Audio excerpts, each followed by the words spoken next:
Chapter 0 Prologue. On Christmas Eve night, Omi and I officially became lovers.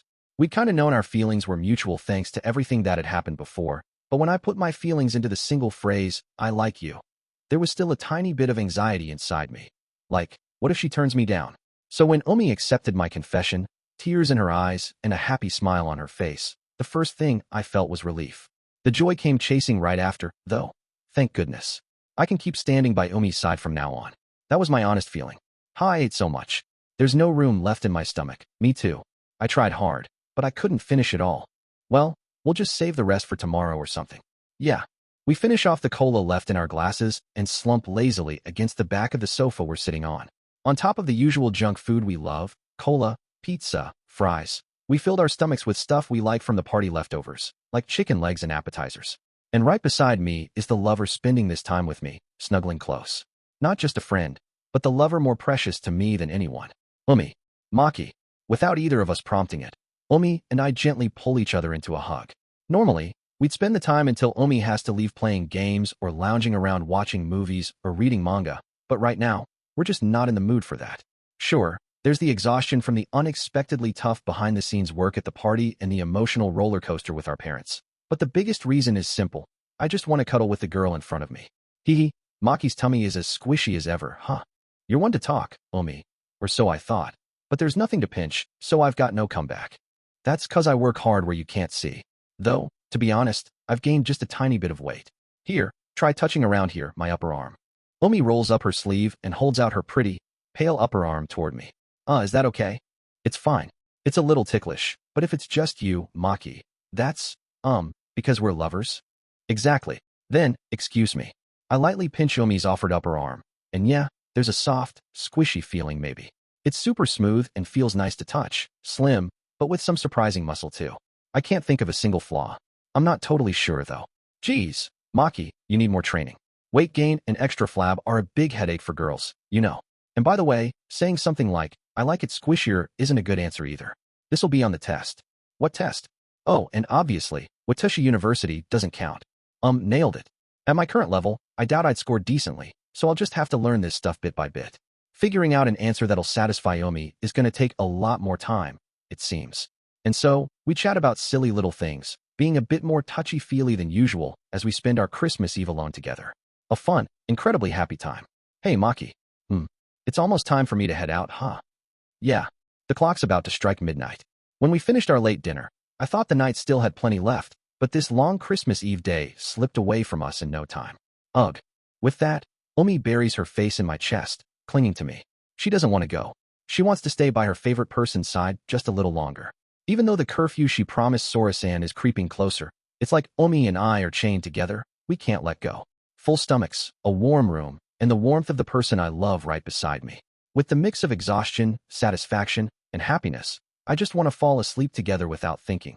And if we did, I'm sure we'd wake up to a great morning tomorrow. Waking up with Omi's calm smile and warmth right next to me, wrapped in each other's scents, sleeping in till noon since it's winter break starting today. How amazing would that be? Omi, you've got to head home soon. Ugh, yeah. But since we messed up with a late night return before, that's not an option. It's a special day that only comes a few times a year. But that's exactly why we need to keep our promises and rebuild Sora-san and Mom's trust. Maki, carry me.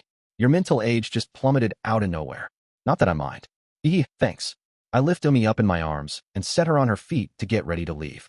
The table's still a mess, but the leftovers are in the fridge, so we can deal with it tomorrow. We're students on winter break for a while, so I hope a little laziness is forgiven. We head out together to the entrance, holding hands as we take the elevator down to the first-floor lobby.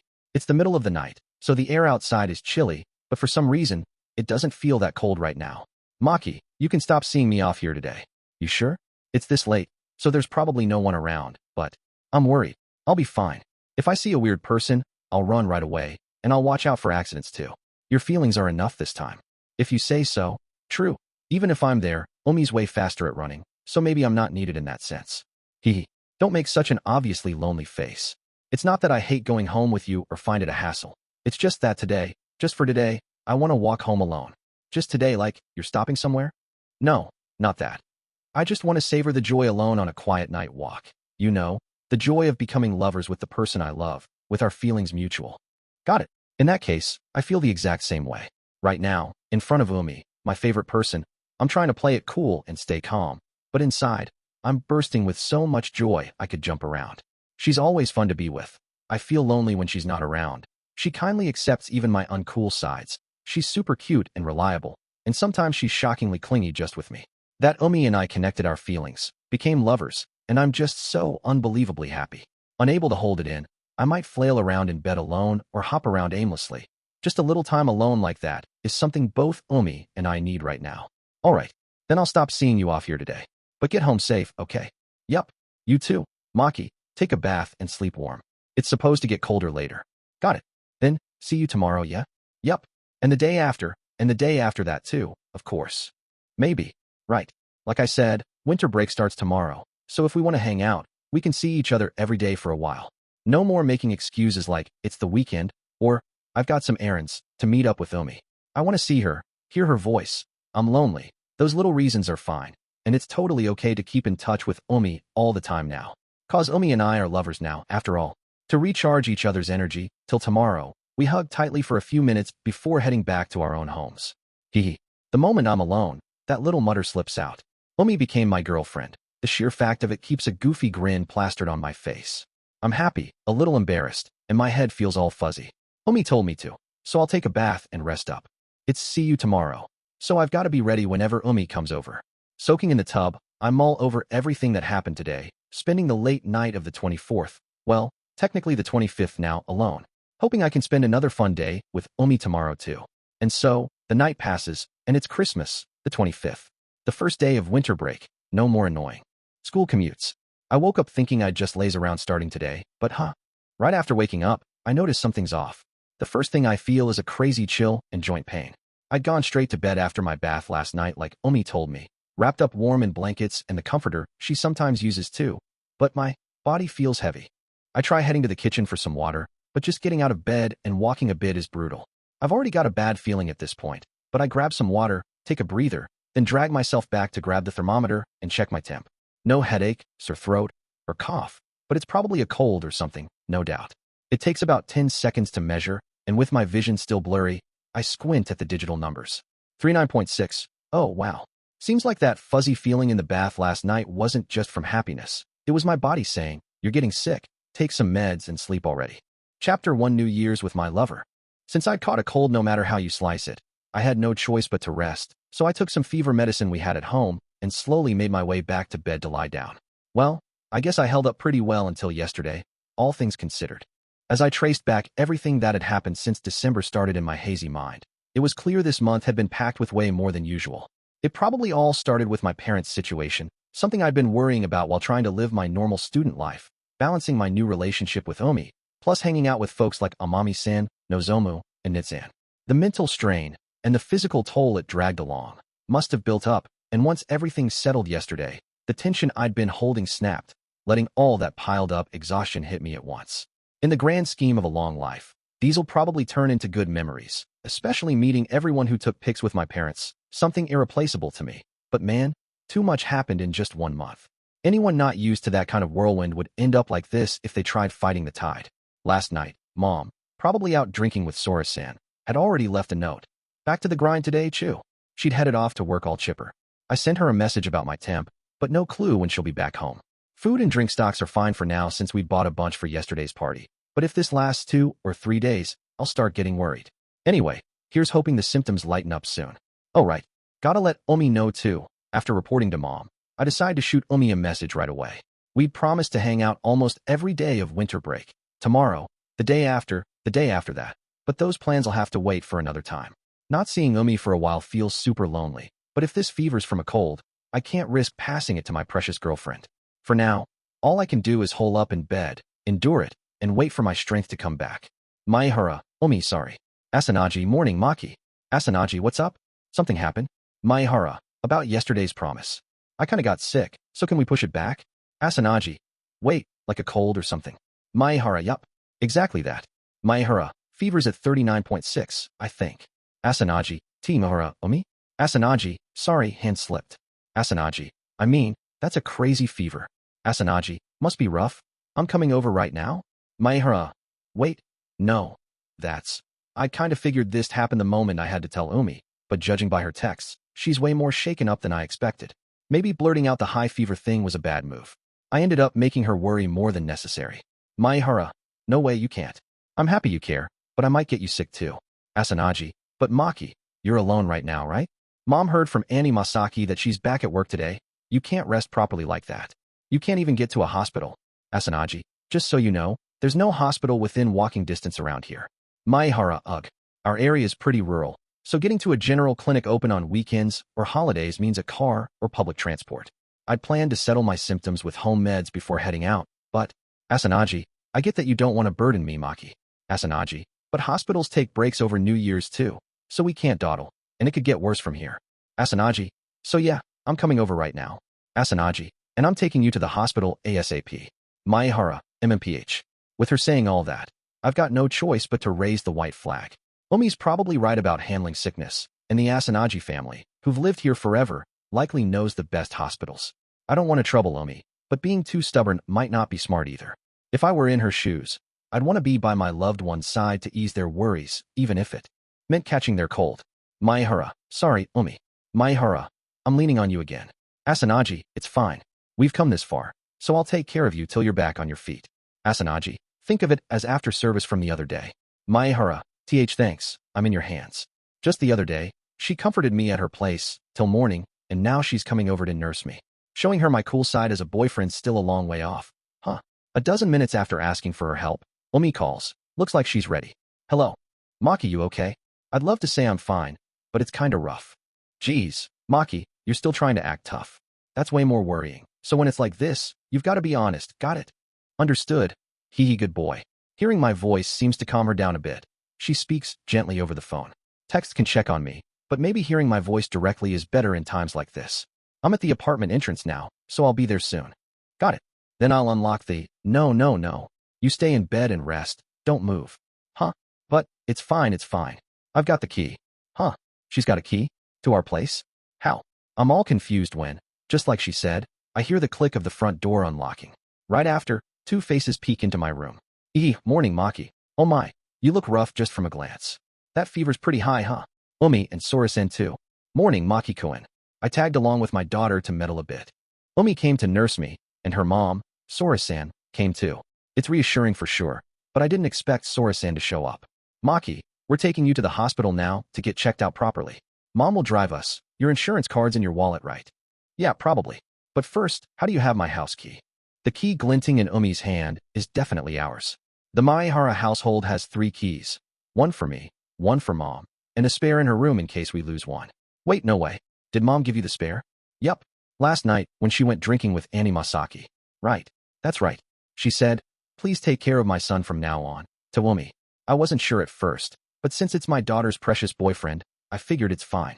Figures, Umi and Sora-san are reliable, and honestly, it's probably better than Mom, who's kinda sloppy with life stuff, managing it.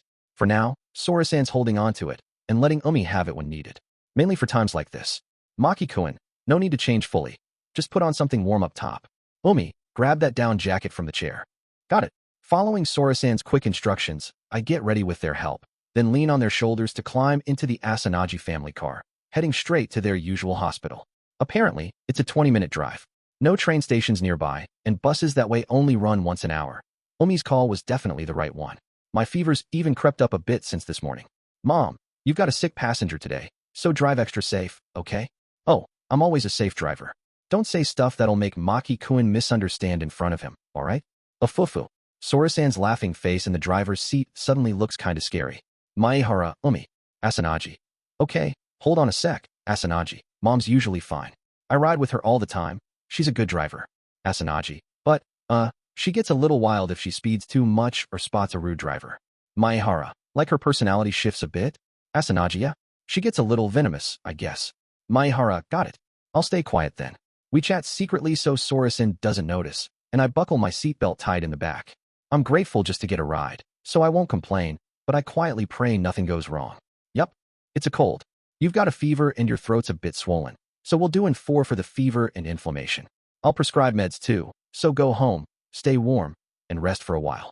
We got to the hospital mid-morning without a hitch.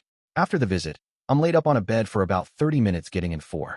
Depending on blood test results, I might need to come back, but for now, rest should do it. Maki, over here. Leaving the treatment room, Omi's right there to support me. The treatment's helped enough that I can move okay, but since she's so worried, I let her take my weight for now. Maki-kun, how'd it go? Depends on the tests, but they think it's just a cold. No big symptoms otherwise, should calm down in 3 days. Oh, good. Sora-san must have been worried too. She sighs in relief at my report. I'm just her daughter's boyfriend, a stranger to her, yet she's done so much. I'm truly grateful. I let Annie Masaki know earlier, so don't worry about thanks or anything. Just rest up. Yes, thank you so much. Hehe, you're welcome. We've got your meds, so let's head home, shall we? They cover the visit and prescription costs for now, and we pile back into Sora-san's car to my place. On the way there, the car was tense with my condition, but now Omi and Sora-san are all relaxed. Hey, Omi, Maki-kun, looks like it's not a big deal.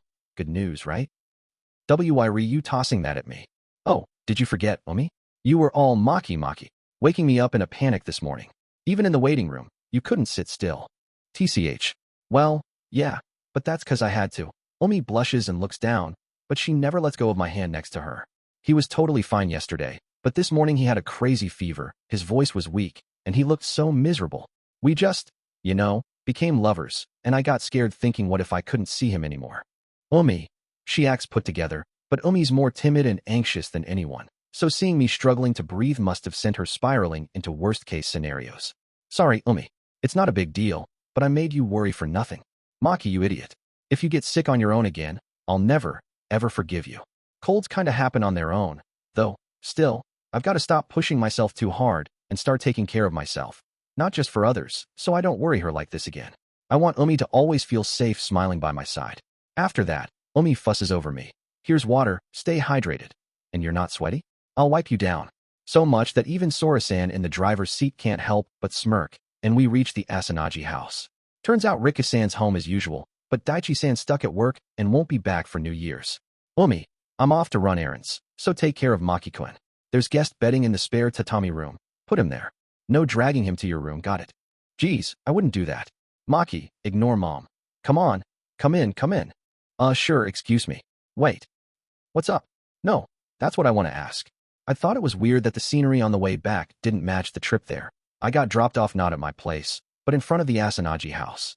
I'd assumed they'd drop Omi off first then take me home, but Sora-san zoomed off for errands, leaving me and Omi behind. Hey Omi, what's up? I've got to rest for a while, right? Yup. Eat properly, take your meds, stay warm, and sleep well. So I should head home. Nope, that's a no-go. Why not? I don't mind being invited to the Asanagi house, but with a cold, I'm not exactly in the mood. So, am I staying here till I'm better? We got Annie Masaki's okay. It was our idea, though. Without my okay, I step away from Omi to call mom. She usually misses my calls, but today she picks up right away. Hello, Maki. You good? Not good. Anyway, about staying over, that. Just so you know, I tried to gently say no at first. Work's busy, but I can still look after my kid. But Omi-chan's convincing won me over. Got it. What did Omi say? That's a secret. Well, at least I figured it's safer and more reassuring for you to be nursed by reliable Omi-chan than by me, worn out after work. Or would you rather have mommy take care of you? I'd love to pamper you again. That's absolutely a no. Too bad. Imagining mom doting on me gives me a weird chill. Leaning on Omi's fine, but a high schooler getting babied by his mom feels off. Anyway, I'll check on you when I've got time. So don't push yourself. Let Omi-chan take care of you. Sora-san, and I'll handle the rest. If that's how it is, fine, I guess. Hehe. Thanks. Sorry, Maki, for being this kind of mom. It's fine, whatever. I'm hanging up. Wow, so cold. Done with the call. I cut it short and head back to Omi. Welcome back. Let's go. Yeah. Sorry for the trouble, you and your mom. Geez, you're making that guilty face again. Sure. Taking care of you is a lot, but leaving you alone worries me way more. Just curious, can you cook right now? Do laundry? Clean? Prep a bath? That's tough. Mom could handle laundry or cleaning later, but food's the real issue. Resting isn't just lying in bed. It's eating decently and keeping a healthy routine, which is hard in my current setup and state. It's obvious as day, so Sora-san and Omi figured nursing me here was better. I know you're thinking you're burdening us, Maki, but we've already dragged you to the hospital, so let us take care of you till the end. To me, and even mom, you're not just some acquaintance anymore. Ugh, hearing that hits my weak spot. After opening up at that dinner the other day, not just Omi but Daichi-san and Sora-san are starting to accept me.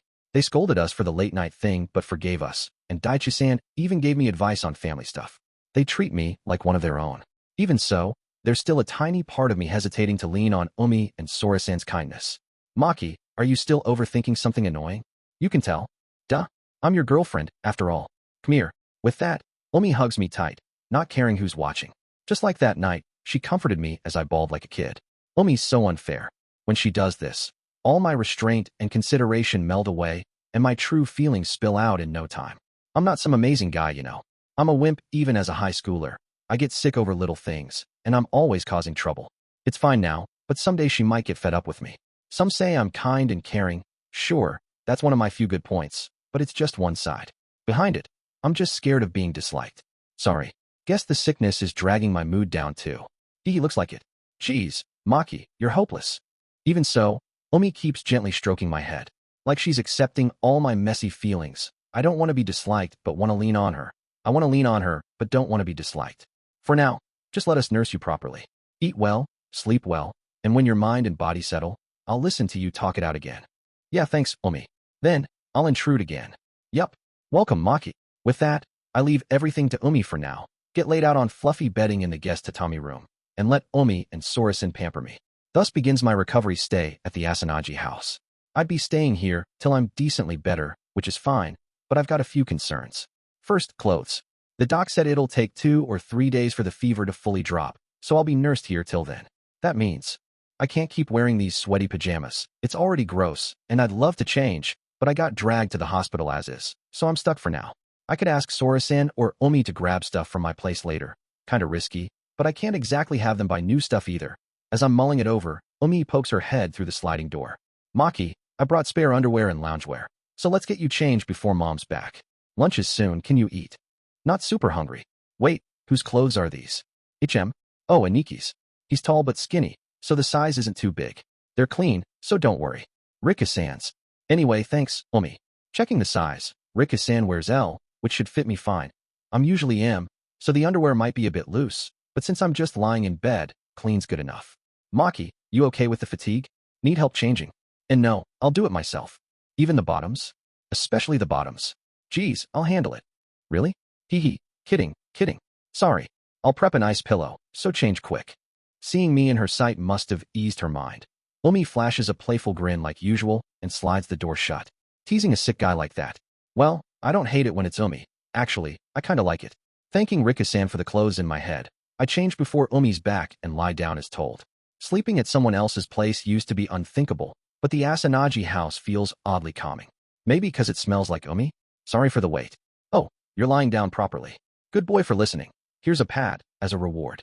MMPH. Geez, you're treating me like a kid whenever you get the chance.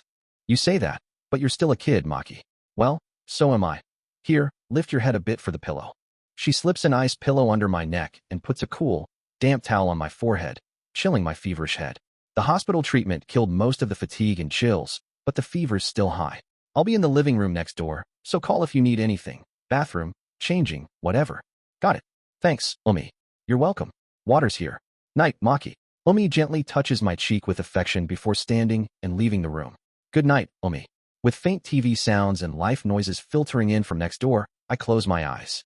Usually, when I'm sick alone, high fevers make me anxious or the silence bugs me, but knowing Omi's right there calms me down. Guess I'll sleep for now. I'll think about thanking Omi, Sora-san, and Rika-san for the clothes later. Right now, recovery's the priority. So I can hang out with Omi at my place again, lazing around. ZZZ. Breathing slowly, I let my consciousness fade. The fever keeps it rough, but the hospital meds should settle it soon. Just as I'm about to drift off, a soft clunk hits my ears. NNH? Reacting to the odd sound, I groggily open my eyes. Turning my head toward it, I see Omi peeking through a crack in the sliding door, her cute face watching me with worry. Omi. Sorry. I got worried if you were sleeping okay. Gotcha. I'm fine, so take it easy too, Omi. Why yeah, I'll do that. Omi laughs awkwardly and retreats, but knowing how anxious and clingy she gets, I bet she'll check again. So, even after the door shuts, I keep staring, and sure enough, 5 minutes later, Omi's slow WLY peeks in again. Our eyes lock, and a silent moment hangs between us. Omi, but I'm worried about you, Maki, so it can't be helped. Giving up, Omi steps in with a towel for sweat and a sports drink tucked under her arm. I don't think she needs to go that far, but she's clearly set on nursing me full time. I can't just leave you alone. Seeing you struggle while I relax by myself. No way. But you might catch it. Sure, but I can't. Settle down unless I'm by your side. She's super selfish, but I find every bit of it adorable, so it's hard to say no. Fine. Since I'm staying here anyway, it's not like we can totally avoid it. Guess I'll let Umi nurse me tons then. Yup, that's better. You're happier with me around anyway, right, Maki? It'll boost your spirits and help you heal faster. Not sure about that, but they say sickness comes from the mind, so maybe it'll work out. The doc did say stress might be part of it, so maybe letting Umi spoil and heal me isn't a bad idea. I'm way too soft on Umi. Hee, finally getting it, huh, Maki? Kidding. Thanks for putting up with my selfishness. Nah, I should be thanking you for doing all this for me. Honestly, I was a little scared too. Then for lonely little Maki-kun, I'll stay with you as much as I can today. Yeah, counting on you. Yeah. Wanna hold hands then? So you're not lonely while you sleep. Guess I will. Leaning on each other, Umi and I lace our fingers tight. Maki, you're still warm. Yeah. So cool me down lots with your hands, Umi. Such a spoiled boy, Maki. Well, only with you, maybe. True. Fine. Spoil yourself tons just for now. While you're here, I'll pamper you silly. Sitting close, Umi holds my hand and strokes my face gently with her free one. I might actually love this a ton. Night, Umi. Yup. Night for real this time. Feeling Umi's warmth and scent in my hand, I fall into a deep and peaceful sleep. With Umi by my side the whole time, I sleep past evening without fever nightmares, not waking once till night. Cold. Grabbing the towel on my forehead, it's still damp and cool, must have just been swapped. Sitting up slowly in the dim room, my head's clearer than before. Fever's probably dropping a bit. Checking my phone by the pillow, it's 9 p.m. I got put to bed around 11 a.m., so that's 10 solid hours of sleep. I really crash like a log. Oh, Maki, you're up? Sorry, I was in the bath, so I left the room for a bit. Umi slips in from the open door and sweats, hair still damp from the bath. The sweet shampoo scent wafts from her fresh hair, making my heart skip a beat. Got it. Wait, were you by my side the whole time I was out? Yup. I stepped out to eat or use the bathroom a few times, but mostly it was like before you slept. Coming closer, Umi squeezes my hand and gently checks my temp with her other hand on my forehead, then double-checks with the thermometer. Yes, it's way down from noon. Maki, you hungry? It's late, but you should eat a little. Is porridge okay? Yeah, I could handle that. Wait, you're making it, Umi? Well, duh. What's with that face? Got a problem? No. I'm happy you're cooking, but, you know, you're not exactly great at it. I've never seen it myself, but word is, from Amami-san, she can turn chocolate cookie ingredients into charcoal, so even simple rice and water porridge might need caution. It's fine. Mom taught me how, and if it looks dicey, she'll help. I don't want to mess with you over some weird pride. Oh, really? Then it's cool. If she sticks to Sora-san's instructions, it should be fine. But if she does it all solo, I might need to brace for some charred bits. Either way, I'm not passing up my girlfriend's cooking. So while Umi preps my late dinner, I hit the bathroom first. No bath today, just changing. But tomorrow I might wipe down with a towel or soak if I'm better. Her family's bath. Wonder if I could relax in it. I'll think about that later. For now, bathroom. Holding back a decent urge, I reach for the toilet door right off the living room when it swings open on its own. Or rather, someone was already inside. Oh, bad or good. Timing. I run right into Rika-san. Unlike our first meeting, he's in proper loungewear, though his long, messy hair's the same. Gruff looking but kinda gentle. Rika-san, hey. Yeah. Mom filled me in. Rough break, huh? No. Sorry for worrying you last time. Nah, I wasn't. Anyway, go ahead. After some awkward back and forth, I bow slightly and slip into the bathroom to quietly do my business. I'll be staying a while, so I was worried about bugging Rika-san, but since he said that, I'll just try not to be a hassle. Hey, Aniki, I'm cooking, so stay back. You're distracting me. Geez, just grabbing a drink. Ow, hot. You idiot. You swung the ladle at me. It got my arm. Hey, quiet down, both of you. Still lively as ever. Hearing the family trio banter from the living room, I chuckle to myself. Someday, I'd love to naturally join that circle. Once the three-way chaos dies down and Rika-san's grumbling footsteps head back to his room, I sneak back to the guest room to wait for Umi's cooking. It's a simple dish, but I'm a bit nervous, though the smell drifting in seems fine, so that's a relief. Sorry for the wait, Maki. Here it is. Thanks, Umi. Yumi porridge. Yup, plain porridge felt too bland, so I added Yumi at the end. Made extra, so let's eat together. T/N. Yumi refers to the Japanese plum or apricot fruit and the blossoms of the tree. A small pot of smooth porridge for one, with a red umebashi plopped in the middle. Haven't tasted it yet, but it looks legit tasty. Maki here. I figured this was coming. Omi scoops some porridge with a small spoon and holds it out to my mouth. Omi-san, oh, sorry, didn't cool it. Fo. Here you go. No, that's not what I hear. MMPH. Omi grins, pressuring me with that let me feed you vibe, while Sora-san watches from afar. This level of pampering's kinda overwhelming and embarrassing, but I can't fight them, so I behave. Nom. Good job, Maki. Not too hot. Tongue's okay. Yeah. Oh, this is good. The taste, my biggest worry, is totally fine, no complaints. The slight saltiness of the porridge blends with the gentle sourness of the umami, soaking into my mouth. I've barely eaten since morning aside from drinks, and the hunger's a bonus, but even without that, it's plenty satisfying to me. It's a bit much, but I could polish this off easy. Really? Ehehe. Well, Mom was right there, so I can't say I made it all myself. But you worked hard start to finish, right? Then it's totally your cooking, Omi. Guess so, right? Another bite. Yeah, I'll take it. Here you go. From there, Omi feeds me the porridge slowly, taking our time. My stomach's still weak from the fever, so I leave a little, but for day one, this is plenty. Of course, no more, feeding from tomorrow. After eating, I take the hospital meds properly and sleep till morning to recover. When you're sick, lying down and avoiding extra stuff is key. NNH, shift. There, all set. Omi, what are you doing? Just a little something. Post-meal, I stare at the tatami room ceiling for a bit when Omi starts rummaging in the closet. Watching her, she's steadily setting up bedding for one more. Mattress, duvet, pillow. Wait, Omi, you sleeping here too? Yup. I promised to stick by you today, so obviously I'm sleeping with you. Oh, Mom said, just for today it's fine. So no matter what I say, Omi's not budging, and she's already slipped into the bedding, leaving Sick-me powerless against her energy. In this not-so-big guest room, 2 sets of bedding fit snugly. Maki, I'm turning off the lights. Yeah, night.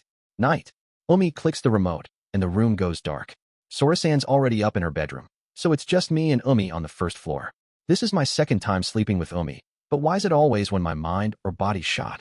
Last time and now. If I were healthy, Sora-san would probably nix us. Sleeping together anyway.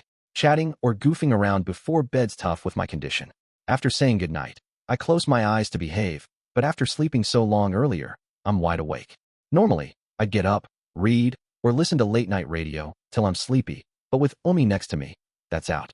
Curious about her, I sneak a roll toward her side. She was fidgeting for the perfect spot a bit ago, but now it's just steady breathing, already asleep. Peeking with half-open eyes, I see Omi facing me, eyes shut. Her sleeping face is cute as ever, I realize again. Her usual drooling, sloppy look is great, but this calm expression really highlights how pretty she is. Omi. I whisper her name, so quiet no one here. I'm not that sturdy, and even at year's end, I'm troubling her, yet she worries about me more than anyone and treasures me. I like you, Omi. I sneak my honest feelings out loud. I still can't believe I've got a cute girlfriend like Omi, but even more, that I'd say such cheesy stuff without hesitation. A guy who used to shut himself off, avoiding people, changed this much from meeting one girl. Love's wild, huh? Guess I'm simpler than I thought too.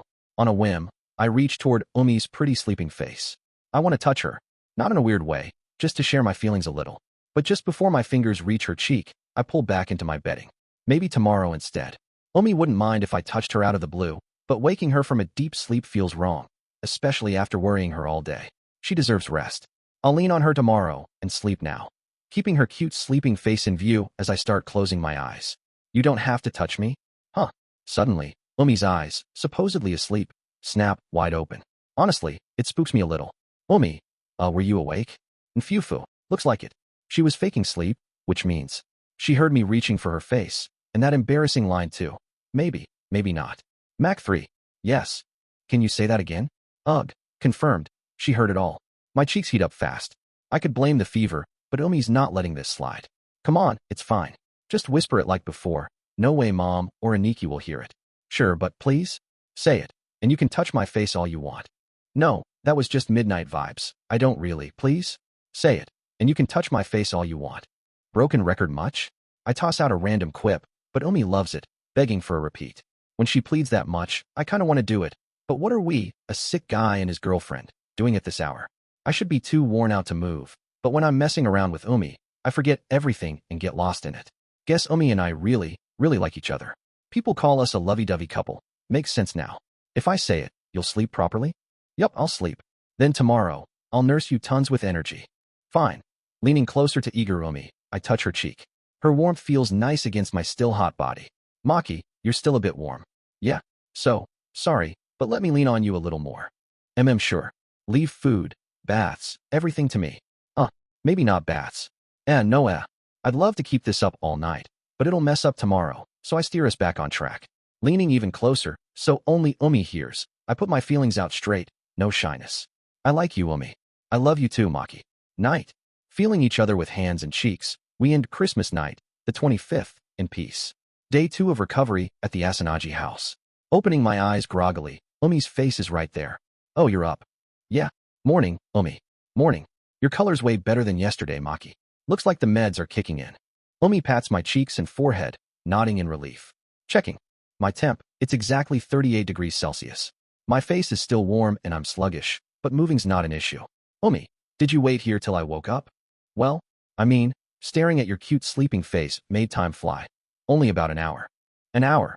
That's a decent chunk to me, but it's just past 8 a.m., so to Umi, it's like a quick nap. Normally, an hour's oversleep means tardiness, but during winter break, we could laze till evening with no problem. Same for me, slow time's fine now. Hey, Umi. What's up? Can we hold hands a bit longer? Hee sure. Squeezing the hand we'd held all night. Umi grins and squeezes back happily. She was there before I slept, and now she's here waiting for me to wake up. My condition's still rough, but part of me wants to stay like this a little more. After 30 minutes of hand-holding and rolling around, we head to the living room for breakfast Sorasin prepped. My stomach's still iffy from the cold, so it's porridge again, but the buttery toast smell and fruit on the table make my stomach growl. Appetite's coming back. I eat porridge and some easy fruit, then return to my bedding to rest. Back to staring at the ceiling or lights for a while, but with Umi here again, it won't feel boring. Just then, Umi, who'd gone to change into loungewear, pops back in, looking super guilty as she stares at me. Maki, I'm really sorry, but what's wrong? That's pretty fancy for loungewear. Yeah, this. It took her way too long to change, and her outfit's awfully cute. Reason being a message on her phone screen from someone. Amami, Umi, today's on as planned. Meet at the station before 11. It's the last time this year the three of us can hang out cause of Ninachi's family stuff. So let's shop, eat yummy food, and have tons of fun. Oh, gotcha. Can't be helped then. I'd guess from her outfit. But she's got a prior thing with Amami-san and them today. We got carried away after confessing our feelings. But realistically, we can't make plans every single day. Friendships are key to a good life too. You've got to cherish them. Don't worry about me. Go have fun. It's been set for a while. Ditching's no good. Yeah, I want to hang with you as much as I can. But you're still worried about me? Omi nods quietly. You look better than yesterday, and I'm not worried about that, okay? But forcing you to stay here and rest while I go play with friends feels kinda bad. I'm the one who caught a cold and worried her, but Omi's hung up on making me stay here half-forced. Sure, if I'm an Asanagi house guest, leaving me to go off elsewhere might make her hesitate. I get that. It's fine. You nursed me all day yesterday. That's more than enough. I can't hog you more than that. Well, we just became lovers, so I'd be lying if I said I didn't wanna. I was thrilled thinking we'd be together all day today, but I don't want to ruin your plans with my selfishness. If I asked, Umi'd probably call them now, explain, and cancel, and Amami-san and Nitsun would understand. Heck, Amami-san might even say, you've got to prioritize that. But Amami-san's got to be excited to hang with her bestie Umi too, and even with a reason, she'd be bummed. I'll be here another day or two, so even if Umi's out during the day, she'll be back by evening, and we'll have tons of time. Dinner, night, bedtime. Knowing her, she'll find some excuse to sleep next to me again tonight. Plenty of couple time. But it's not like that for Amami-san and Nita-san. I don't know their family stuff, but they've got curfews and folks waiting, family outings, chores, whatever. Friend time's surprisingly rare, so when plans line up, I want her to treasure it. For Umi, and for Amami-san and Nita-san too. So go all out and have a blast. Then come back and tell me about it, whatever you can. Okay, if you say so, Maki, I'll go have fun for once. Oh, and I want to thank them properly for Eve too. Oh yeah, that too. If we have done the usual 5-person party at my place the night before last, we wouldn't have gotten all lovey-dovey with everyone around. Confession and that kiss after might have been pushed to next year. Amami-san and them already peg us as a lovey couple, but since we officially started dating on Eve, we should thank them for setting it up ASAP. Then it's about time to head out, so I'm off. Maki, no playing games all day just cause I'm gone. What are you, my mom? Yeah, I'll sleep till you're back like you said. No bathroom either. What kind of penalty is that? Yeah. Oh, if you feel bad or the fever spikes and it's rough, call me. No hesitation. I'll rush back. Got it. Have fun. Yup. See ya. After a quick playful tussle, Omi heads off to meet Amami-san and them with light steps. After seeing Umi off, I wait until her footsteps fade completely, then slowly slip back into the bedding. This bedding I've been using is honestly super comfy. According to Umi, it's been sitting in the closet and used for a while. But even so, both the mattress and the feather duvet feel fluffy and soft, almost like they've just been aired out. Sora-san probably keeps them maintained regularly, so they're always ready to use in pristine condition. It's a stark contrast to the Maehara household's bed, which tends to turn into a perpetual mess. Once I'm back home, I'll secretly resolve to drag out that old futon dryer sleeping deep in the closet. It's been a while. A soft knock-knock on the tatami room's sliding door interrupts my thoughts. Maki-kun, I'd like to clean the tatami room now. Is this an okay time? Sora-san. Oh yes. Please, go ahead, don't mind me.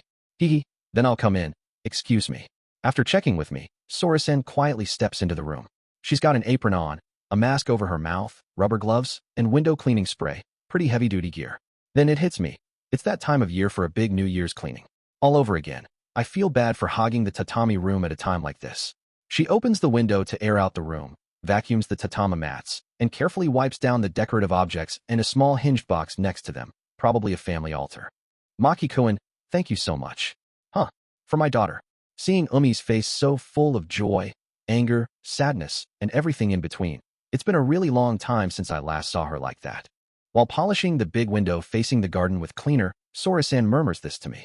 Her back's to me, so I can't quite catch her expression, but the sparkling, mirror-like sheen of the transparent glass reflects Sora-san's happy face perfectly.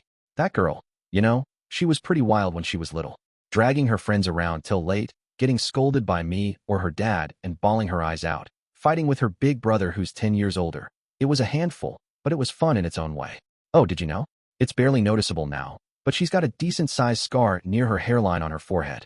When she was small, she smashed into a table corner and blood went whoosh. That time, even I freaked out a little.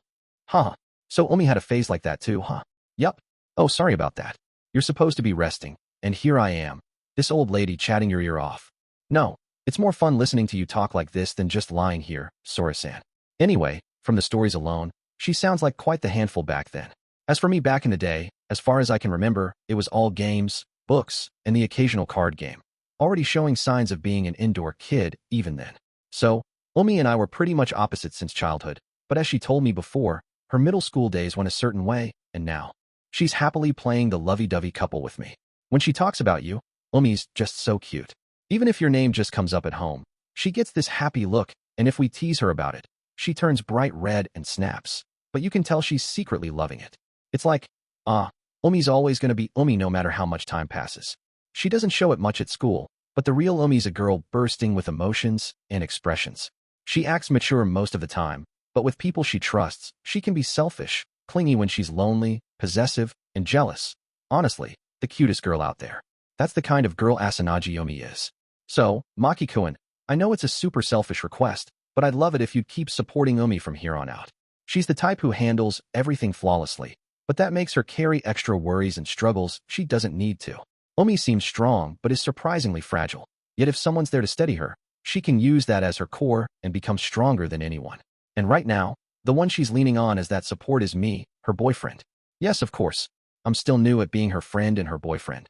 But even so, my feelings for Umi, I don't plan on losing to anyone in that department. Even more than us. Sorry, I might lose a little there. Got carried away and overshot a bit. I might not match a parent's love, but as a friend and boyfriend, I won't lose to anyone. Not even to her best friend, Amami-san.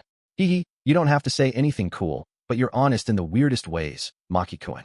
Guess that's why Umi, and even our family, can't leave you alone. You think so too, Sora-san? Yup, you're straightforward and kind at heart, but there's something a little unsteady about you that makes us feel like we've got to look after you. That dinner the other day, and now this situation, it's exactly that. I'm reflecting on it. Especially with the Asanagi family, I caused a big mess at that dinner, so if I'm going to support Umi, I've got to toughen up mentally myself. And physically too, of course. My stomach, my arms, everything's squishy when you poke it. I'm not fat, but my body's just way too weak.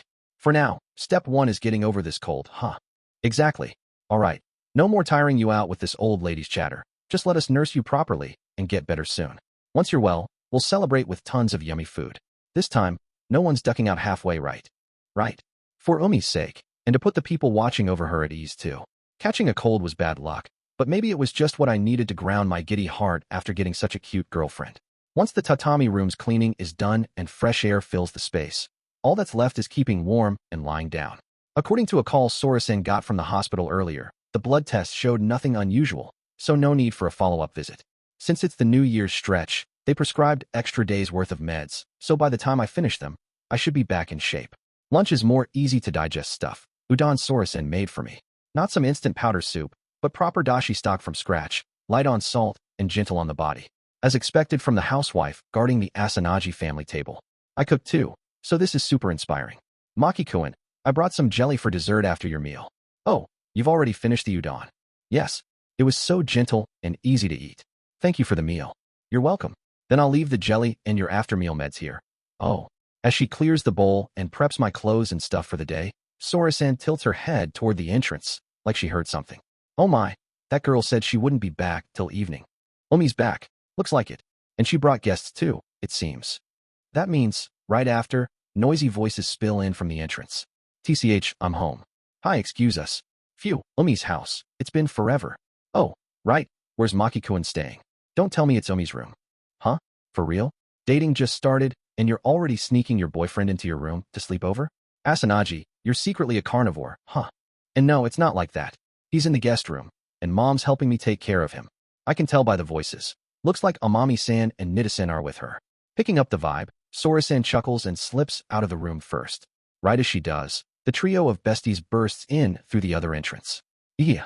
Maki-kun, hi. We heard you caught a cold, so we came to visit. Here, sports drinks for hydration, jelly drinks for when you've got no appetite, and sweat wipes. We stuck the ice cream in the fridge earlier, so let's eat it together later, okay? Hilarious. Class rep, you're legit looking half dead. At this rate, you'll shrivel up by tomorrow. It's gotten a lot better already. Anyway, hi, Amami-san, Nid-san. Yup, been 2 days, huh? Supta. Amami-san's her usual self as Omi's best friend, and Nita-san seems familiar with the Asanagi house too. She drags a table from the corner over to me and starts unloading the stuff they brought. Meanwhile, Omi, the homeowner, watches the two with a sigh from my side. Omi, what's this about? We were having fun out till lunch like normal. But then at karaoke, they caught me checking my phone too much and grilled me. I was waiting for your blood test results from yesterday. Mom hadn't texted by afternoon, so I got kinda worried. So, the two picked up on her weird vibe, pressed her, and she spilled everything. How I've been staying at the Asanagi house since yesterday, knocked out with a high fever from a cold. They already knew Umi, and I officially became a couple before that. Hee, I'd been thinking something's off since this morning, but Umi said she's been nursing you nonstop since yesterday. Worrying about her precious boyfriend like that. She was so cute. Right, Ninachi? For real. She's usually a total food monster with us, but today she barely ate and was spaced out the whole time. Like, I can't stuff my face while my favorite boy's suffering in bed.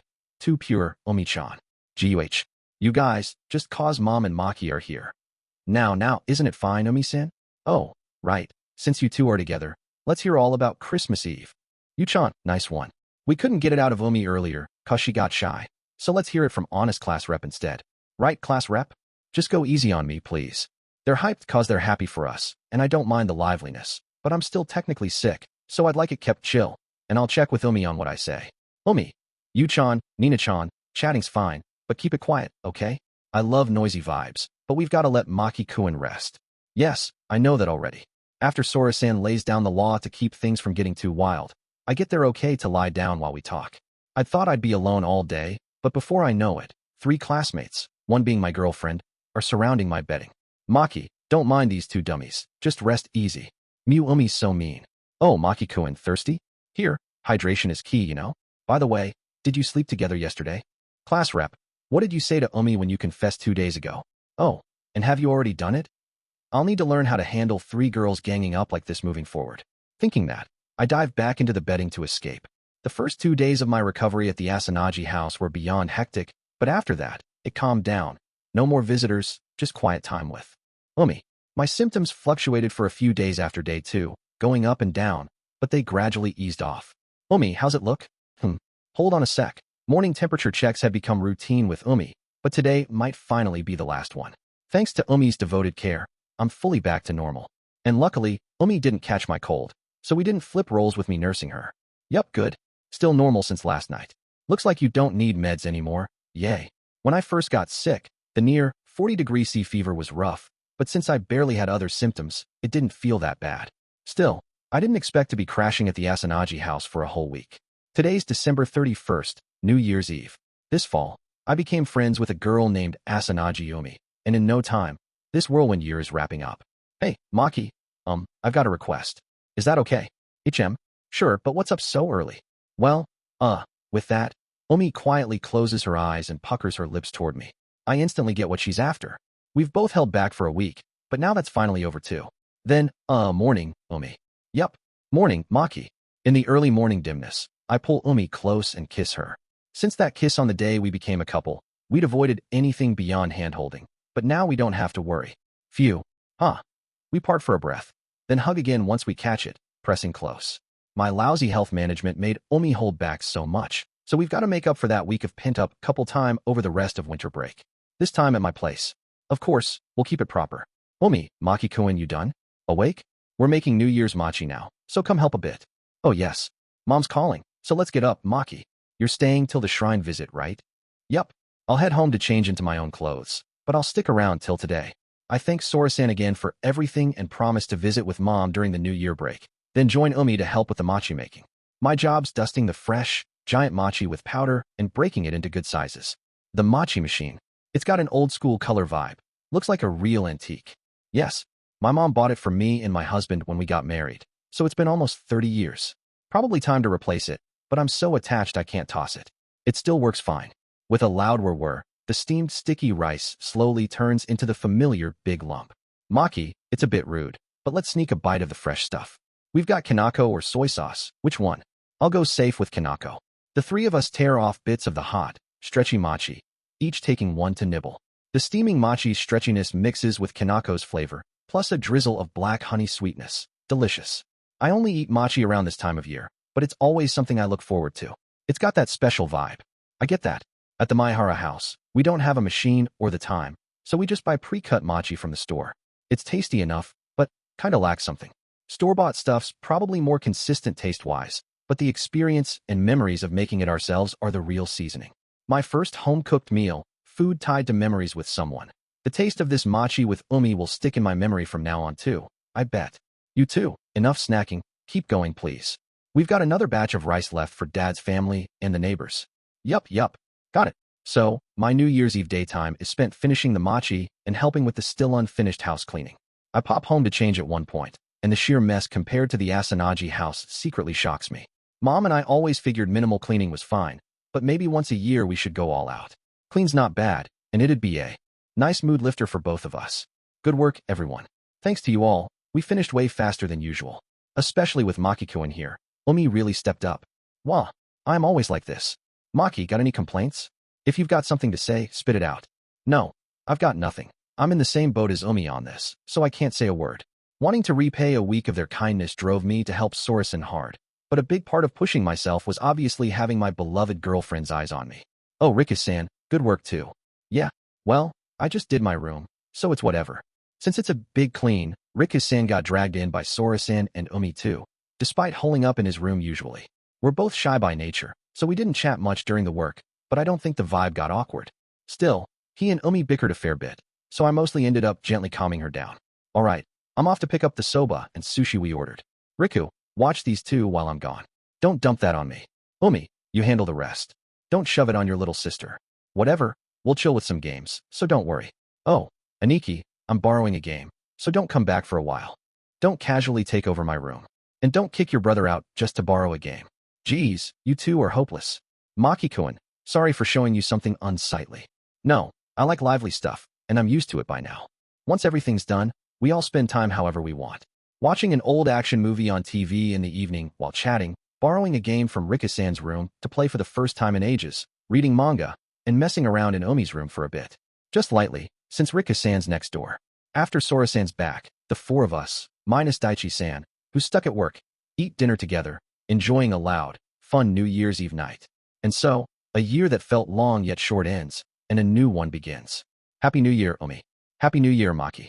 Here's to another year together, okay? I'd love to say next year and the year after too, but for now, just this one ahead. No need to get too greedy. Just take it step by step at our own pace. After our private New Year's greeting in Omi's room, both our phones ping with messages at the same time. It's Amami-san and Nida-san. Party chat 1. Amami. Umi, Maki-kun, Nina-chi, Happy New Year. Amami, here's to another great year. Asanagi, Happy New Year you. Maehara, Amami-san, Happy New Year. Amami, Ihi, Happy New Year and best wishes. Nina, Happy New Year everyone. Nina, so, shrine visit. What time we meeting? I'm ready. Amami, me too. I got mom to help me put on a furusode this year. I'm pumped. Nina, you're doing it, right?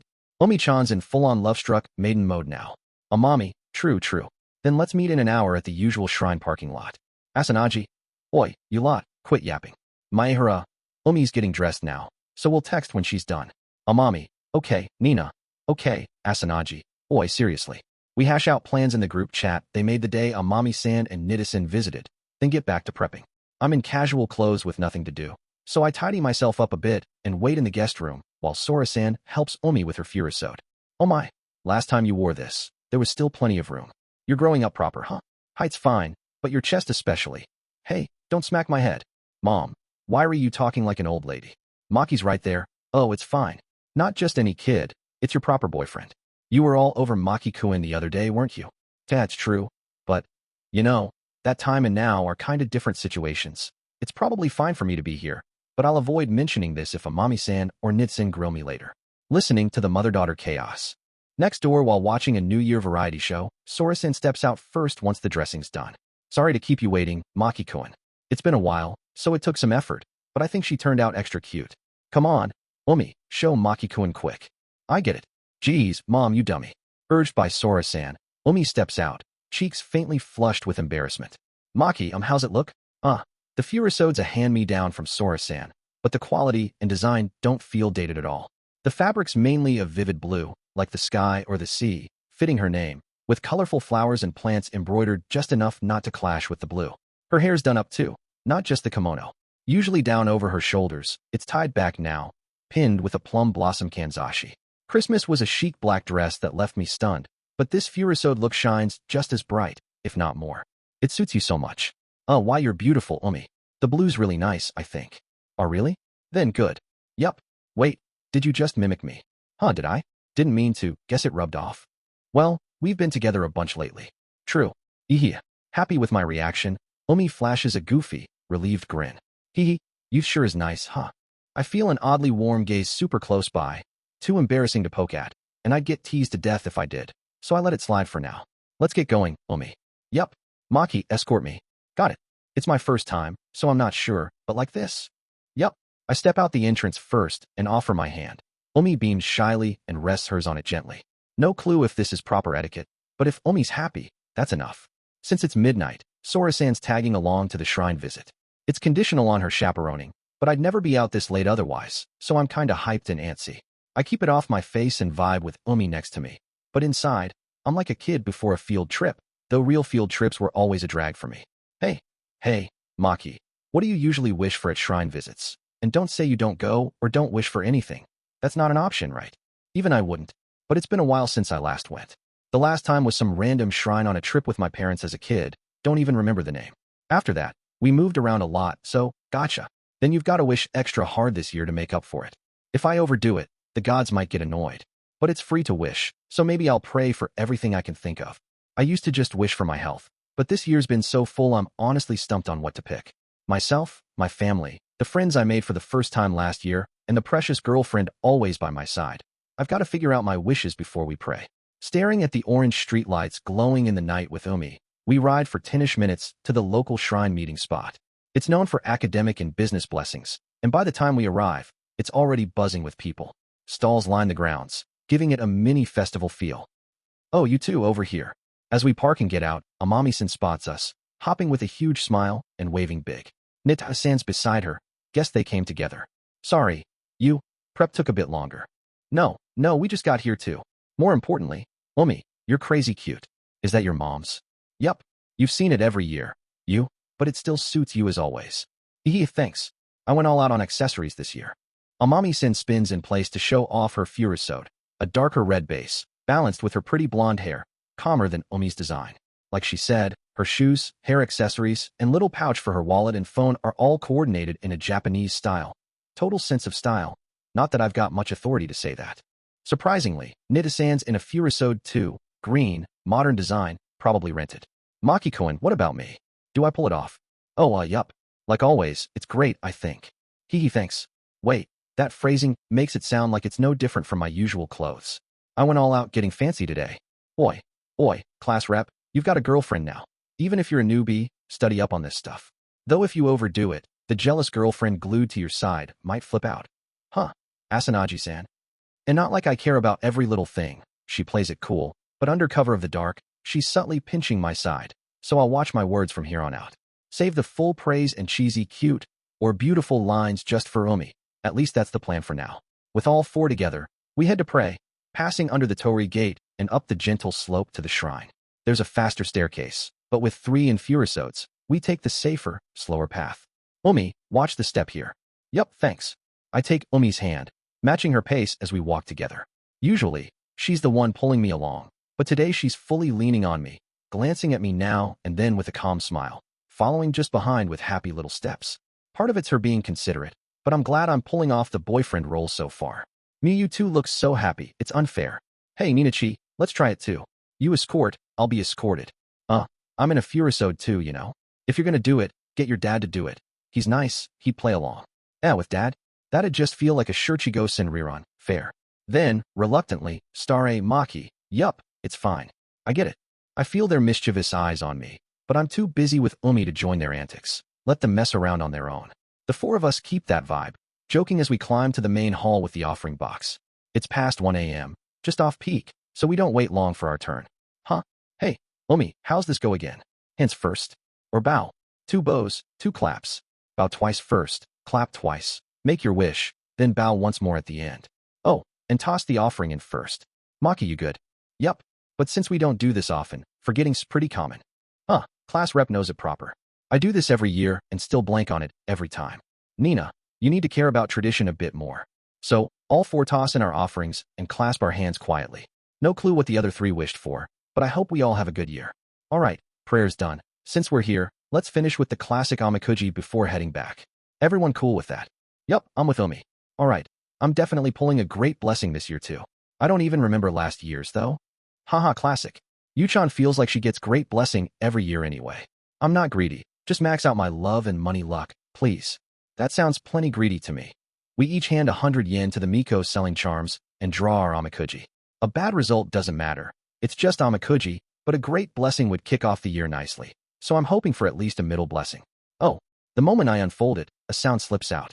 Plus number 5. Great blessing, all things will go as you wish. But if you let this moment slip and grow lax, misfortune will follow. Stay vigilant.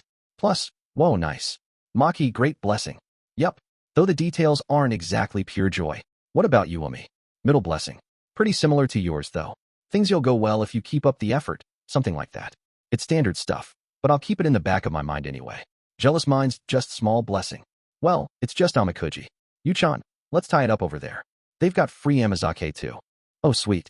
New Year's binge starts now. Nita-san must have gotten a bad one. She's sulking as she ties it tightly to a branch. It's only omikuji, though, so a warm amazake should wash it away. Maki, they went ahead. What now? We can call if something's up. Let's wander on our own for a bit. Walking here got me kinda hungry. Nice. Then let's grab some baby Castellas by the entrance. If we get extra, we can share with everyone later. Yup. Sweets at midnight aren't great, but it's New Year's Day. Exactly.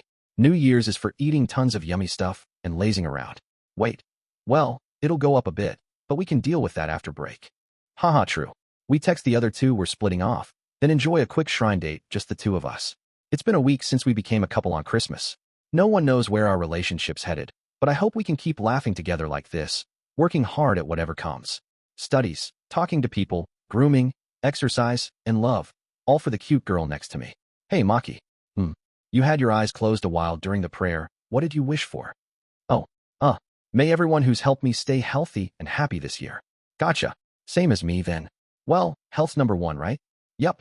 Especially after nursing a certain someone till just the other day. My bad. Seriously. Maki, I hate it when you worry me too much, you know. Yup, I'll be careful. Dummy. Starting with my own health as a secret goal, our new year with Umi was about to kick off. Chapter 2, the new semester, lover, and friends. A 2-week winter break feels like it barely exists for students.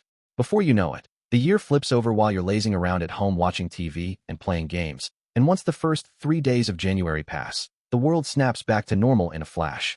In my case especially, I spent most of the year-end recovering from a cold, so my real break was pretty much just that 1 week after New Year's. And since I was focused solely on resting during my stay at the Asanagi house, what awaited me right after recovery was a mountains, of homework piled up from before the break. So, in a real sense, I didn't get much time to just roll around and relax. Alright, that's all the homework done, I think. Took me right up to the last day to finish. Man, wouldn't it be nice if the school messed up and extended the break by, like, 3 more days? After slogging through the workbook on my own and double-checking for anything I missed, I tossed my mechanical pencil onto the kotatsu table and flopped forward with the momentum. Winter break's supposed to be way shorter than summer break, over half, even. So why do they shamelessly dump nearly the same amount of work on us? It's enough to make me want to grumble that the school's forgotten how to count. Good work. It must have been tough right after getting better, but you pushed through. You're amazing, Maki. Yeah, I worked hard. Yup. Here, a warm drink for your tired body. Thanks. I take the coffee from Umi, who came over to help with my homework, and sip it. It's the usual instant coffee I always drink, but maybe because Umi brewed it for me today, it feels more aromatic and tastier than usual. Sorry, Umi. I should have been the one making this since I invited you over, but I ended up making you do it. Plus, I even had you help clean my room. No, it's fine. You helped out with the cleaning at the Asanagi house over New Year's too. Though, about the coffee, I was thinking I might charge a little service fee. That sounds kind of familiar. Let's see, 3,000 yen, right? Hehe. Now that you mention it, something like that did happen. But sorry, wrong answer. This time, I don't want cash. I've got something else in mind, so you're still gonna collect a price, huh? Alright, what is it? Yup, I want to play games together. That's totally fine by me. I'd braced myself for something trickier, but Umi's request was so adorably simple for a request. I hadn't touched the controller yet today anyway, so it's an easy favor. Actually, I was planning to ask her to play later myself, so her suggesting it first is honestly a relief. But while the gaming part's normal, Umi's request takes a turn from the usual starting here. Deal sealed then. So excuse me for a sec. After taking the second player controller from me, Umi doesn't sit on the sofa near the kotatsu like usual. Instead, she slides right up against me while I'm still inside the kotatsu. Maki, spread your legs a bit more. Like you're sitting cross-legged in gym class. Like this. Yup, exactly. Now I'll just fit myself in here. There, all set. Using my body like a chair, Umi slips between my legs and leans back against me, all cozy and clingy. Umi, I can't see the screen like this. Just peek out from beside me, it'll be fine. Look, if you wrap your arms around my stomach like this and hold tight. See, you can play the game, and we get to cuddle tons too. Win-win for both of us, right? I won't deny that, but this position's kinda embarrassing. It's basically me hugging Umi from behind, like some cheesy scene straight out of a romance drama or movie. Plus, controlling the game like this is honestly pretty tricky. Come on, it's just the two of us right now. Let's give it a shot, okay? Please, it's my request. Ugh. Once you put it like that, I can't say no after agreeing. Hehe. Then it's settled. Since head-to-head would put me at a disadvantage from behind, we opt for co-op mode as teammates instead. I hold the controller right around Umi's stomach, making sure not to let it drift too high. Maki, you perv. I haven't even done anything yet. Oh no. I'm just preemptively tossing out a perv in case some unavoidable accident makes your hands brush my chest later. Don't just toss that out there. Joking aside, we settle in to enjoy gaming until it's time to walk Umi back to the Asanagi house. Maki, they stole the flag. Got it, leave it to me. Oh nice. I'll handle wiping out the enemies. You focus on stalling them. Roger that. Umi's spontaneous request makes our play a bit awkward at first, but as time passes, we get used to the setup, and our teamwork smooths out to its usual level. Actually, playing like this kind of feels like we're one unit. It really amps up the sense of working together. Yes, time's up, our win. Back to top rank again. Yeah, this formation might actually work better than I thought. See? I knew you'd come around, Maki. Being like this makes me feel like you've got my back no matter what, so I can go all out. Fewer dumb mistakes too. Thanks to that, I was running around like crazy back here. Still, it's true Umi's plays were sharper than usual, so even without the request, it might be worth doing this every now and then. That is, as long as my self-control holds up. I worked hard today, but with our bodies pressed so close, Umi's sweet scent from her neck, her soft warmth, and the occasional squish of her chest under my hands threw me off a little. Umi didn't say anything about it, but she definitely felt my reactions through her back. That perv she preemptively dropped? It hit me square on. Come on, it's about time. Let's wrap up the game and head out. I'll walk you home, so get ready. Then, the request too? That too. I'll do it again if I feel like it.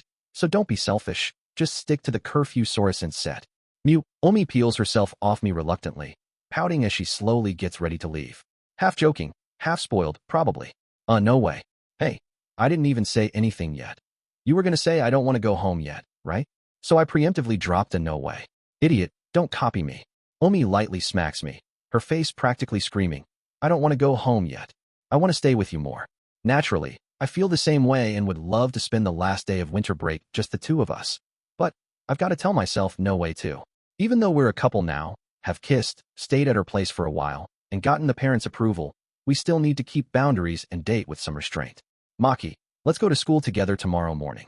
Sure, sounds good. What about breakfast? I want that together too. Got it.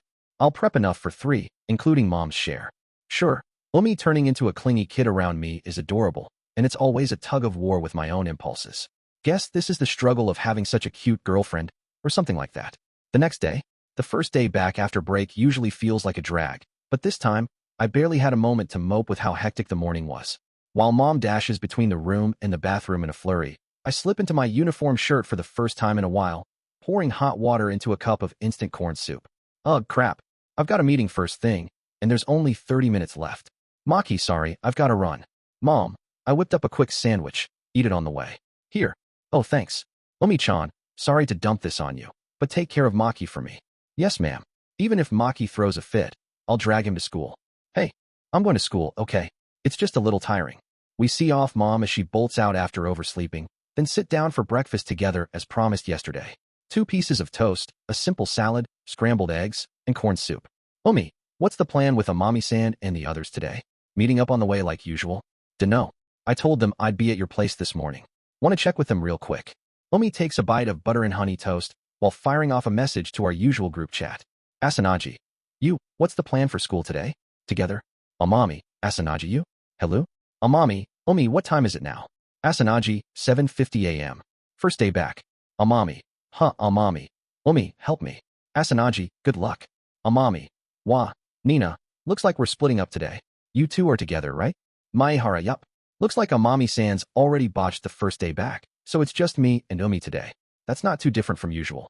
But the big change from before the break is that Omi and I went from friends to lovers. Hey, Maki. What do we do from now on?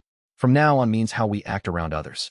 Do we keep playing it off as just friends in public like before, or do we openly act like the couple we are now? Amami-san, Nida-san, and Nozomu already see us as a lovey-dovey pair, maybe too much. But what about the rest of our classmates? Up until now, we were more than friends, but less than lovers, so we dodged or played dumb about it outside. But that's not the case anymore. I think we should just own it. Sure, the chatter around us might get annoying, but I didn't confess to you with half-hearted feelings, Omi. I don't want to flaunt our closeness, but there's no need, or desire, to sneak around either. And I don't want Omi to have to do that either. Maki, you sure? Owning it sounds easy, but it can get messy. I don't mind, but you'll probably get more jealousy thrown your way. It's fine. I'd rather not deal with guys picking fights over it, though. Especially since Omi's one of the most popular girls in our grade. The jealous stares and whispers are bound to ramp up. But, well, I'll cross that bridge when I get there. Got it. Then I'll act like your girlfriend in class 2 from now on. I'll ignore any guys calling me out, senpai or not. And if any girls ask if we're dating, I'll declare it loud and clear. Yup, counting on you. With our stance settled, we scarf down the rest of breakfast, sip our post-meal coffee to unwind, then leave the house hand in hand. Maki, let's stick together as much as possible today, okay? Yeah. Breaks, lunch, always together. The moment we step out of the apartment entrance, a cold winter wind blasts us. But with Omi pressed close, it doesn't bother me much. As promised, we walk into the classroom still holding hands, and Nida-san, who got there first, strolls over with her usual vibe. Hey, been a while since the shrine visit. How've you two been? Especially you, Class Republic, well, somehow managing. Morning, Nina. Any word from you? Not yet. Probably still sprinting here. Nida-san's eyes flick to our joined hands, then back up to us. Huh, so that's the vibe you're going with. Yeah, pretty much. Omi and I just talked it over. We're going all in. That's the plan. Maki, once you drop your bag, come over here today. Oh, sure. I set my bag at my desk, but don't sit there. Instead, I head to Omi's spot. My unusual move clearly tips off the other classmates. I can hear them murmuring guesses from a distance. Most seem to think, oh, figures, since we've been vague about it since the culture festival. It's not a shock, but for those not in the loop, it's still a mild surprise. Yo, welcome. Class rep coming over here feels kind of fresh. Oh, that chair's free. Sit there. Yeah, seriously. Thanks for the warm welcome. I hardly ever leave my back row seat, so just hanging out around Umi's desk feels like I'm in a whole different world. The front window seat, Umi's usual spot. She studies here, helps Amami-san and Nita-san, and chats with me on her phone during downtime. Hee, Maki, you're totally nervous, huh? Yeah, it's my first time doing this, so I'm not calm at all. Uff, guess you'll have to get used to it bit by bit. Want me to massage you to loosen up? No, that'd be way too embarrassing. No need to hold back. Umi's clearly enjoying our banter, and our classmates watch like it's some rare spectacle. Umi's never been humorless in class before, but she's usually the straight man. Her laughs were more wry or exasperated. Now, she's cracking jokes and giggling playfully, and with me, a guy from the same class, no less. Some of the boys who've, probably, had their eye on her look visibly bummed. It's not nice to think this way, but honestly, I feel a tiny bit smug about it. Phew, made it somehow? Umi Ninachi, I overslept hard. Good morning. Morning, Yuchin. You're sweating so much it's steaming. Hilarious. Morning, you. Here, use this handkerchief. Thanks as always, Umi. Oh, Maki-kun's over here today too. Welcome. Thanks for having me. Though it feels weird saying that as the guest. Now that you mention it, maybe. Oh, Maki-kun, that's my seat. So can I just set my bag there? Huh? Oh, sorry, didn't notice. No, you don't have to move yet. I'll just sit over here instead. That's fine, right, Umi? Huh? Hey, did you gain weight? Too much New Year's feasting. Oh, I can't hear you. Amami-san slips into our circle naturally, rounding out the usual chatroom crew, though our classmates obviously don't know that. No way, that's just too much. Maehara, you're overdoing it. I kinda get where they're coming from, but since it's come to this, I try to ignore it like Umi and the others do. Our homeroom teacher comes in, so I head back to my seat for now. But our class has this rule, set by the teacher, to reshuffle seats at the start of each term, so we'll be moving again soon. The method's the teacher's beloved lottery system. Numbers are randomly assigned to the seating chart beforehand, and wherever your draw number lands, that's your spot. Maehara, I like this spot. Back row low-key. Asanagi. Yeah, from there you could stare at me all day without anyone noticing, huh? Asanagi, perv. Maehara. Hey, I wasn't staring that much. Asanagi, that just makes you sneakier. Maehara, I won't deny it. I'd love to sit close to Umi, but I kinda like the distance we had too. Opposite ends of the room. Far enough that we'd have to shout to get each other's attention. Yet we'd hide our phones under desks, sneak messages, snicker quietly, catch each other's eyes, and look away awkwardly. Thinking back, it was so bittersweet. But that distance we started with shrank fast, and now we're clingy at home and school alike, physically and emotionally. Alright, next up's Maehara-kun. Yes, sir. I draw my lot ahead of the other four and write my name in the assigned spot. My new seat shifts from the aisle side to the second-to-last window seat on the opposite side. I'd have preferred the very back for the vibe, but it's not a bad spot overall. As long as I can still sneak messages with Umi like before, that's enough for me. Asanagi, Maki, nice spot you pulled. Maehara. It's decent, I guess. Asanagi. Then I just need to snag the seat behind you. Asanagi, roar my mighty arm. Maehara, that's super specific. Isn't that a long shot? Asanagi, nope, I've got this. Not exactly for this, but I built up good karma cleaning the house and picking up trash during break. Maehara. That's the logic of someone who blows all their cash on gacha and loses. But you okay? Joking aside, Umi seems extra hyped for the lottery today and casually picks a slip from the pile on the teacher's desk. She double and triple checks her number against the seating chart. Then she shoots me a smug, triumphant grin. The name, Asanagi, gets written right behind me. Maehara, for real? Asanagi, for real. Asanagi, honestly, I'm kinda shocked myself. Asanagi, crap, at this rate, I'll have to help out at home all the time now. Maehara, helping Sora-san's not a bad thing though. Maehara, your motives are way too shady. Still, the culture festival proved these flukes happen with lotteries, so I'll take it as a little stroke of luck. Having Umi right behind me, of all people, makes me pretty happy. And then, oh sweet, close to Umi again. And next to Maki-kun this time too. Weird how this stuff works out. I'm behind you Chin again. This spot's not bad. Not bad at all. Amami-san, Nita-san, and Nozomu draw their lots in a row, boxing me and Umi in. By the time the seating's fully set, I've somehow ended up smack in the middle of the class's most noticeable clique. Maehara, Amami-san, the others, and Nozomu too, huh? Asanagi, Maki. Asanagi, let's tackle the end of the year together, okay? Maehara, I'll do my best. I know from past study sessions that 3 of them struggle with grades, especially Amami-san and Nozomu. So I'll team up with Umi to make sure all 5 of us move up to second year together. Plus, I've got my own reasons to push hard at year end. I've already achieved my personal goal of becoming a couple with Umi, so next up is academics. As of the second term finals, My grades hover around 50th in the year overall. Point-wise, it's decent, and maintaining this wouldn't get me any flack from mom, but I want to boost my scores at year-end and climb higher. Maybe into the top 30, or even 20 if I'm lucky. The main reason ties into the class reshuffling system for second year and beyond. So, during lunch after the seat change, I decide to bring it up with Omi. Oh right, it's already that time, huh? Third term flies by so fast. It's been a long ride, but thanks for everything. Wah, don't say that like it's set in stone. That's mean. Hey, Ninachi, does class reshuffling really go by grades? Can I turn it around from here? Doubt it. Officially, all classes are normal, but starting second year, class 1 always gets stacked with top scorers. Lessons shift a bit too. Yeah, seems like it.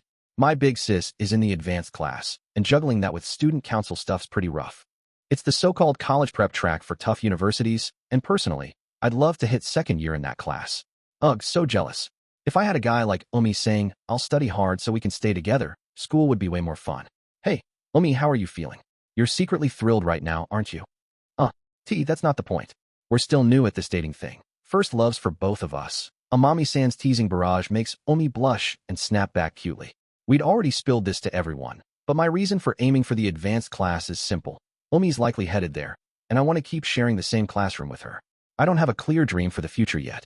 Growing up with dad around, top units or big companies never clicked for me, but I also don't want to drift aimlessly and burden mom more.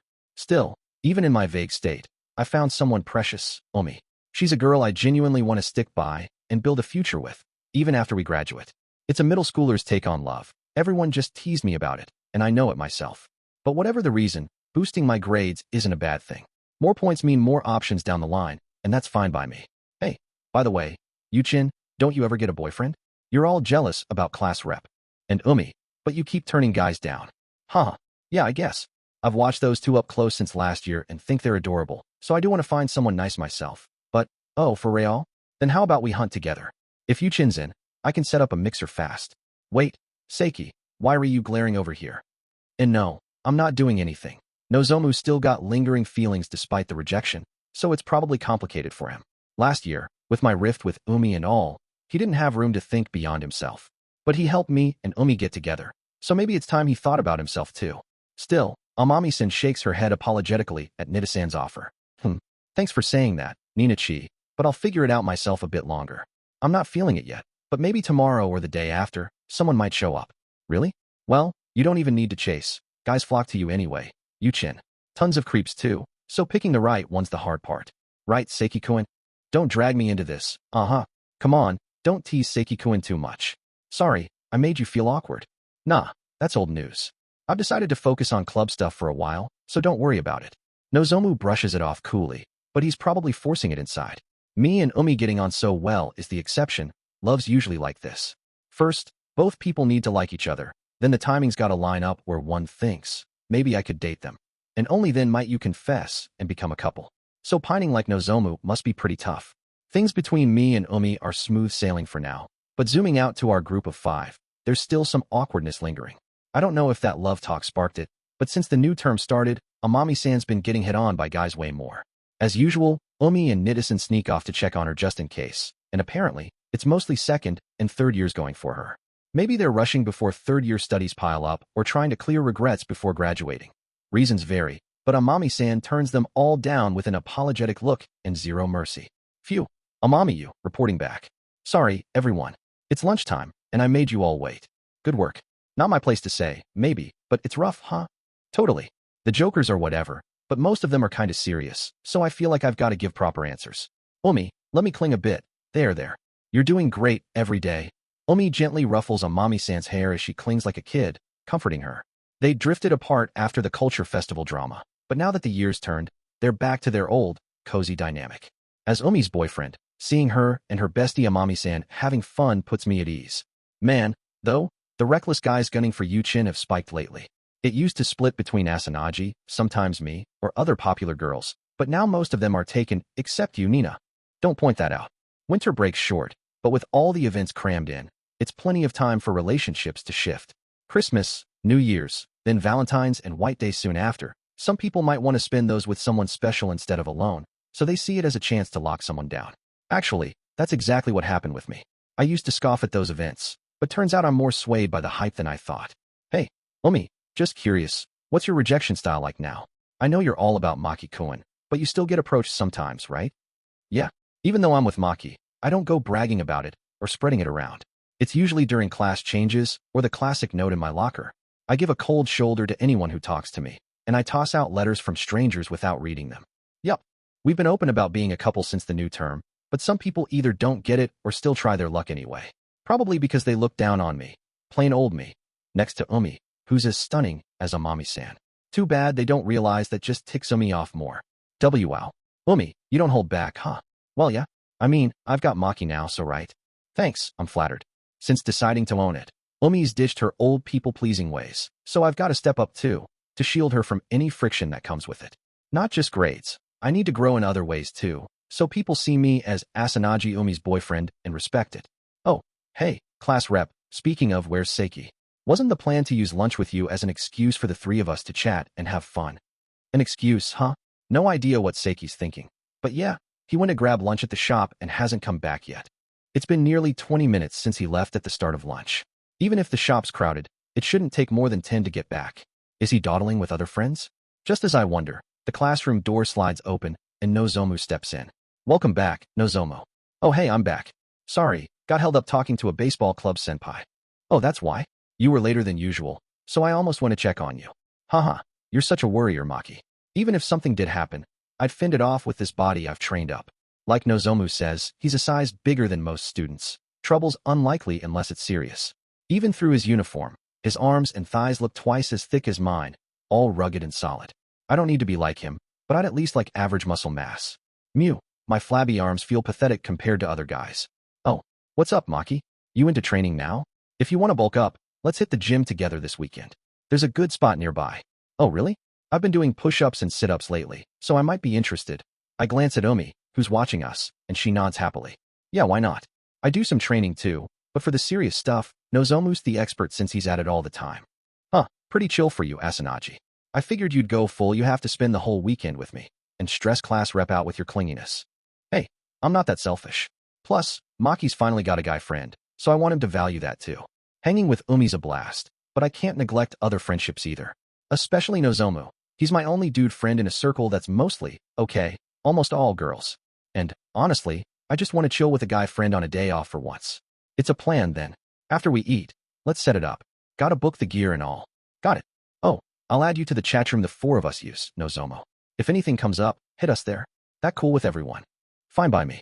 One more will make it livelier, and it's just Seiki. If Maki-kun says so, I'm good. It's Seiki-kun, after all. Do what you want, class representative O, and it's Seiki. Don't use me as the punchline.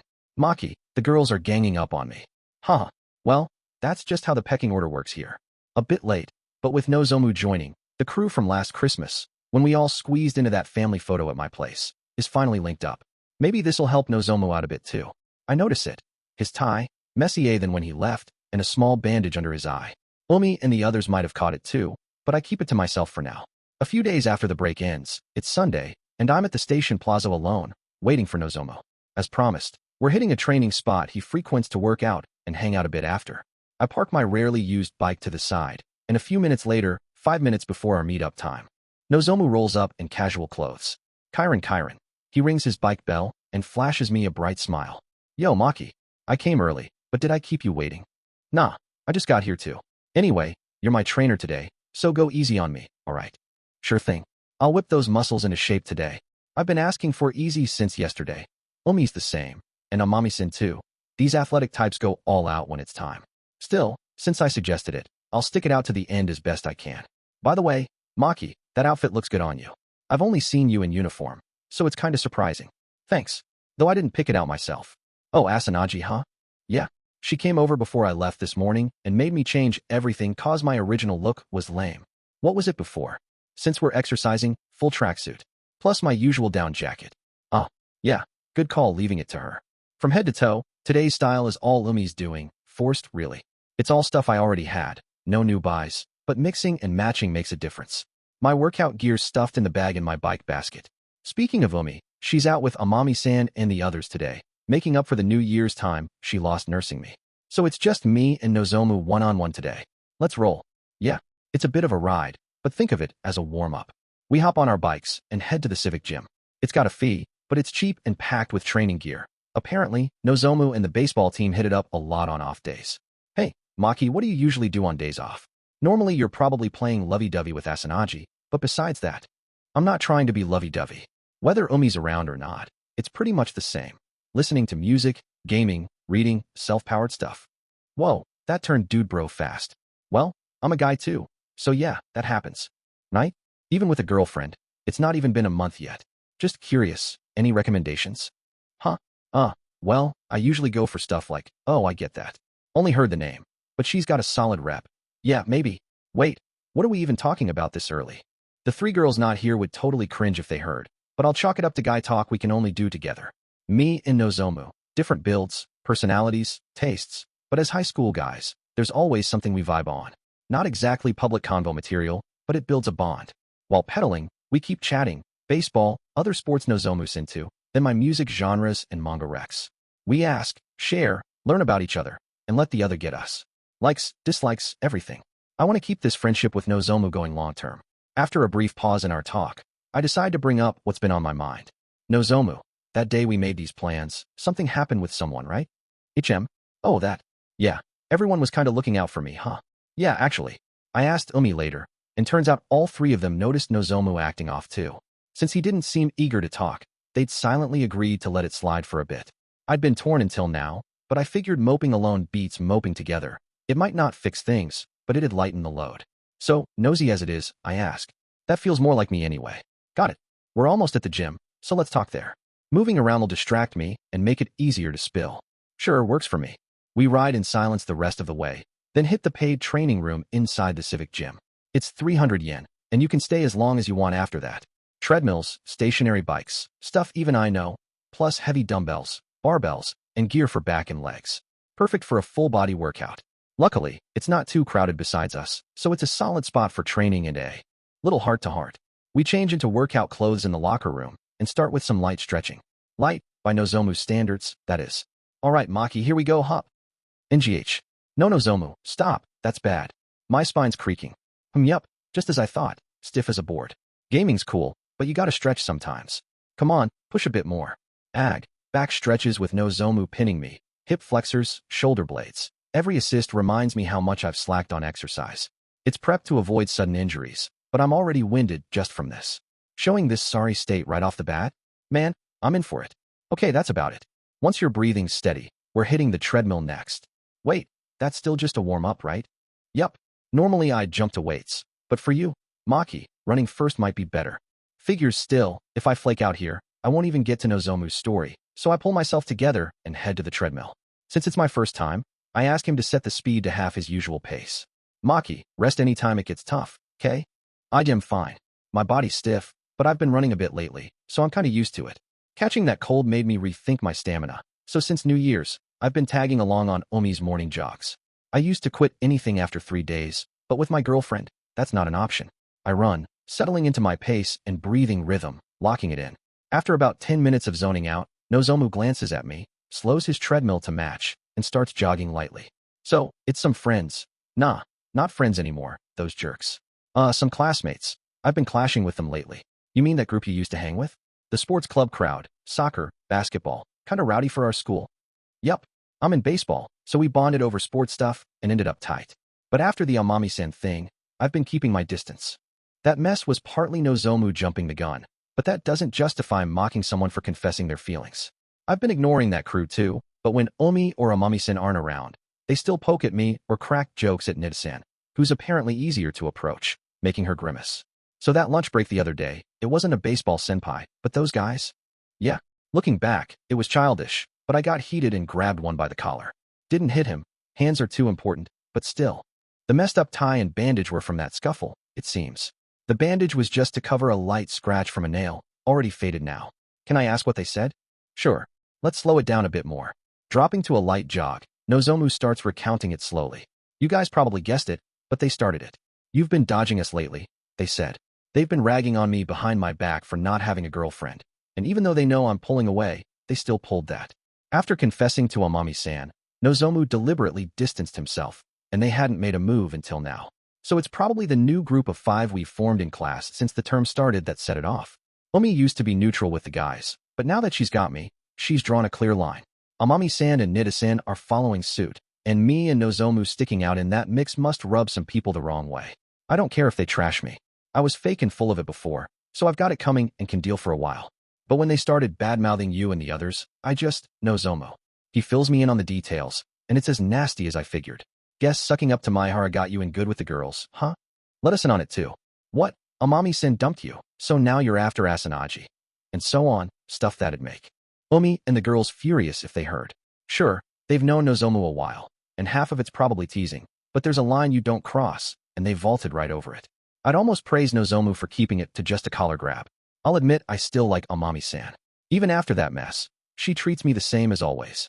Seeing her up close now, not just from afar, she's so much more amazing than I thought, and I ended up liking her even more. I get it. Amami-san's not just pretty, she's got a beautiful heart too, right? You might not know, Maki, but after the Christmas party last year, when we split up, the three of us, minus you and Asanagi, talked. Amami-san was crying the whole time, so moved that Maki-kun got to take happy pics with his parents. She did. I thought the three of them just went home after leaving me and Omi, but while we were walking back in the dark, that was happening behind the scenes. It's surprising, but also totally Amami-san of her. Her ability to cry for others is one of her best traits. Omi and I both know it well. Early on, I thought maybe I could use you as an in to get her to the party or something. But now, I genuinely want to be your friend, Maki. That's why I asked you to train together today. And you want to be proper friends with Amami-san too, right? Haha, busted, huh? Yup. You're not great at hiding stuff, Nozomu. Same as me. But that honesty's why he's still part of our group, and why Amami-san can see his good side too. I mean, if I could date Amami-san, I'd be over the moon, you know? But even if that never happens, I'd still want to be friends and get along. Studying at your place, eating lunch at school, while joking around. I haven't done stuff like that much since starting high school. All those guys cared about was mixers, girlfriends, or girls from other schools. Finding a fun crew only for those jerks to butt in with trash talk must have been a real pain for Nozomu. So that's the gist of it. I got serious, and they backed off a bit. Should be fine as long as I keep an eye out. Gotcha. Then we can keep being ourselves? No sweat. Exactly. Alright, enough about those losers' petty jealousy. Back to the warm-up. 30 more minutes. Let's sweat it out. Then a quick break before we hit dumbbells. Yes, sir. I'm glad if this clears some of Nozomu's fog. But with school tomorrow and no mercy in sight for this workout, I'm definitely in for muscle soreness. From the Monday after break, Nozomu's basically part of our circle. Baseball club keeps him busy, so that comes first. But him joining has noticeably cut down the nosy stares, which feels huge. Hey, everyone. Oh, class rep. Just as I thought. Totally wiped, huh? Morning, Nida-san. Ow, hey, don't poke there. It hurts. Nitsan, the last of us 5 to roll in, jabs my side. I overdid it with Nozomu yesterday, and sure enough, I woke up with killer muscle aches. But do they all, Omi included, have to mess with my sides? She's subtly at it from behind me right now too. Nozomu says he picked a light routine, so knowing there's worse out there makes me a little nervous. Still, I plan to keep training with him regularly. Long road ahead, but I'll push through. Hey, Nina-chi, you're later than usual today. What's up? You're always waiting for us, but you messaged go ahead out of nowhere, so I got worried. Nina, don't tell me something happened. X-related. Yeah, bingo. Ran into him on the way here. Kept pushing to hang out again, and shaking him off took forever. Probably tied to that run-in at the family restaurant last month during my dinner with Dad. He ditched her for another girl and ghosted, effectively dumping her. But now he's crawling back today, it seems. That's awful. Same here, Maki-kun. That guy's the worst. Scum. Not my place to say, but that's kinda too sleazy, even for me. Our reactions vary, but Omi and Amami-san come down hard. He must be super confident in his looks, but even Nida-san, who's loud about liking hot guys, draws the line at that kind of dishonesty. Yeah, you all get it. He's good-looking, totally my type face-wise, but his personality, ugh. I'm trying, but finding a decent guy's tough. You focus too much on looks, Nina. I get that's important, but try looking at other stuff too. Coming from Omi, who picked me as her boyfriend, that's got weight. I don't think I'm much in looks or personality, but Omi liking me, including those flaws, makes me happy. Looks and heart both matter. Nida-san knows that, but it's tricky for her. I know that, but, early on, everyone's good at faking it, right? The slick ones hide their real selves best. There are good guys, but they've got tons of competition, and I'm not enough to elbow in. Really? I think you're plenty cute, Nina-chi. Right, Omi? Huh? Well, hey, we're buddies, say cute, Asanagi. It's just polite flattery for us. Come on, you two guys too. Acting like that, you'll never get popular.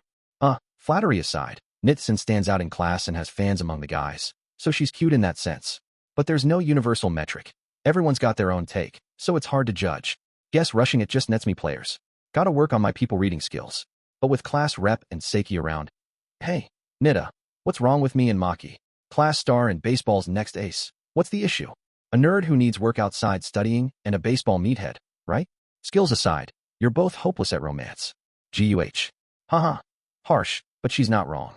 I got lucky with timing, and Nozomu crashed and burned with Amami-san. No excuses. Anyway, that's done.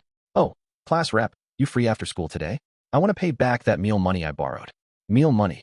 Oh, right, that happened. Tying back to earlier, I recall covering Nitsan's bill at last month's dinner with Dad when we bumped into her. It wasn't much, and with New Year's cash from my parents, I'm not hurting, so I wasn't planning to chase it. But Nita-san probably hates owing anything too long. Dragging it out and letting it slide's no good, and money's always nice, so I'll take it. Umi, that's the plan today, cool? Yup, just get it back quick. Before moody Nina changes her mind. Even with no plans, I'd usually hang with Umi, so I check with her just in case. Amami-san smirking at us from the side, but whatever. Got it. Then I'll wait at my place after school, bring the cash then. Oh, sorry. I overspent New Year's shopping, so I'm short on cash. Can I pay with this instead? Nita-san pulls out not money, but a few coupons stamped, 1,000 yen free. They're from that same family restaurant we met at, no less. My folks won these at the shopping district's New Year's raffle and got a bunch. It's not cash, but if I treat you with them, we're square, right? Technically, yeah. So, I'm eating out with you, Nita-san? Guess so. Kinda hate it, but yeah. Oh, and these can't be given away, says so right here. She shows me the back. No transfers or resale in fine print. Probably an anti-scalping rule, and personal swaps might not get caught, but for ethics and form, Nita-san treating me with them makes sense. But that brings up another issue. No way. Yeah, figured. Before I can check, Umi shoots it down fast. Sure, it's just friends, and she knows the context, but no girl, especially jealous Umi, would be cool with their boyfriend eating out with another girl. She might not talk to me for days if I did. If that's the deal, why not come along, Asanagi? I just want to clear my debt to class rep. I don't care if his girlfriend tags along. Not treating you, though. Yes. Totally unrelated, but I want to eat with Ninachi too. That place is pricey even at lunch. Mom hardly takes me. Let's all go. It'll be way more fun. That just shifts the spot to a fancier family restaurant. But it's the same vibe, and no one gets left out.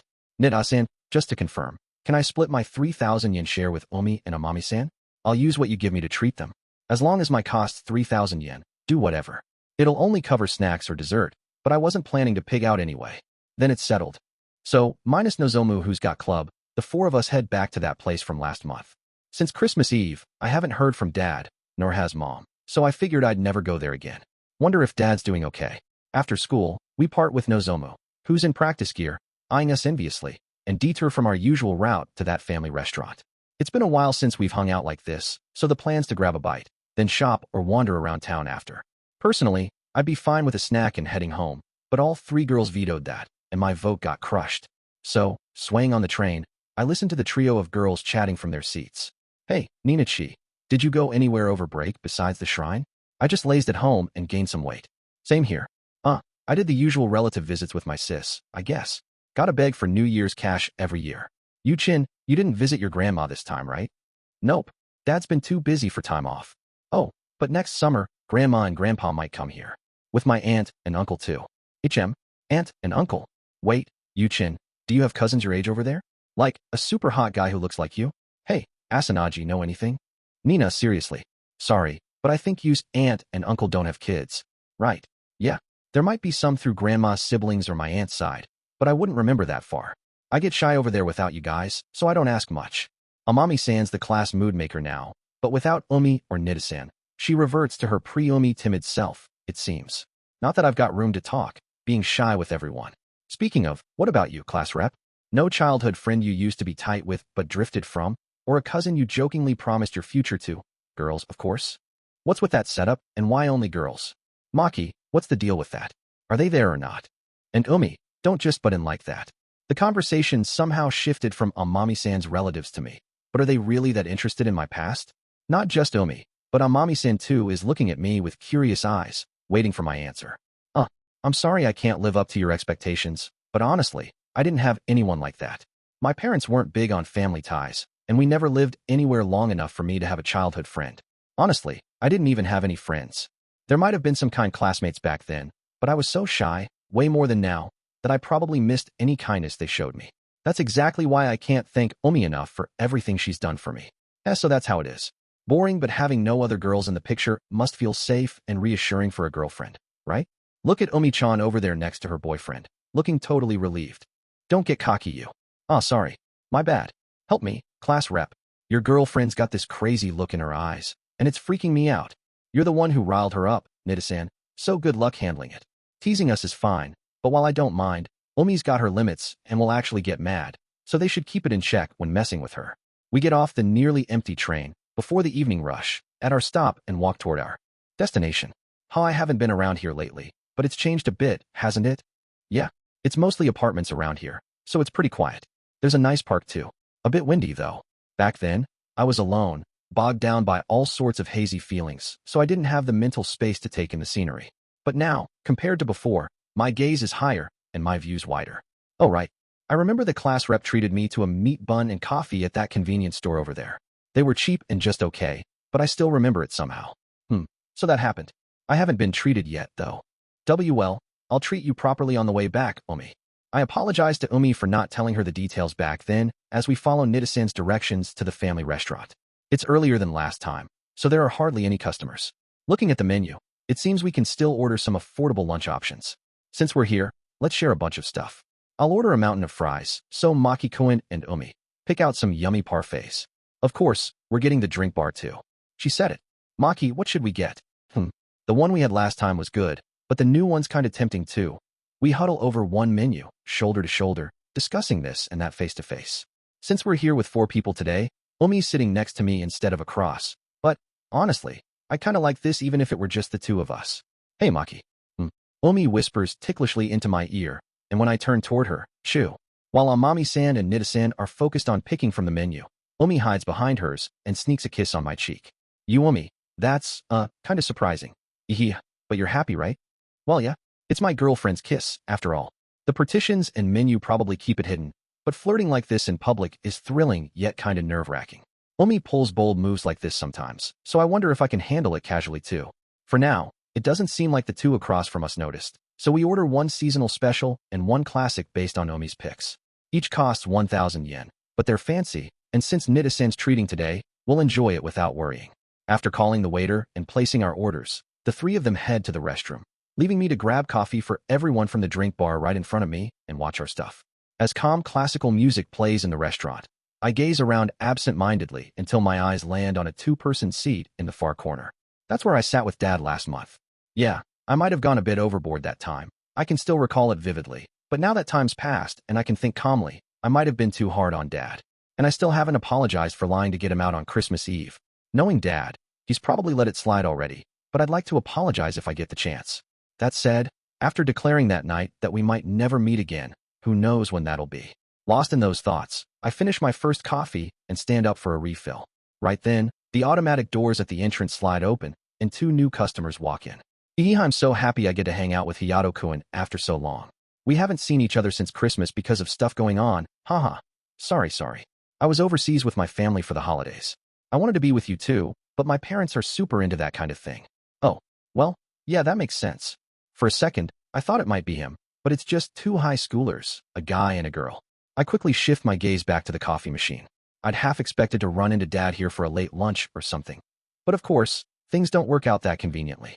I toss a sugar cube and plenty of milk into my cup, then hurry back to my seat just as the 3 of them return from the restroom. It seems less like a bathroom break and more like fixing their hair and clothes messed up by the wind on the way here. I got my hair quickly brushed by Omi's hand when we arrived, so I'm fine. Maki, sorry for the wait. You okay? Nothing happened. Yeah, nothing much. I just remembered this as the spot where Nida-san sat when she was struggling with the bill. Class rep, you don't need to bring up memories like that. Hurry up and sit down. Mid-sentence, gesturing with her chin for me to sit, Nida-san freezes, staring at something. Nina-chi, what's wrong? Standing there's gonna block the staff and other customers. That's my ex. Huh. The guy in that couple by the window. He's the jerk who ditched me. Well, that's some coincidence. The 3 of us, minus Nida-san, exchange quick glances, decide to watch for now, and huddle back to our seats, keeping low with Nida-san like we're hiding. Sorry for the wait. Here's your mountain of fries, seasonal fruit-loaded parfait, and very berry strawberry parfait. Customers. Oh yes. Sorry, just set them there. Thank you. Our food arrives just in time, so we start nibbling while observing Nid-san's so-called ex, before the parfait ice cream melts. Might heard about him, but that's him, huh? He's definitely got the face and build Nina likes. Not really my type, though.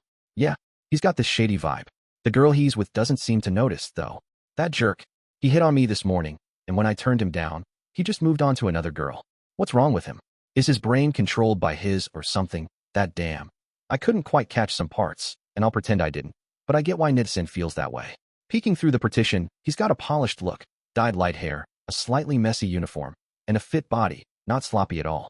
If he's wearing a mask, I can see why someone like Nid-san might have fallen for him.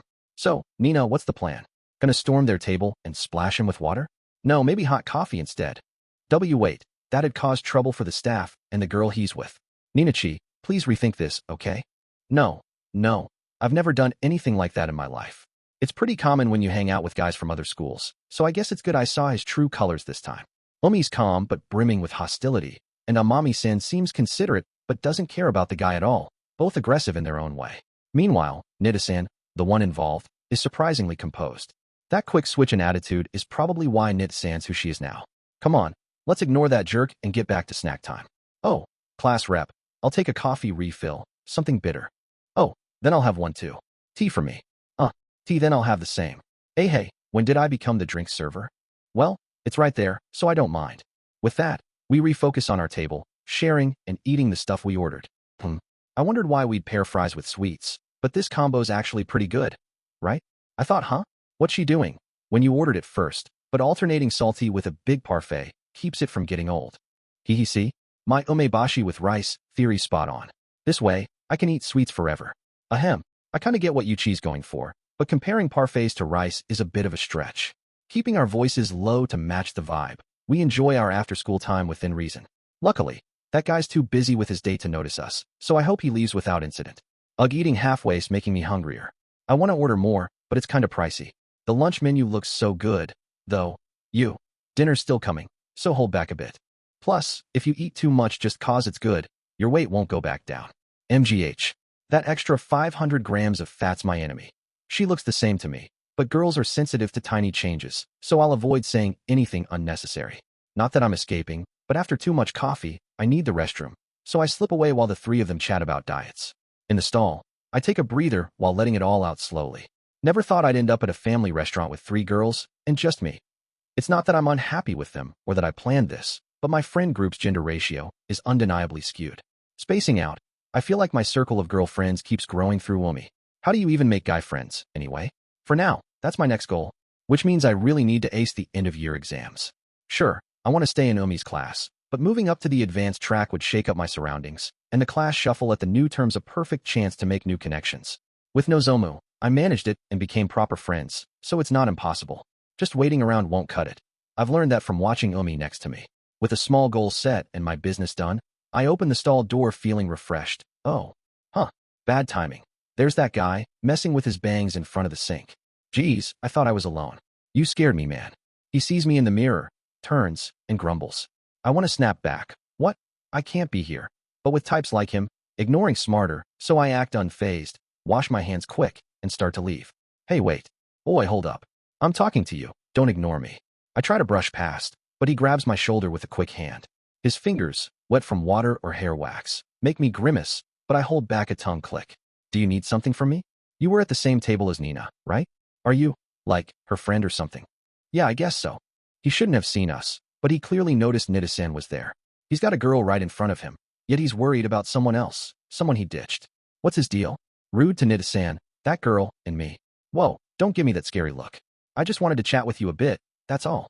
No thanks. I'm leaving. No, just a tiny SEC. I just want to ask one little thing. After that, you never have to talk to me again. Can you let go of my hand first? Oh, my bad. Got carried away. What's he up to? He's all grins now. Totally different from when he first saw me. No idea why he's playing nice or what he wants, but he's one of the most annoying people I've ever met. So what is it? Yeah, honestly, I don't care about Nina anymore. But, with that, the jerk, as Nida-san calls him, flashes a smarmy, or maybe sleazy, grin and says, "Those 2 girls, Nina's friends? Are they already dating someone? Is this a free pass to punch him? I won't, but still. I had a bad feeling when he stopped me, but hearing exactly what I expected just makes me dumbfounded instead of mad. Pathetic. Huh. Goodbye. I cut the conversation short and leave the restroom fast. I think he muttered something as I left, but I can't understand the words of a guy whose head's controlled by, again, Nita-san's words. Getting back late made Omi and the others notice something happened right away. Nina, coffee's good, right? Nah, how about juice? It stains, and it's sticky too. Then I'll go evacuate the girl he's with. Wait, you're all getting way too into this. It feels like they're already set on splashing him, but if we start it, even with water, we'd be the bad guys. It's unfair, but we can't just resort to force, and it'd bother the restaurant. If we're doing anything, we leave, lay low till night, and ambush. No, just pay and get out. Ugh, why's my luck this bad? Sorry, class representative, you got dragged into some weirdo's mess. Well, I got my money's worth already, so let's just head out. Yeah, it's open year-round, and if we've got free vouchers, we can come back anytime. Yep, next time, I'll save up my allowance, and we'll all eat till we're stuffed. And Nina-chi, you're not at fault, so don't make that face. We've finished all the food and drinks from the bar, so we call the waiter to settle the bill. It's been less than an hour, so it feels short, but we can make up for it somewhere else. All right, I'll handle the bill, so class rep and the others head out first and wait, maybe by the parking lot. It might take a little while. Got it. Nina, don't overdo it. Nina-chi, go for it. I'm not sure what she'd need to push for at the register, but we follow Nitsan's lead, head down the stairs, and wait in the parking lot below, or pretend to, circling back to watch her from the front. Nitsan slowly approaches the chatting high school couple. The guy's face stiffens. The girl looks confused. He's saying something excuse-like to Nitsan. Oh. Nitsan pulls out something she'd hidden behind her back, right in front of him. And that's where we head back to the spot as promised.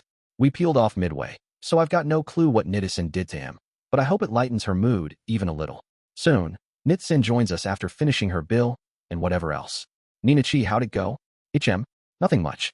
I just said, next time you mess with my friends, I'll hit back with everything I've got.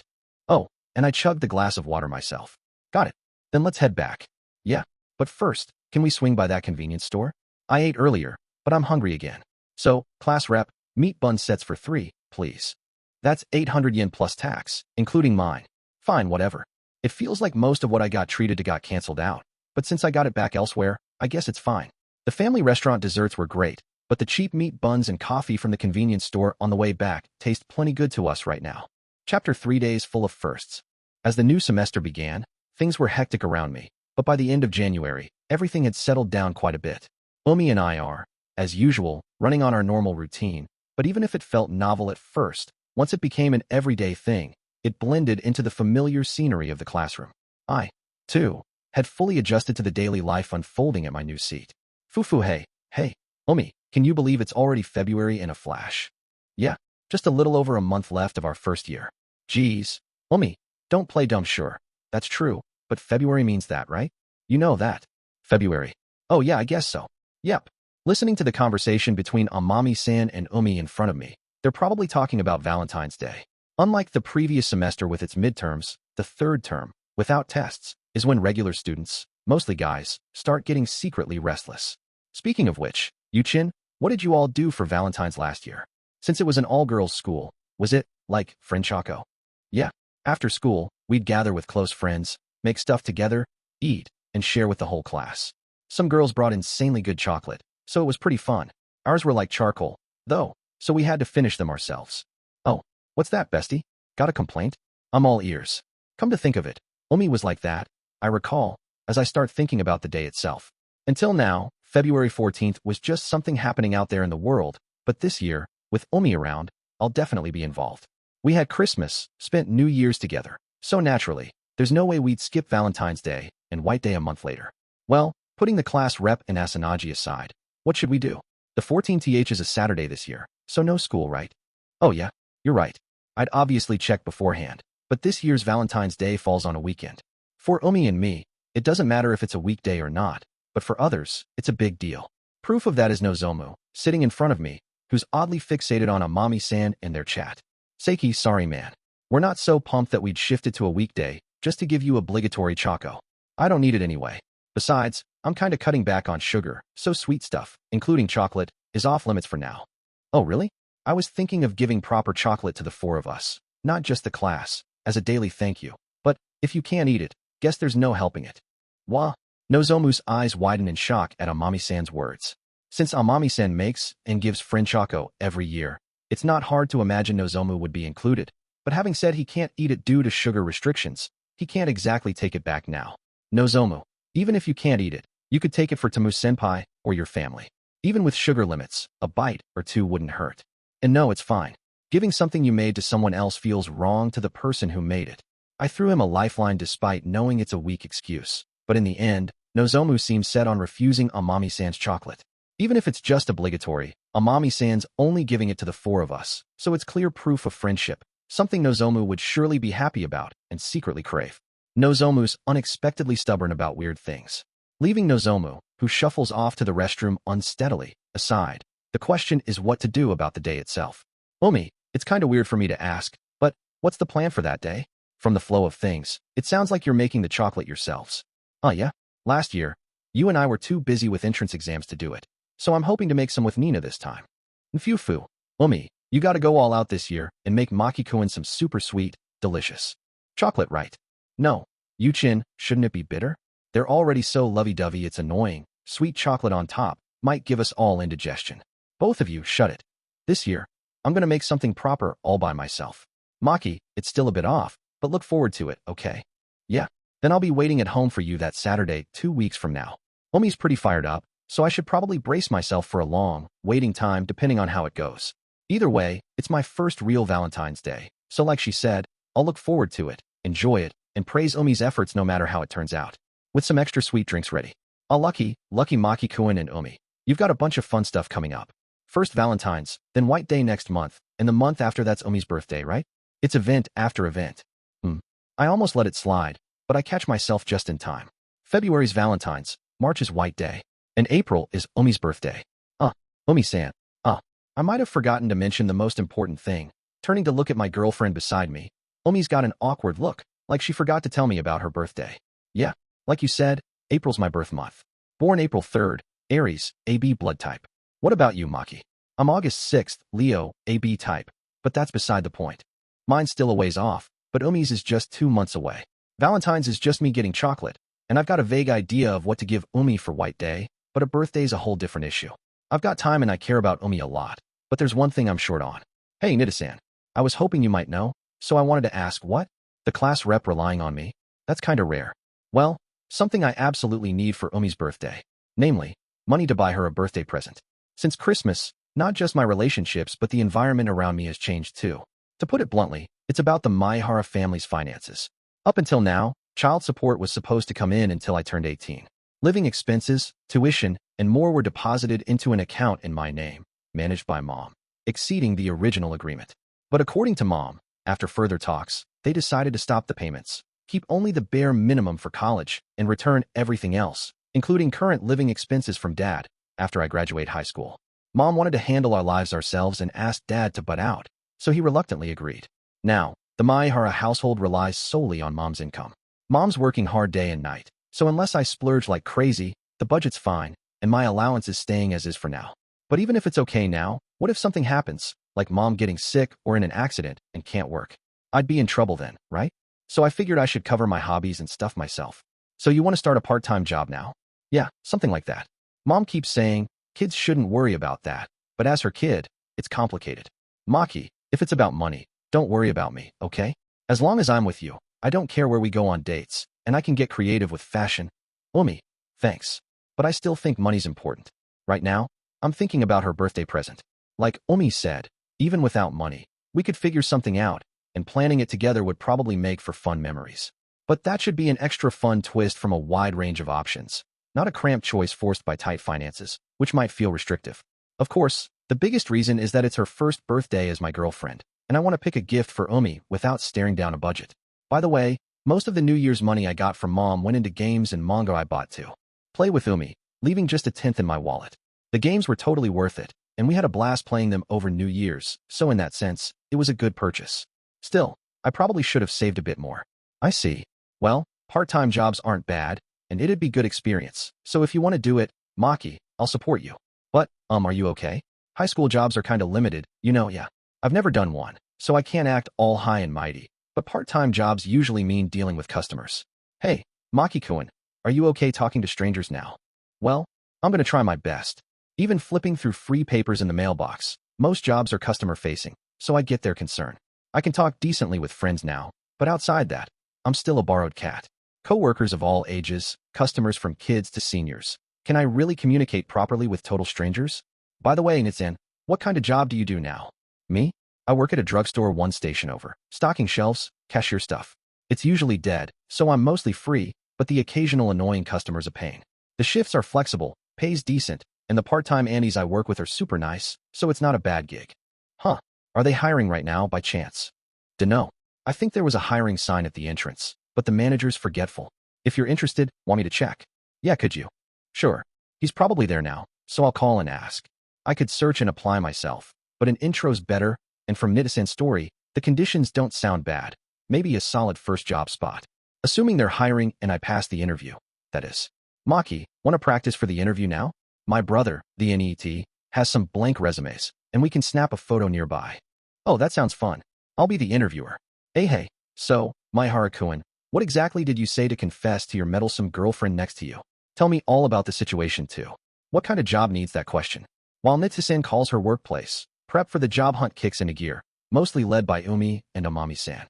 Even for a student part-time job, you've got to find a listing and book an interview, write a proper resume and bring it, and get hired by the employer to start working. It looks simple, but there's a lot to do. I act like I know the world, but I'm still just a clueless kid. Yes, that's right. My friend, acquaintance is looking for a part-time job, so I called to see if you're still hiring. Oh, I see, got it. Okay, I'll peel off the sign next time I'm on shift. Yep, thanks for your hard work. And jobs don't come that easy either. From that vibe, they're not hiring. Yep, they were until recently, but they just took someone new. I guessed from Nitasan's tone dropping mid-call, but things don't line up that neatly. So, the part-time job issue hits a snag for now. Maki, my birthday is fine, so let's take our time finding a job. Money is important, sure, but studying is a student's main gig, and you've got that big goal of aiming for top ranks in the year-end exams. Yeah, Maki-kun. Omi's birthday comes next year and the year after, but this year with your precious girlfriend in the same class is once in a lifetime. You're right. I don't plan to slack on studies for a job, and I'm working hard now, but depending on the workplace, it could still affect me. For this year's birthday, I'll do what I can with what I've got, and next year, when I've got more leeway, I'll give Omi a gift with gratitude for both years. Her first birthday as my girlfriend matters, but I should think about what Omi prioritized too. Got it. Thanks, Omi. Can I take you up on that for this year? Yeah, sure. Well, if an amazing job pops up later and you get hired super fast, I might rethink it. But even without that, I'm happy as long as you're there to celebrate with me. In return, you've got to stay with me all day. Gotcha. Then that's the plan. Yep. Hey, it's a promise. I don't know what Umi's birthday 2 months from now will be like, but I want her to keep smiling peacefully, like she is right now in front of me.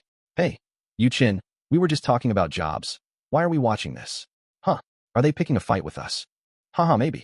We don't have lovers planning this hard for our birthdays. After all, sorry, it's fine to act all couple Y, but getting lovey-dovey and ignoring everyone else might be a problem. Seeing Amami-san and Nita-san's troubled faces, plus Nozomu's half-exasperated look as he returns from the restroom, my face flushes red hot. Umi, let's save the rest for after school. It's Friday today, perfect timing. Oh yeah? Right, we're together late today. Shelving the earlier talks for now, Umi and I focus on classes until the end of the day. After school, teased by Amami-san and the others, Umi and I head home alone, spending our usual unchanging weekend at my place. Maki, I'll leave the dry laundry here, okay? Yeah, thanks.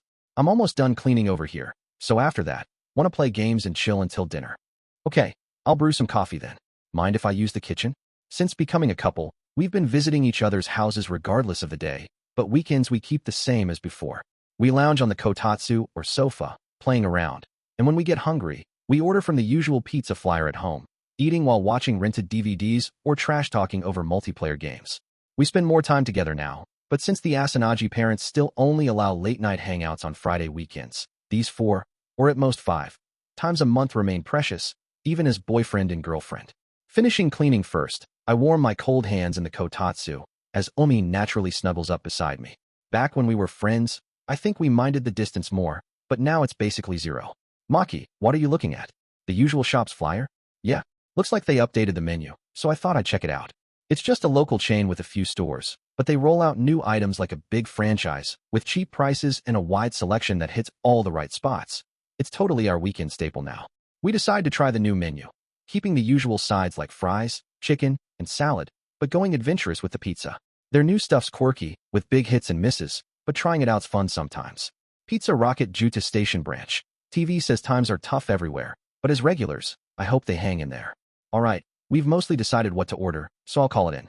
Hey, Omi, you're still staring at the flyer. What's up? Still hungry for something? No, that's fine. Just something caught my eye.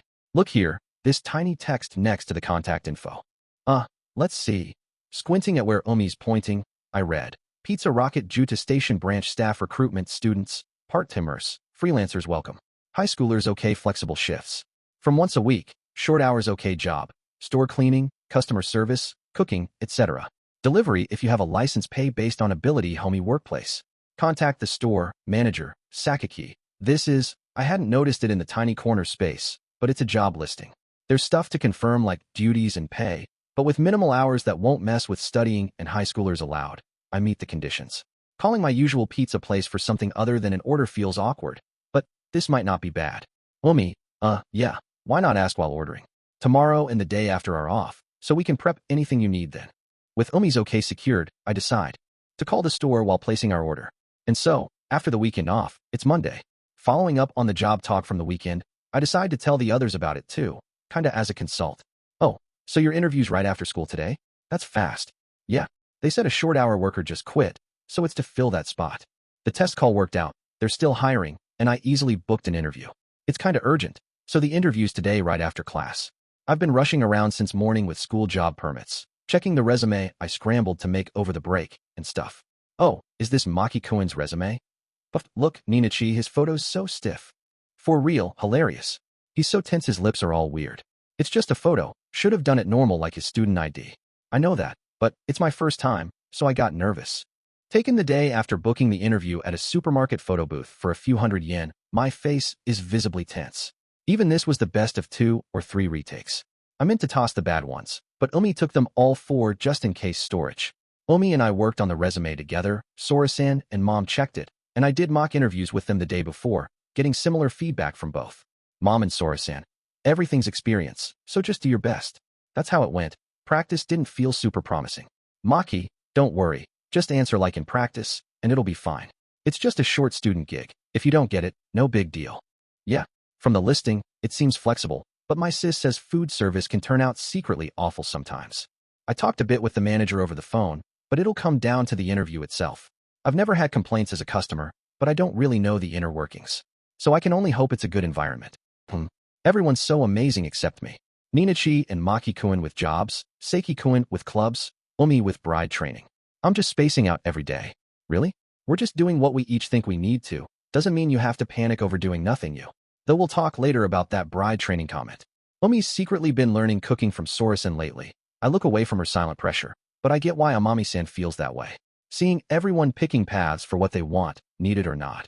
It's easy to feel left behind and anxious. Even if it's just an illusion and we're all just fumbling short-term. Then how about you try a job too, Yuchin? For social experience, like waitressing at a family restaurant or raking in cash from otaku types like the class rep at a maid cafe.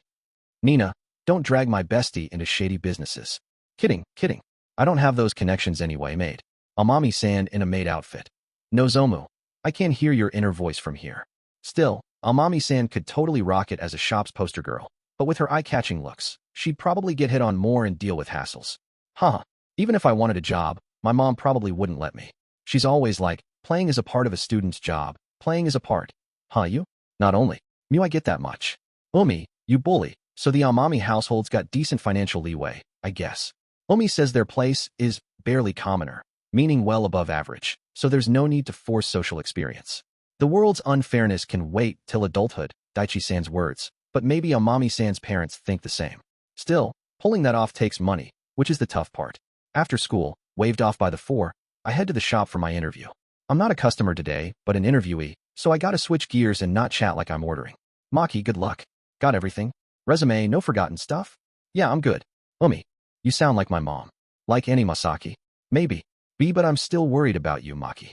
I part with Amami-san, Nita-san, and Nozomu at the classroom, but Omi tags along a bit more. I was the nervous wreck during class, but now it's totally flipped. Seeing my face stiffen as the time nears, she's worrying more than I am, like it's her own thing. Not the time to think it, but that part's really cute. All right, Omi, I'm off. Yeah, see you. I'm heading home today, but let me know when you're done. Got it. We walk hand in hand to the split, parting at the underpass intersection. Glancing back on a whim, I see Omi looking too, giving a small wave, and it makes me chuckle a bit. We're so alike in stuff like this, me and Omi. All right, here we go. Boosted by Omi's figure, I step into Pizza Rocket Judah Station branch, my regular pizza spot, after a while. It's been ages since I came in person, but the unique vibe, the mix of fresh dough, cheese, and spice smells, hasn't changed. Oh, welcome. Huh. Wait, Maehara-kun? No sale today, coming in's rare. Hi. Always thanks for your help. Greeting me at the counter is the familiar female worker who usually delivers to my place. If I recall her delivery name tag, it's Nakata Emi-san. A bit older than us, probably a college student. Actually, I'm not here to order today. I'm here for the part-time job interview. Is the manager in? Oh, right, I was told. There's an interview today, so cover the shop, okay? Hey manager, the interview kid's here, what do we do? Yelling that, Nakata-san heads into the kitchen. I wait there, resume in hand, until a stocky guy, presumably the manager, comes out in place of Nakata-san, who'd disappeared into the back. Hey, nice to meet you, Maehara-kun. I'm Sakaki, the manager here.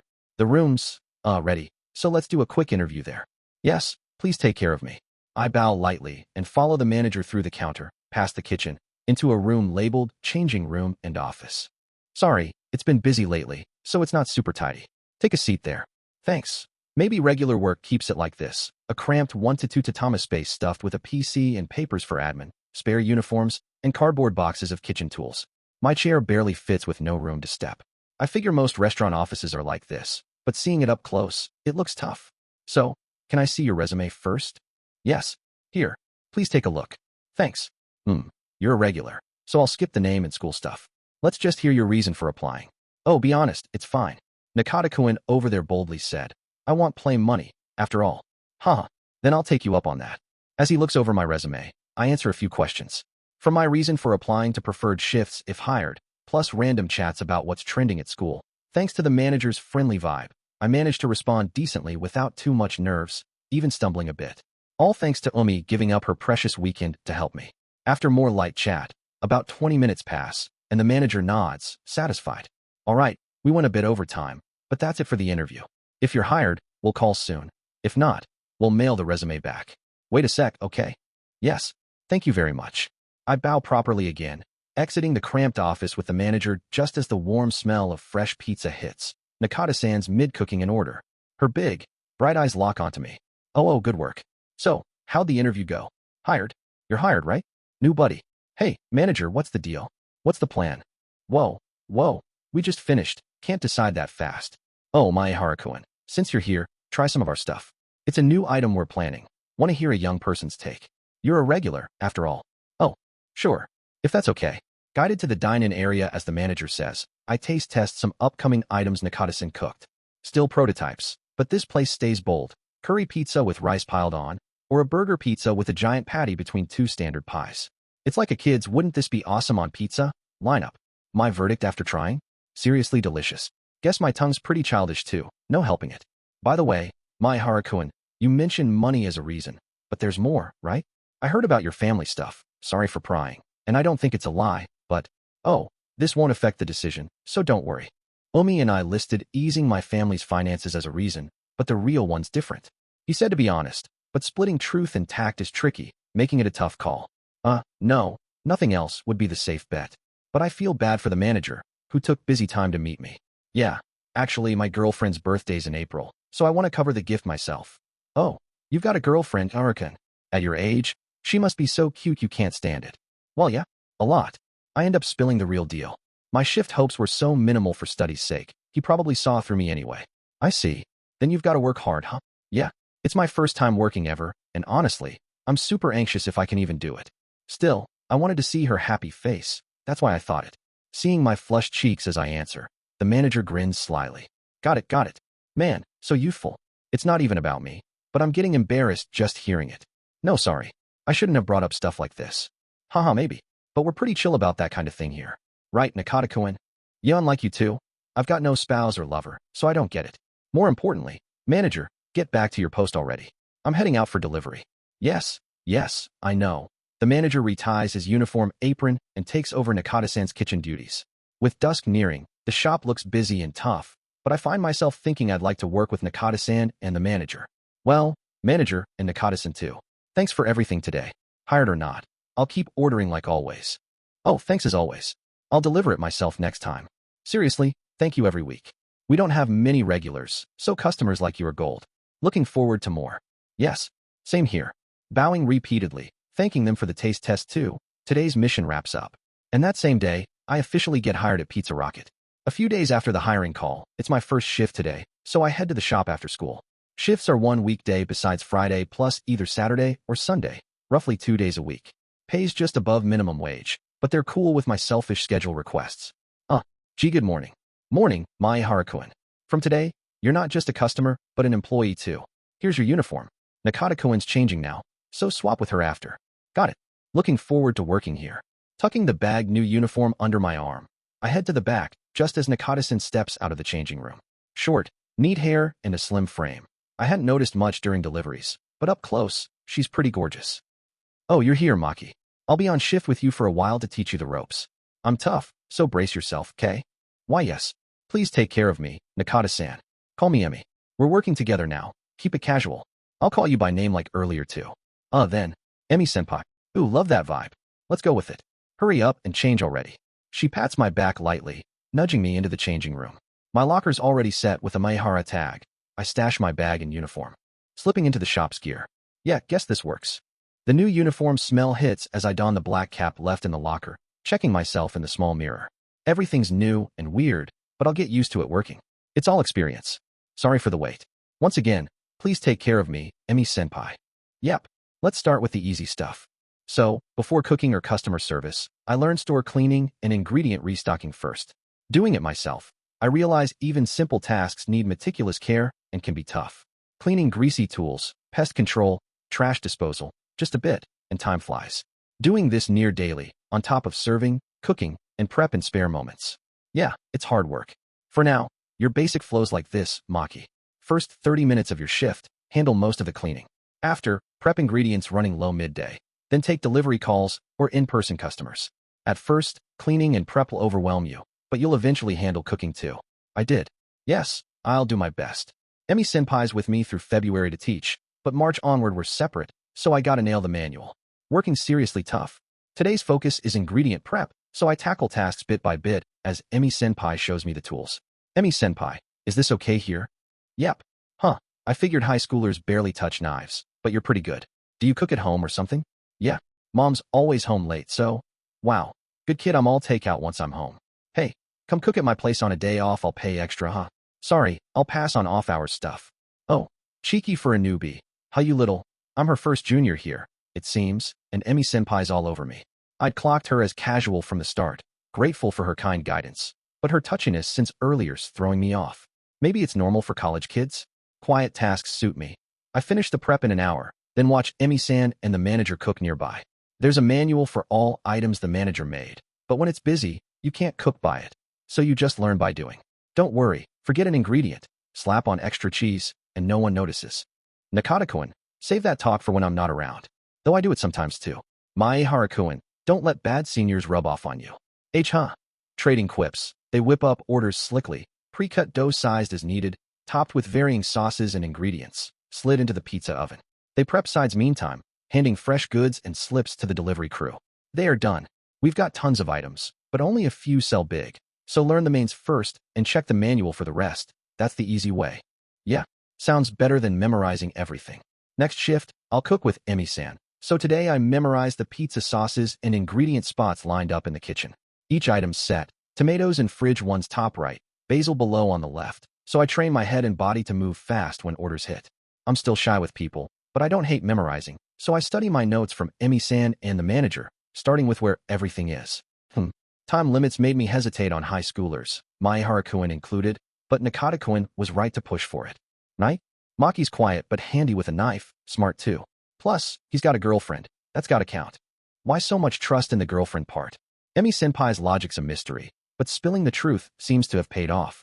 The manager said it wouldn't sway hiring, but he can't ignore Emi-san's take on my work either. The world's mostly unfair, but sometimes it swings your way. Maybe it's not so bad after all. Finishing phone orders, we three take a breather when ding-dong. The chime rings, signaling a customer. Oh, perfect timing.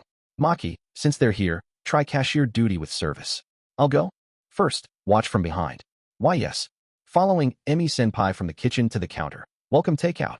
Welcome. Wait, huh? My first customer service gig. I'm tense stepping up, but across the counter's a familiar face. Maki-kun. Hey, we came. Oh, the class rep in uniform, working. Kind of funny. Yo, my first customers are Umi and the usual trio of girls. They knew today's my shift, so I half expected it. Relieved, but a bit let down too. Oh, what's this? These girls your school pals, Maki. Yes, all three are my classmates. You could have told me you were coming. Sorry, Maki-kun, we thought teasing might be bad, but we all got curious. By the way, the person next to you's a senior? She's super pretty. Amami-san asks with a teasing smile on purpose. And Umi sighed, eyeing me with a scary stare. Hey, I'm Nakata, starting today as this kid's mentor. College sophomore, 19, boyfriend applications open. Oh, really? So pretty yet. Oh, I get it, class rep, that's why? All that good conditions talk, but this was the real goal, huh?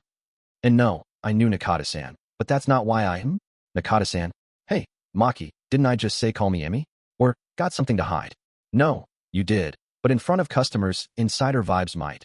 Amami-san's joking opens the floodgates. Nita-san and sharp Emi-senpai pile on. Umi's muttered idiot stabs my ears, and, somehow my heart. I didn't do anything wrong, I swear. Anyway, since you're here, order properly. Here's the menu. Thanks you Umi, come on, let's have Maki-kun make it. What'll it be? Geez, you're all so shameless. Fine, teriyaki chicken. Got it. I'll prep it now, so sit over there and wait a bit. Taking their money and ringing it up as Emi-senpai taught. My first customers being friends makes it casual, but that lets me take it slow, which helps.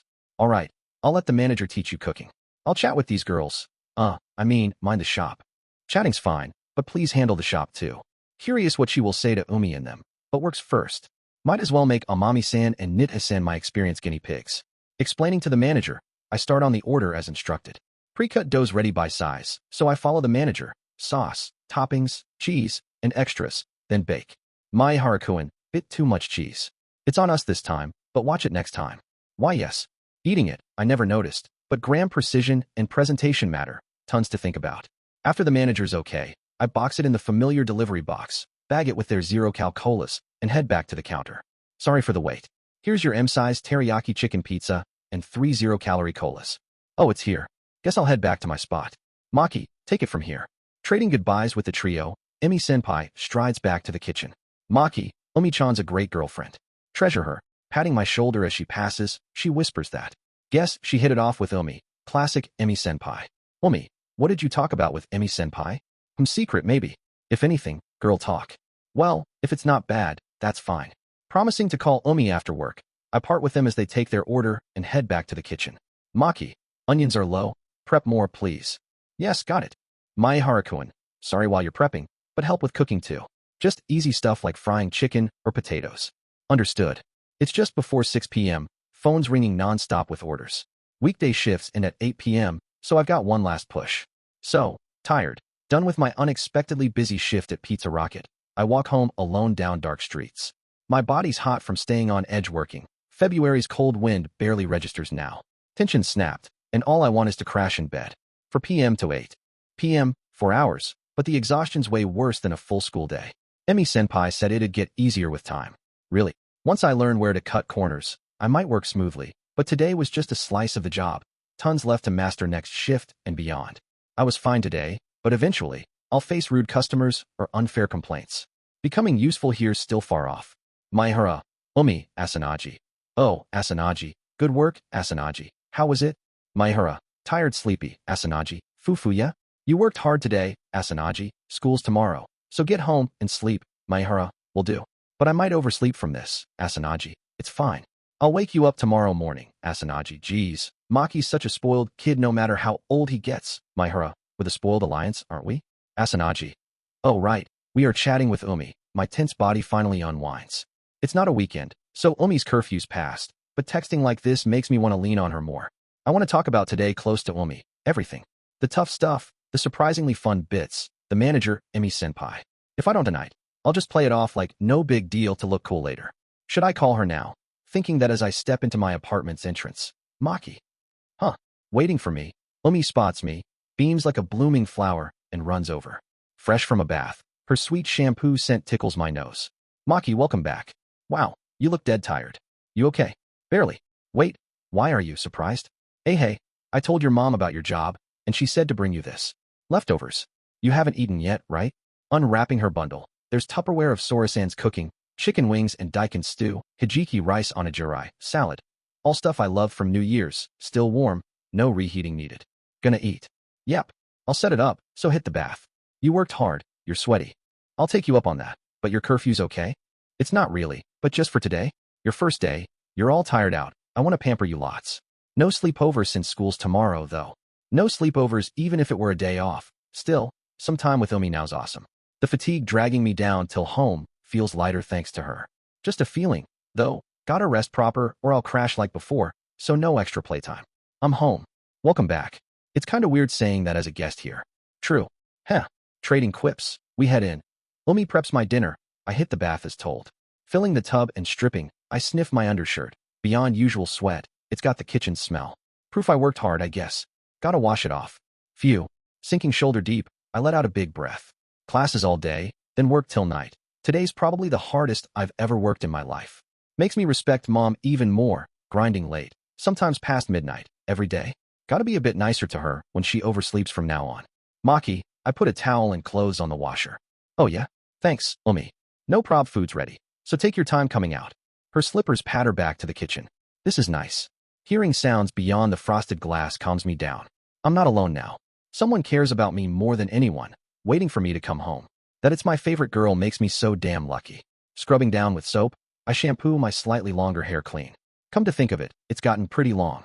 Rinsing the suds, I check my bangs over my eyes. Usually I'd wait longer to cut it, but with the job, maybe I should hit the salon soon. Hate people touching my hair, though, so I avoid it unless I have to. Oh, smells good. Done bathing. I change into the pajamas Umi left and head to the living room. Her prepped food's delicious aroma greets my empty stomach. Oh, you're all fresh now. Food's ready. Let's eat together. Together? Wait, you didn't eat yet. Nope. Well, I nibbled a bit, but I didn't want to eat alone while you were working hard. Couldn't stomach much. But prepping this got me starving. Hey. Rubbing her belly, Umi blushes shyly. I thought the portions seemed big, maybe Sora-san planned for us to share. Proof's in the 2 plates, perfectly split. Got it. Eating alone in front of you'd be lonely too, so let's eat together. Yup. With Umi's reheated dishes plus instant miso soup we made, our little dinner starts. Usually we order out when eating together, so home cooking here feels fresh. This is good. Right? The meat's tender, and the vinegar keeps it light. Goes great with rice too. Yeah, this onigiri's tasty. Oh really? I made that rice, actually. Well, I just cut stuff. Mom seasoned and cooked it in the rice cooker. But I shaped the onigiri myself. Oh nice. If it's good, I don't care who did what. You won't get mad if I say the shape's messy? Come on, give me an honest take. Don't dodge. It's got, love in its shape. Taste too, of course. Fail. Ow. I tried avoiding lies, but Umi's creepy blank smile and forehead flick hit me anyway. Swear I wasn't mocking her. Knowing she shaped it made it taste better, honest. Girlfriend or not, communication's still tough. Geez, stop goofing and eat already. I gotta head back soon today. Yeah, I need to crash early too. She says I don't need to walk her home tonight. So after eating, it's just sleep prep. Work fatigue and a full belly from good food. I could knock out any second. I got to tell Umi everything over dinner, so nothing's left undone today. Maki, I'm heading out soon. Yeah. After cleaning up and chilling at the kotatsu for 30 minutes to settle, I see Umi off to the entrance. Maki, this is far enough. Yeah, take care. At the door, we slowly untangle our linked fingers. Like always, being with Umi makes me think just a bit longer. A bit more time together, holding hands, chatting and laughing about nothing. A bit more of my favorite person's warmth, soft skin, scent. I know too much selfishness is bad, though. Umi, thanks for today. I feel ready for tomorrow now. Fufu, you're so dramatic, Maki. But I'm happy you said that. Thanks for relying on me too. One last hug to recharge on Umi till morning. She's turned me into a total softie, but just with her, that's fine. Maki, next week's Valentine's, huh? Oh yeah, it's that time already. Time's flying.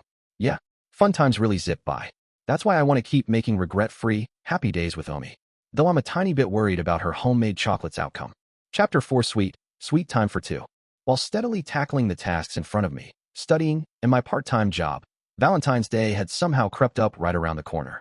Today's Friday, the end of the week, and though Valentine's Day falls on tomorrow's holiday, I spot a few girls here and they're carrying paper bags with fancy designs alongside their usual school bags, probably planning to give their gifts today instead. And even among us, the usual commuting crew, it's no different. Here, class representative, it's just some bargain peanut chocolate I got at the supermarket. But if you want it, it's yours. Thanks. By the way, Nitsin, you ended up deciding to give some to everyone in class, huh?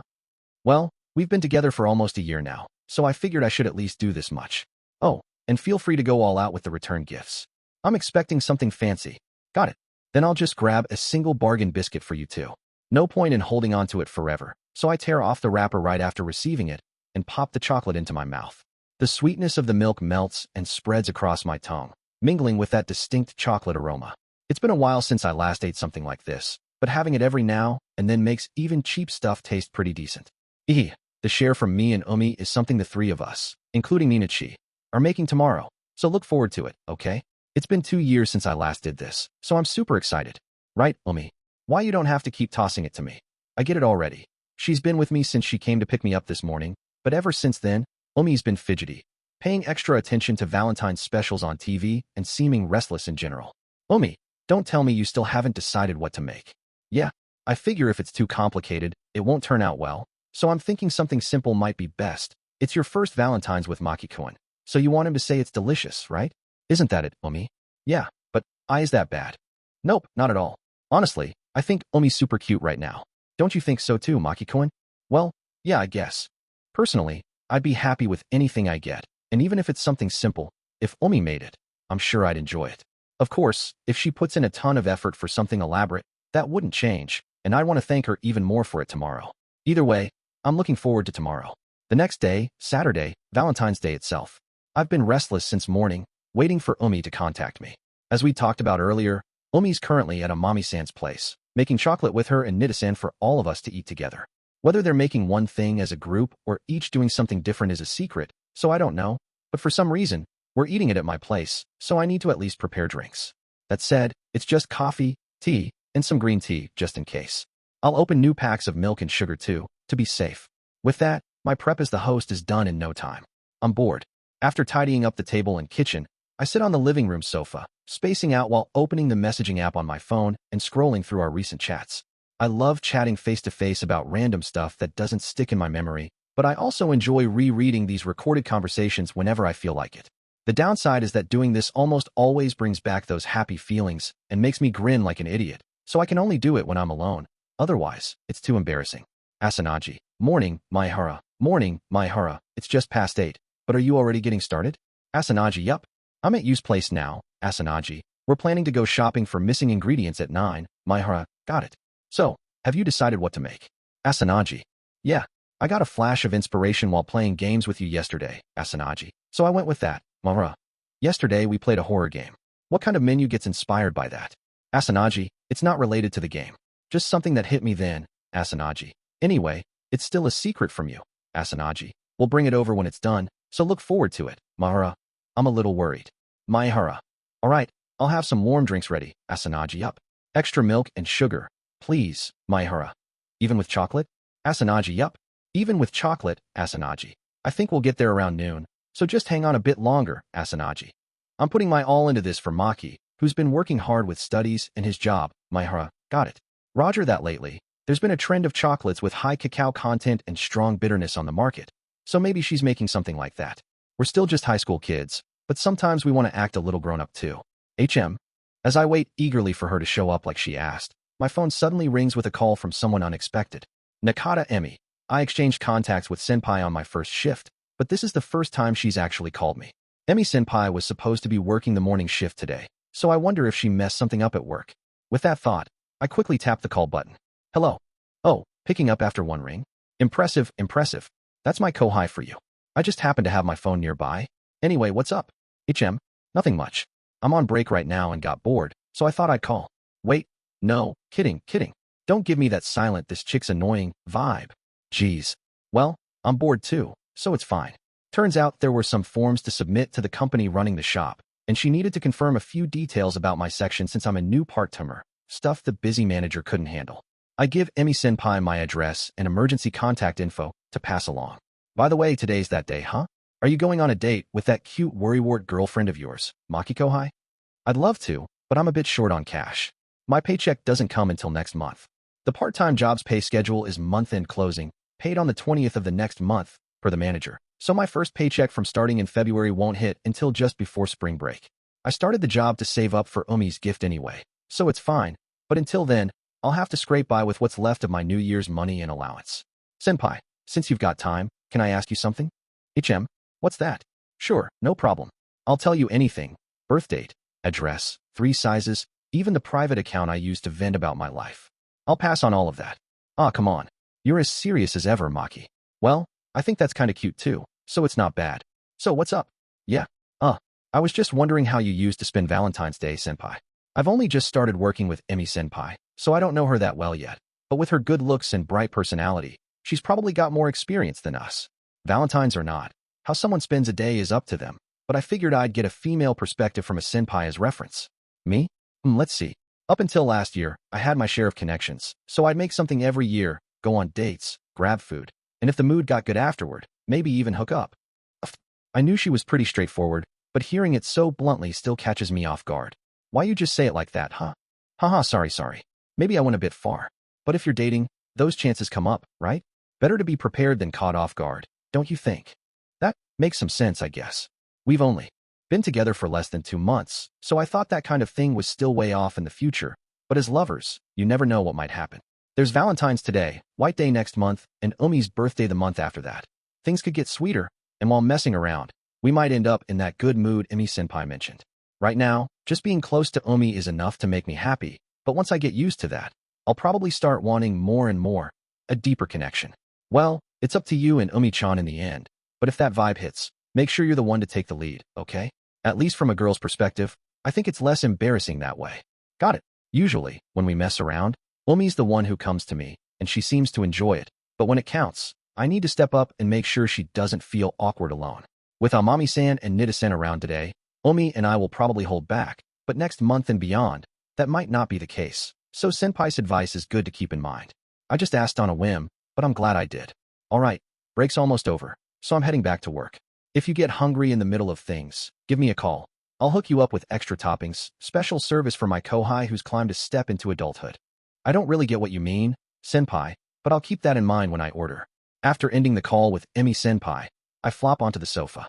Still, we're lovers, so that kind of thing happens, huh? What was just a vague thought before now feels sharper after that talk. I do look at Umi with naughty eyes sometimes, not always, but it's undeniable. Umi's cute, has a great figure, lets her guard down around me, and is super touchy, so as a guy, my eyes just wander to risky spots, and when I'm alone, I end up with some less than pure daydreams. I wonder how Umi feels about doing that kind of thing with me. Does she just go with the flow, have a specific timing in mind, or maybe even feel resistant, or not? Wait, before that. I'm kinda creepy right now. It's my fault for bringing up weird topics with Emi-senpai, but when I'm alone too long, I tend to overthink like this. Guess that's how much I've come to love Umi. Still, Umi's taking a while.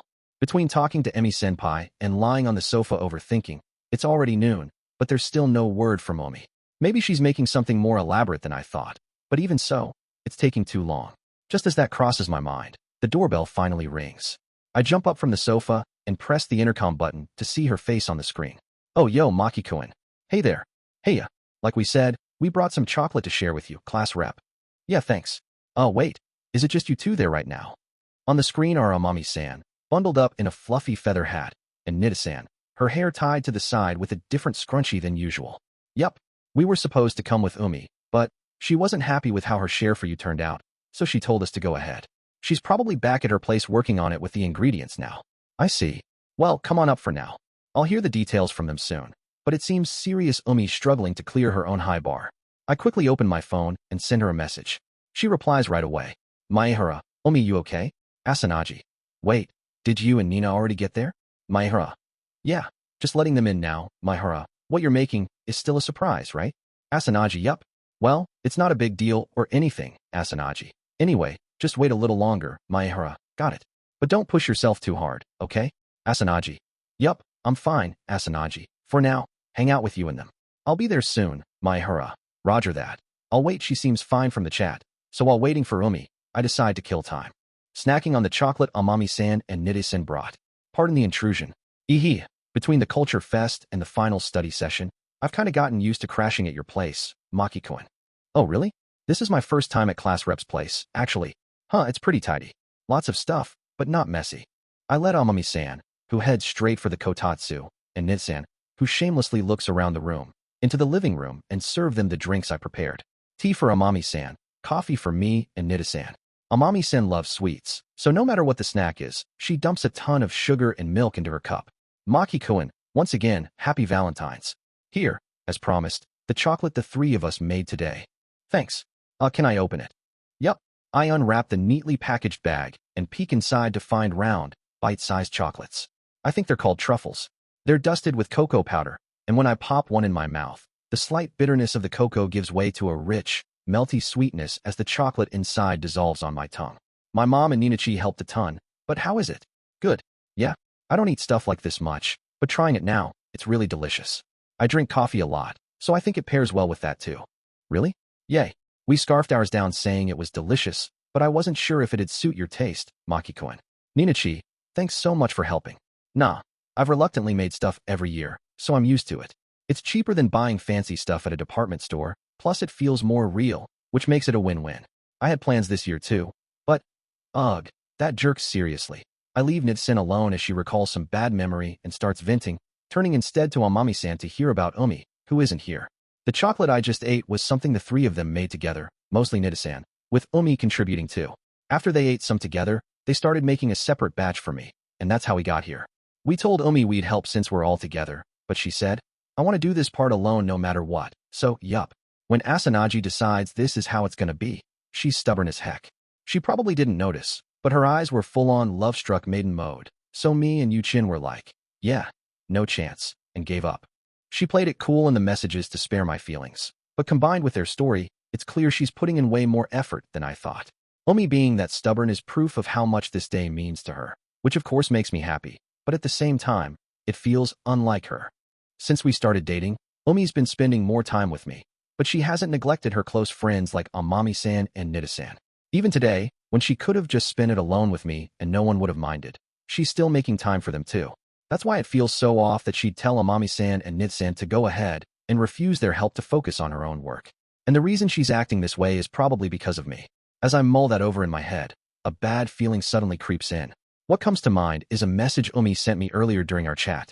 Asanagi, I'm putting my all into this for Maki, who's been working hard with studies and his job. It feels like her true feelings are peeking through here. Huh. Me, who wants Umi to take it easy and not overdo it like usual, and Umi, who's trying her hardest for my sake. Maki-kun, something wrong? You've got a serious look. Oh no, it's nothing. It's like we're slightly out of sync. I know I tend to spiral into negative thoughts when I overthink alone, and most of my worries end up being baseless. But once a possibility pops up, it's hard to shake it off. Amami-san and Nide-san brush it off as Umi's just being a love-struck girl, no big deal, and aren't too concerned, and I should probably agree and not dwell on it. Still, letting these little things pile up isn't good either. I've seen firsthand how those small things can stack up and ruin people in the end. Why don't you call her? Huh. I look up to see Nid-san giving me a half-exasperated look. You're worried about Asanagi, right? Then tell her that directly. You've got your phone right there. I try to play it off, but my unease must have shown on my face, because Nida-san calls me out instantly. Yeah, I think that's a good idea too. I peeked at her before we left, and she seemed kinda stuck and stressed. Hearing her favorite person's voice might cheer her up fast. Heck, if you went to see her on impulse, I bet she'd be thrilled. You think? I'll call her since I'm worried, at least. Sitting here with just the three of us without Umi feels awkward too, so I decide to follow their advice and make the call. After a longer ring than usual, Umi finally picks up. Maki? What's up? Are you worried because I haven't shown up yet? Well, yeah. How's it going? Making progress. Oh yeah? I hit a snag, but it's almost done. I should be able to bring it over soon. Almost done. Got it. That's good then. I glance at the two listening in, and Amami-san shows me her phone screen. Amami. She's been like that since this morning. Keeps remaking it over and over, Amami. I wasn't sure if I should say this, but Amami. I overheard her muttering to herself in the bathroom. I've got to step up too. She's definitely in full-on stubborn mode. I figure she's thinking something like, since I'm working hard, she wants to face her weaknesses and show me she can do it too. I know Umi's a hard worker, and I respect that about her. But this is starting to feel like she's pushing herself too far, and it's worrying me. Maki, it's quiet. Did you and Nina already leave? I told them sorry in advance if I got delayed. No, they're just stepped away for a bit. They're sticking around a little longer. Oh good. Then I'd better hurry up. I need to apologize to them too. Yeah. Her tone doesn't seem off, I think, but it took longer than usual for her to pick up. She usually answers in one ring, and I heard a slight cough right after, so maybe she's trying not to worry me. Hey Umi, What? What should I say to her right now? Good luck. I'm looking forward to it. That's what I'd say if I'm thinking about her feelings, but you don't have to push yourself. Even if it doesn't turn out, I won't mind. That's how I feel right now, knowing what Amami-san told me. Good luck, and don't push yourself. They contradict each other, which is why I'm stuck. I want to cheer on Umi's efforts, but I don't want to see her overdoing it and stressing herself out. How do I get my feelings across to Umi, who's waiting for my next words on the other end? Heck, if you went to see her on impulse, I bet she'd be thrilled. Just then, Amami-san's earlier words flashed through my mind. Umi, can I come over right now? Before I know it, I've blurted it out on impulse. Right now? But I'm in the middle of making chocolate. And what about the others? We already ate all the chocolate, so I'll apologize and call it a day here. Amami-san, Nite-san, sorry, but is that okay? Sure, comes their voices in unison. Umi must have heard it too, because I catch a faint geez from her side. Sorry, Umi. I know I'll be interrupting your chocolate making, but I still want to see you. Does it have to be right now? Yeah, sorry. I'm more of a clingy guy than you think, Umi. I can feel my cheeks heating up as I shamelessly say this in front of Amami-san and Nita-san. But if I back down now, I'll probably regret it. Even more. Umi, that's how it is, so I'm coming over now. Wait, hold on. Oh, Mom's busy today. I'm free, Maki-kun. Come hang out. Ugh, Mom, seriously. Seems Sora-san was listening nearby, and now Umi's excuses won't work. I hear a quiet, Maki, you idiot.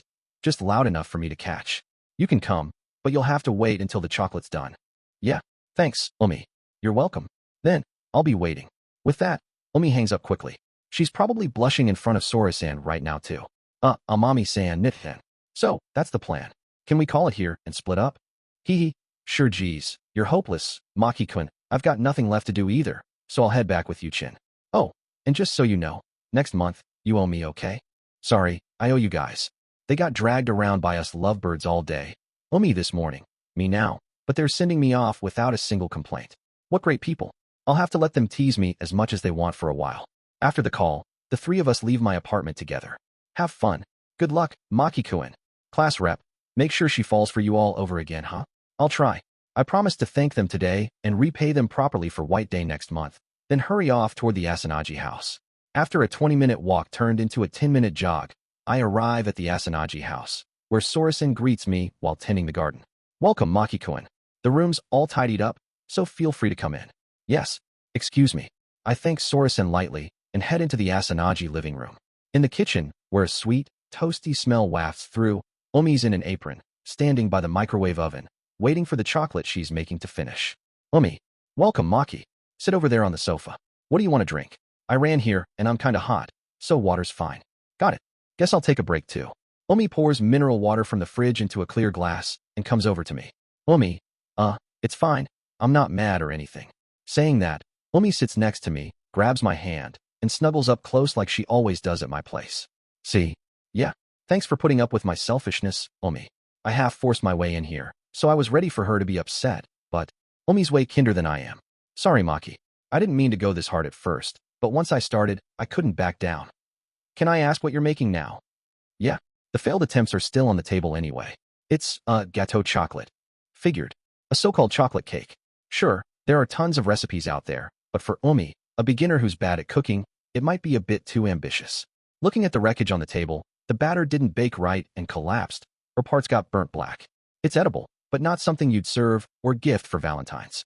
Even I, who dabbles in baking sometimes, get inconsistent results with cakes and rarely make them.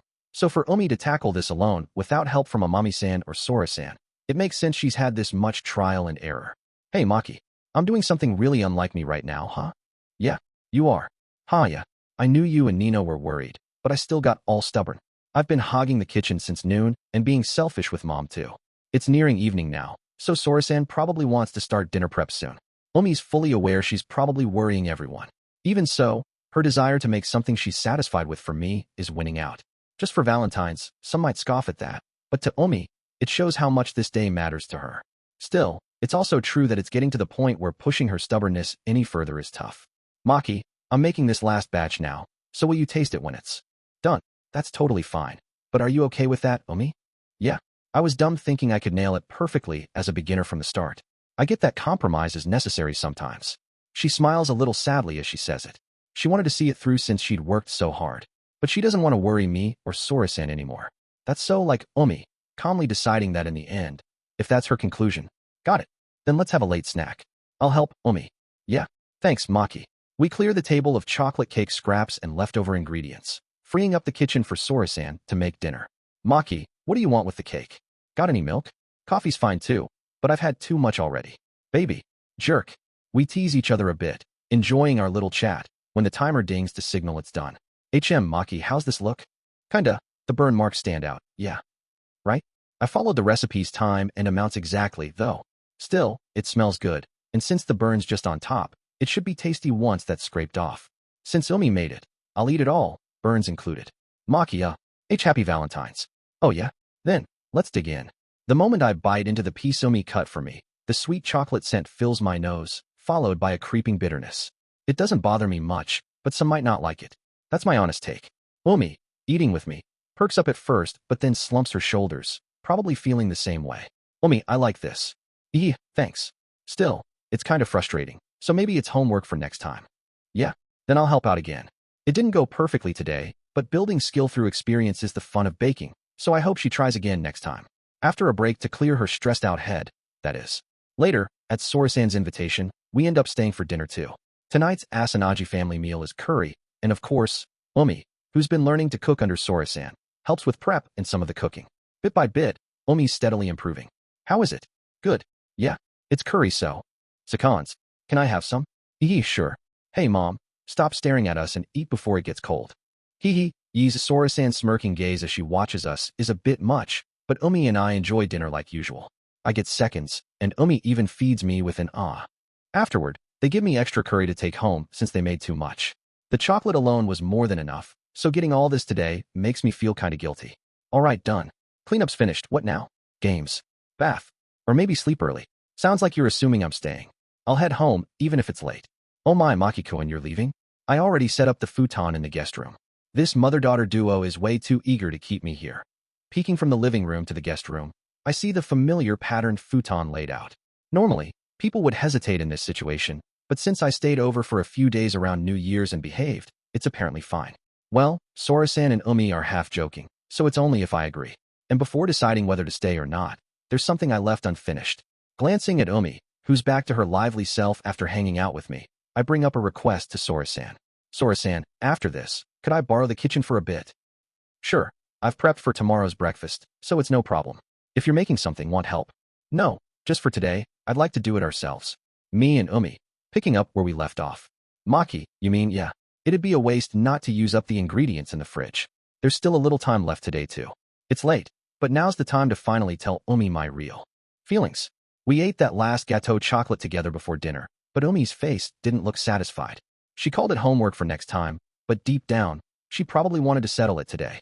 I don't want her to overdo it and stress herself out, but I still want to cheer her on when she tries so hard. More than anyone, right by her side. This is selfish of me, but Omi, I want you to make chocolate for me one more time. I want to eat it, not a compromise, but something you're proud of and can give me with confidence. If you're that insistent, I don't mind, but it might turn out worse than before, you know? We ate dinner, and I'm kind of losing focus. Even if it does, if you made it, I'll eat it all and enjoy it. Might be a bit much for dessert, but I can work it off later. Memories won't always be sweet, but for our first Valentine's as a couple, I wanted to end on a sweet note, not bittersweet. So good luck, Omi. I'll apologize to Amami-san and Nida-san with you, and I'll take Sora-san's scolding later too. Don't push yourself, but good luck. I know it's contradictory, picking and choosing what's convenient for me. That's exactly why I came here, asking Omi and Sora-san to let me intrude today, so I could struggle alongside her. Oh my Maki-kun, saying something so youthful. Omi, he's saying all this, what about you? I'm fine either way, by the way. Why you don't need to say it? I already know. Muttering, Maki, you idiot. Omi stands up from the sofa and puts her apron back on from the chair. As she ties her hair back with a hair tie, her expression shifts to serious mode again. Fine, if you're going that far, I'll use all the leftover ingredients to make one big one. You'd better accept my feelings properly like you promised, got it? Yeah, thanks, Omi. That's my girlfriend. Duh, you're such a hopeless boyfriend. She says it exasperatedly, but Omi's cheeks soften with a happy look as she briskly starts prepping. Seeing her light up while working hard for someone else, I really love that about her too. Maki, I don't need advice or anything, so just watch TV and relax. You too, Mom. Chasing me and Sora-san out of the kitchen, Omi opens the recipe book, covered in sticky notes, on the microwave and dives back into baking. So here, I add this to the bowl little by little. NGH there. Watching from the start, her clumsy movements make me want to offer tips or help, but I hold back, focusing on her earnest gaze as she works the batter. Omi, good luck. I mutter that in my head, waiting patiently with Sora-san for it to finish. Mix the batter lightly, not too hard. Okay, like this, I think. Following the recipe exactly, no weird twists, she finishes the batter, pours it into a heart-shaped mold she'd bought, and slides it into the preheated oven. I'm starving. Mom, it's late, but can I get some dinner? Wait, Omi, what are you doing over there? Sorry, Oni-chan, I can't deal with you right now, so go talk to Maki or Mom over there.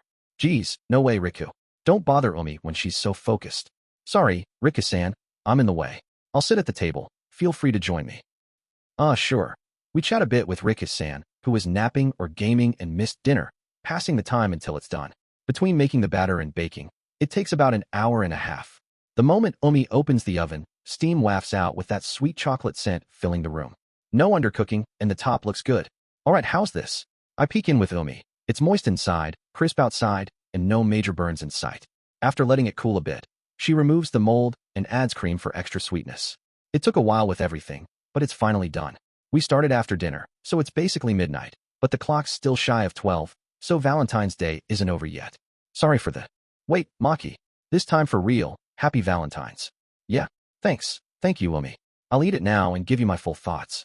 With Sora-san and Omi watching me, Riku-san ate his curry and bolted back to his room. I stick a fork into the heart-shaped gâteau chocolate on the plate and take a bite. Maki, how is it? Good. To give a proper review, I chew slowly, sip the hot milk she prepared, and start with my honest take. It's delicious. Really sweet.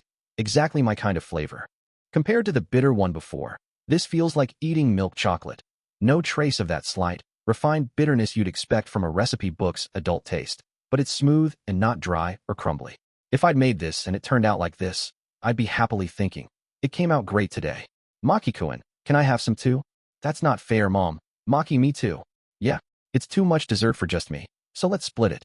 I cut the rest into equal pieces, and Omi and Sora-san each take a bite. Their faces say it all without words.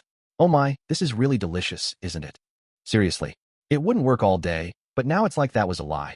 It turned out perfect. Amateur baking often fails even when you follow the steps, but keep at it, and eventually, it comes together.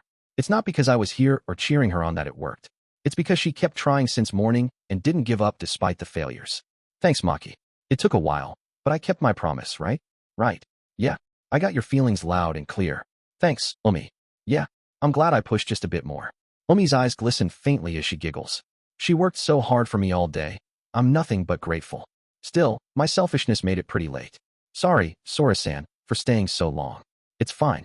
With my husband always away for work, having you here keeps it from being lonely. Omi and I are happier when it's lively, so come by anytime you feel like it. Yes, I'll thank you properly next time. Despite my sudden visit, they welcomed me warmly, fed me dinner, plus leftovers, and even gave me dessert. It's been a month since I last came to the Asanagi house, and it's so fun I'd love to stay more, but it's midnight, so I can't impose further. It's a shame to leave the guest room futon unused, but I'll head home. No way. Just as I stand to leave the living room, Omi hugs me from behind. She rubs her face against my neck, clinging to stop me from going. Omi-san, I should head back soon. It's bedtime for some people. I try to reason with her while she's latched on, but instead of replying, Omi just tightens her grip. Shaking her off might take some effort. Oh my, I thought this at New Year's too, but Omi, you turn into such a clingy kid around Maki-kun. It's like you're back to your naughty elementary school days. Even Sora-san's words don't get a response. Omi just stays glued to me, not letting go. I take a step forward to test it, and she moves with me, so it's less about me leaving the house and more about her wanting to stay with me. Cute. Honestly, I want to stay with Omi too, and if there were no limits, I'd take her home with me no problem, but with Sora-san here, I'm stuck. Omi, you're troubling Maki-kun. I know, but... Her grip loosens a bit, but she keeps rubbing her face against me, getting clingier by the second. When she does this, I can't bring myself to pull away. It's my fault it got this late. Asking her to make chocolate out of selfishness, so maybe I should ask again, knowing it's rude. Sora-san, yes, what is it? I'm really sorry for being selfish again, but could I stay a bit longer? Specifically, until tomorrow morning. I bow deeply, practically ready to grovel, to get Sora-san's permission to stay. I know I might get scolded, and I'll need to bring an extra apology gift later, but I want to stay with Omi a little more too. Omi's sudden clinginess flipped a switch. I don't want to leave either. Oh my, it's normal around here, but you two together are such a handful. I trust you both, of course, but I can't say for sure nothing will happen if you sleep together. Last time I stayed, I was sick and too out of it to think about anything, so Sora-san didn't mind Omi nursing me. But now that I'm a healthy high school boy again, she's understandably cautious. If that's the concern, we'll sleep in separate rooms tonight.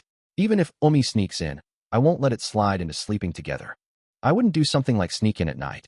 I might lay my futon next to yours and, stick my arm out to hold hands maybe. Omi, that's off limits too. I know that. Maki, you jerk. Mine. Even as she says it, she keeps clinging, which just makes her all the more lovable to me. Guess this is what they call the weakness of being smitten. So please, I'll head home first thing in the morning and explain to my mom if needed. And me too, please. I just want to be with Maki a little longer. Now we're begging together. If she says no, I'll give up and leave. But if she agrees, I want to prove to Sora-san and Daichi-san beyond her that we'll keep our promise. That we're not just a silly couple, but can respect boundaries too. For now, both of you, lift your heads. I know you're serious about dating, so you don't need to go that far. Then ow. NGH. Mom, what was that for? The moment we lift our heads as told, a sharp bap hits us both square in the forehead. Sora-san's just finished flicking us, an Asanagi family signature, forehead flick. For now, I'll let it slide this time with that. But Maki-kun, and you too, Omi, if you want to stay over again, let me know ahead of time. That way, I can prepare properly and welcome you. Yes, thank you. Omi's my girlfriend, but to Sora-san, I'm still someone else's kid. So hosting me means talking to my mom first and getting her okay. Even for just one night, a few hours until morning, something could happen. So Sora-san's hesitant as an adult, but made an exception for Valentine's, and I need to be grateful for that. A girlfriend who cares about me, and adults watching over us from afar. I'm really blessed with the people I've met. Alright, it's late, so both of you hurry up and take a bath. Separately, of course, not together. We wouldn't bathe together. I mean, we will someday, but not yet, or, Omi, did you just say something? I feel like I heard something I can't let slide. And no, I didn't. Mom, you idiot. Go away. Oh my, no need to get so shy. I heard it too, so it's not my imagination, but pushing further might make Omi sulk and lock herself in her room, so I'll side with her for now. She didn't just say, we will someday, but not yet. Let's go with that for now. I borrow pajamas from Rika-san like last New Year's, and since I'm a guest, I get first dibs on the bath. It's been since New Year's that I last used the Asanagi bathroom, and soaking up to my shoulders in the tub, I still feel restless. A spacious bathroom and tub compared to mine. The bath salts Sora-san added because they warm you better than neatly arranged shampoo, conditioner, soap, and skincare stuff by the mirror. It's a world apart from my house's cluttered shampoo and body wash setup. Leaning against the tub, I stare blankly at the ceiling lights and let out a slow breath. I said it on impulse, but I really asked something rude. If we'd had more time, I might have calmed down clingy mode Omi, but the baking took so long that even if I'd convinced her, it'd probably have crossed midnight. I was ready to leave if told, no matter how late, but after letting me stay once, Sora-san might have found it hard to kick me out at midnight. I'm happy she trusts me and gives me special treatment, so I tend to take advantage, but I need to avoid this in the future. Only Omi gets to spoil me, and I'll only spoil Omi, but without over-relying on her kindness. When she spoils me, I'll fully accept it. And leaning on her family's kindness should come only after building more trust over time. I scrub off the day's sweat with shampoo and soap bubbles, warming up for a good night's sleep. After 10-odd minutes, I tidy up for the next person and head to the guest room, where the futon I'm sleeping on is suspiciously puffed up. Someone, probably Omi, is inside. Omi, I'm out of the bath. Oh, I warmed up the futon for you, Maki. Thanks for that, but we're sleeping in separate rooms tonight, remember? I know, but I want to chat a bit before bed, so stay awake until I'm out of the bath, okay? Got it. But if I can't fight off sleep, I won't force you awake, but I'd be sad we couldn't talk, so I might just sleep with you. Then I'll try to stay up. Good. I take a while in the bath, so hang in there. Oh right. How long usually? An hour? Good night. Hey, with Sora-san waiting as the last one to bathe, we end up goofing around on the futon too much. I know we should hold back, but it's been a while since I last stayed over, and having my favorite person nearby even before bed is just so nice. Maki, you smell like me now. I used your house's shampoo. Hey, get going already, or Sora-san's gonna get mad at us from over there. Fine, before Sora-san's smile, watching us from the living room, turns scary, I slip into the futon and Umi heads to the bathroom. Maki-kun, got a sec? Sora-san. Oh yes, what is it? I'm on the phone with my husband right now. He wants to talk to you. My fluffy feelings from messing around with Umi crash back to reality with Sora-san's words. It's only natural she'd report today to Daichi-san, and I was prepared for it. But how do I grovel over the phone? I can't keep him waiting. So I take the phone from Sora-san and brace myself for a rare chat with Daichi-san. Hello, Maki-kun? Yes. I heard everything from Mom. Well, I get that today's a special day, and I'm not completely clueless about how you two feel. I'm really sorry about this. Just like with Sora-san, I get a proper scolding from Daichi-san too, promising to be more careful next time and to join him for dinner again when he's back home. With that, the matter of tonight's sleepover is settled. After that, I catch Daichi-san up on what's been going on since New Year's. School stuff, my part-time job, and officially starting to date Omi. Like that first time we talked alone, Daichi-san listens quietly to everything I say, and I open up honestly about my feelings. I see. If that's how it is, keep working hard. Someone as serious and earnest as you can probably do anything you set your mind to. Got it. Thanks for listening. No, ever since then, I've been keeping an eye on you. Anyway, I'm relieved you seem to be doing well. Of course, I hope that energy doesn't veer off in any weird directions. I'll keep that in mind. After somehow managing to hand the phone back to Sora-san, I collapse onto the soft pillow, face first, finally free from the tension. Having fully experienced both the joy and exhaustion of spending a day with the girl I love, I slowly close my eyes, or rather, I don't, patiently waiting for Omi to finish her long bath. Come to think of it, I've been up since early this morning. The night of my first Valentine's Day with my girlfriend was incredibly sweet, but in the end, I was just so sleepy. Now, once Valentine's Day is over, White Day, the day to return the favor, comes up fast, but before that, Omi and I have one important thing to confirm. The end-of-year exams that cap off the school year. The results are being announced today. The tests themselves happened at the end of February, and we've already gotten our graded papers back, so we know our scores. Now it's just a matter of seeing how the rankings shake out on the bulletin board. Test rankings used to just be about staying decently high up, but when you've got a goal in mind, it really makes you nervous. Yeah, today's ranking pretty much decides if we'll end up in the same class. You, Nina, and Seiki too. This time, we're really counting on it. No, Omi, don't leave me. I want to be in the same class as Omi too.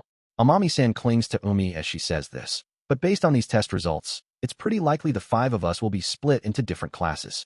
Omi, as usual, scored super high, definitely in the top 10 of our grade. As for Amami-san and Nida-san, thanks to our regular study sessions, they avoided failing anything and secured their promotion to second year without summer school. But their averages are below the grade's midpoint, so the inseparable Omiyu bestie combo will be in separate classrooms starting April. And right now, the only one with a shot at being in Omi's class next year is me. By the way, class rep, how'd your test results turn out? All our classes' papers are back now, so you know your average, right? Well, I barely managed to hit 90, I think. An average above 90 is a personal best for me, and I'm glad the steady studying since New Year's paid off. But based on past data, that's probably only enough to land me around 30th place, still not a sure thing. By the way, Omi's average this time topped 95, but even then, there are people above her. The top scorers sometimes get near-perfect marks, so our school's upper tier holds its own against other college prep schools. The five of us head out of the classroom to check the rankings, and sure enough, there's already a crowd around the bulletin board. Seems everyone's curious. Only the top 50 get their names posted. Some people grumble about not making it, others puff up their noses like it's no big deal, and a few unrelated onlookers gasp at the high scores. Reactions vary. Maki, you can't see from there, right? Come on, I'll lift you up, over here. Huh? No, it's after school, so there's no rush. Wait, whoa. Up you go, hi. How's that? Perfect view from anywhere now, right? Yeah, I can see fine, but to avoid embarrassment, I quickly scan the ranking list from right to left, 50th place upward, to get down ASAP. 40s, my average is over 90, so I'm definitely higher than this. 30s, if my name's not here, I've hit my goal, so I check carefully. 32nd, 31st, 30th. Maki, your name? Is it there? No, not yet. But the totals are so close. Then, into the 20s. 29th, Kageki 28th. Nanano Miku 27th. Maehara Maki 26th. Oh, there it is. 27th. My name finally shows up. The scores were tight, but I managed to snag a spot in the top 30, my goal. Oh, for real? Yay. Maki-kun, that's amazing. Huh, not bad. Class Republic, whoa. Maki, nice job. You were grinding during every break. Yeah, thanks. But, could you put me down first? Oh, sorry, got carried away. I'm gently lowered back down and get a rough round of congratulations from everyone. Nozomu slaps my back hard, while Amami-san and Nita-san ruffle my hair like crazy. It's more chaotic than usual, but their smiling faces praising me make me happy. After the trio's done with me, Umi softly takes my hand. Maki, you did it. First hurdle cleared, huh? Yeah. It's not a lock yet, but at least I'm in the ring. I also checked Umi's rank. She's 5th. She worked hard too, so I'll make sure to celebrate her properly later. It's March 13th today, White Day's tomorrow. But I've got a reason I absolutely want to give Umi her return gift today. After the results and a quick breather, I part ways with Amami-san and the others, bringing Umi back to my place. For White Day, I'm planning to make homemade sweets like Umi did for me last month, and I've already bought all the ingredients. Holding Umi's hand, we step into my apartment's elevator, and I hear her giggling behind me. Ihia. What's up, Umi? You're grinning so much. Did I do something weird? No, not at all. Just thinking you're getting pretty smooth at dragging me home lately. Well, I guess after doing it a bunch, inviting you over starts feeling natural. She might be right, now that I think about it. Before, when I'd ask Umi to hang out, it'd be stuff like, got plans today? Or, I bought a new game yesterday, beating around the bush. But since Valentine's, it's shifted to, let's go. I want to stay with you a bit longer today. Straight up saying how I feel in front of her. That's thanks to Umi, though. She basically never turns me down when I ask, so I can invite her confidently. It sounds awful, but Umi's super easygoing around me. Of course, that's just proof she trusts me. So even when we're alone at my place, I keep myself in check. Or try to. Maki, I'm fine with it, you know? Wait. What do you mean by that? Who knows? Teasingly, Umi presses something soft against my arm. In other words, she's saying it's okay if I touch delicate spots like her chest or thighs a little, but I'm genuinely torn about what's the right move here. Right now, it's just kissing, but of course, I've got urges to go further. She's giving me the green light, and not long ago I spent a night with my face buried in her chest, so as long as we don't cross that line, it's probably no, there might still be issues. For now, let's put that on hold. Oh, you chickened out. Maki, you coward. No, I'm just thinking it through. I'll step up when it counts. If you say so, I'll let it slide for today. Thanks for that. Come on, we're here. Let's get ready to bake cookies. We don't have much time today. Okawai. Boop. Hey, don't poke my side. Ignoring Umi's mischievous grin as she messes with me, we get back to my place and dive into making cookies for tomorrow's White Day. Last Valentine's, Umi handled it solo, but today, we're doing it together. Umi, make yours cocoa cookies. Follow the measurements, okay? 1 level tablespoon into that bowl. Got it. Hey, Maki, these cookies aren't just for me, right? You're giving some to you and Nina tomorrow too. Yeah, that's the plan. Want me to make something extra just for you? Oh, no. It's more work, and I'm not that selfish, but, you know, as your girlfriend, I kinda want some favoritism. I was planning to give everyone the same cookies, but like she did for Valentine's, Umi wants to be treated special. She probably didn't expect a big return gift, but as lovers, it makes sense she'd want clear proof she's number one. That's exactly why I invited her over today. Don't worry, I've got your share covered, but it'll take a bit, so hang tight until the cookies are done. Okay, got it. I don't know what it is yet, but I'll look forward to it a little longer. We cut the dough into circles, squares, and stars, then pop them into the oven. As we lounge on the sofa waiting, the sweet, appetite-stirring smell gradually fills the room. Maki, it smells so good. Yeah, I've always liked this part since I was a kid. Not just sweets, cooking in general. You mean waiting for it to finish? I nod and keep going. When I was little, Mom was still around, and she'd bake cookies or cakes a lot. She'd let me taste them fresh, so I always looked forward to it. The stronger the smell got, the closer it was to done. So even if I was playing games, I'd rush to the kitchen when it hit, waiting by Mom's side for it to finish. Fresh-baked cookies especially stick in my memory. I like regular ones too, but right out of the oven, before they harden, the sweetness and aroma hit stronger, and they crumble in your mouth. It feels special. Wait, is that why you dragged me here today? You're wording, but yeah. These cookies are for Amami-san and Nita-san too, but my favorite fresh-baked moment only happens right after they're done. I want Umi to know my favorite thing, memories included, and share that feeling with her. That's my version of special for her, within what I can do right now. Soon after, they're ready. Pulling the tray from the oven, perfectly browned, slightly puffed cookies in all shapes greet us. They smell amazing. A clear success at first glance. Umi, here, a special one. It's hot, so don't burn yourself. Oh, okay. Ouch, it's super tasty looking, but I might need to cool it down a bit to hold it. We juggle the cookie between our palms to cool it, then take careful bites to avoid burns. How is it? Yeah, delicious. Kinda like eating just the outside of a fresh melon bread. Right? Well, melon bread's crust is cookie dough, so it's not surprising. It might feel underwhelming for something special, but I think this slight favoritism, letting her eat it fresh, is what separates lover from friend. I hope, Umi, Munching cocoa cookies beside me feels the same. We stop ourselves from overeating to save enough for Amami-san and the others, packing the cooled, settled cookies into 3 bags. One for Amami-san, one for Nita-san, and one for Umi. I'll let her snack on the fresh ones and give her a proper wrapped batch too. She's my girlfriend. She deserves that much special treatment. Of course, that's not all, but that's for tomorrow. The next morning, White Day itself. I decide to wrap the cookies I made yesterday as return gifts for the 3 who gave me chocolate last month. I'd split them into 3 portions already, but plain plastic bags felt too boring, so I'm doing it my way.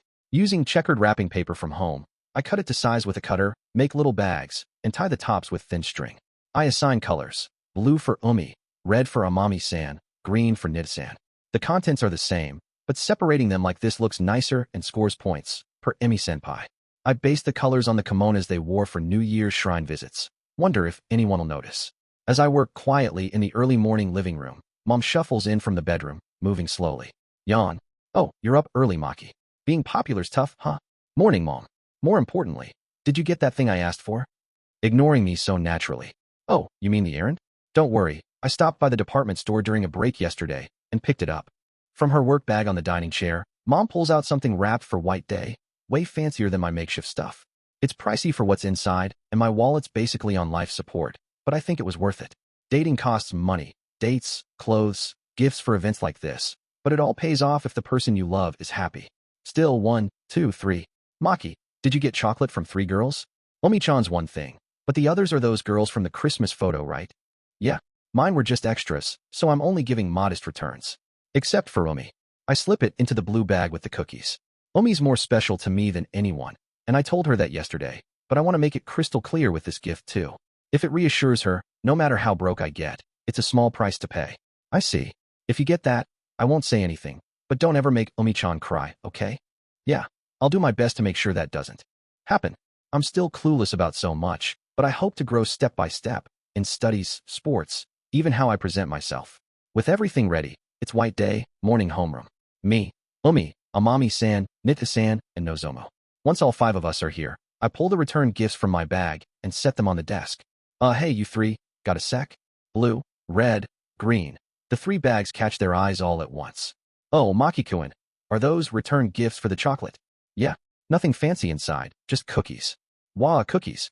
And handmade by Maki-kun, right? I love your snacks, so I was secretly kinda excited for this. Amami-san grabs the red bag with a cheerful yay and digs in, happily munching one, then 2 cookies right away. Munch, munch. Yup, a little less sweet, but super tasty. Here, Nina-chi, try one. The cocoa ones are amazing. Let's see. Softer and crumblier than store-bought, but the light texture's pretty good. Class rep, you aiming to be a house husband someday? No, not really. People say that a lot since I started dating Omi, and it comes up sometimes when the 3 girls chat, but in Amami-san and Nit-san's minds, me equals house husband, Omi equals breadwinner. That's their image of our future family. Based on current skills, Omi's better at studies and sports, while I cover her weak spot, housework, so we balance each other out perfectly. But honestly, I feel like Omi and I picture our roles the other way around. Me working hard, coming home tired, and Omi welcoming me, gently comforting me. Omi. I don't mind either way, if that's what you want, Maki. Actually, I'd kinda rather be the one supporting you, huh? Oh, no, I didn't mean that. I meant here's your return gift, wah? Omi takes the blue bag with a blank look, her face turning redder by the second as she realizes her misunderstanding. Amami-san, catching her bestie's slip up instantly, sidles up with the smuggest grin ever. Oh, Omi, what were you imagining just now? The gift? Or something way further ahead? I'm gonna smack Nina. Whoa, why me? Hey, stop, the iron claws for real. As the 3 start their usual chaos, I glance aside and imagine a future with Omi. It might be too soon, but someday being close partners like Daichi-san and Sora-san, or my parents when I was little. No, maybe deepening our bond as lovers comes first. Hey, why not check the gift already? Since she's your girlfriend, maybe it's different from ours. A surprise? I helped Maki make these yesterday, though. Look, the cookies we baked, and candy? Huh, candy. After calming down from the embarrassment, Omi opens the bag as Nita-san suggested, and freezes when she sees inside. She looks at Amami-san's bag, Nita-san's bag, then hers, and finally at me. Maki, yeah? Is this okay to show everyone? Well, I wasn't planning to hide it. Yep, what I slipped into Umi's bag, unlike Amami-san's and Nit-san's, is a special White Day candy from a certain brand. Red, orange, purple, yellow, a colorful mix of flavors, each piece carefully bagged. I only found out yesterday while looking it up, but White Day gifts have meanings, right? Cookies mean, let's stay friends. Marshmallows mean, I don't like you. I'm clueless about this stuff, so I gave you cookies without thinking, Omi. So you got worried after researching and asked Annie Masaki to buy this? Kinda. Oh, I was gonna give you something besides cookies anyway, but candy felt clearer. Apparently, candy means, I like you, and each flavor has its own meaning too. Omi knows that, and so do Amami-san and Nita-san, so I scrambled to call Mom and have her grab it.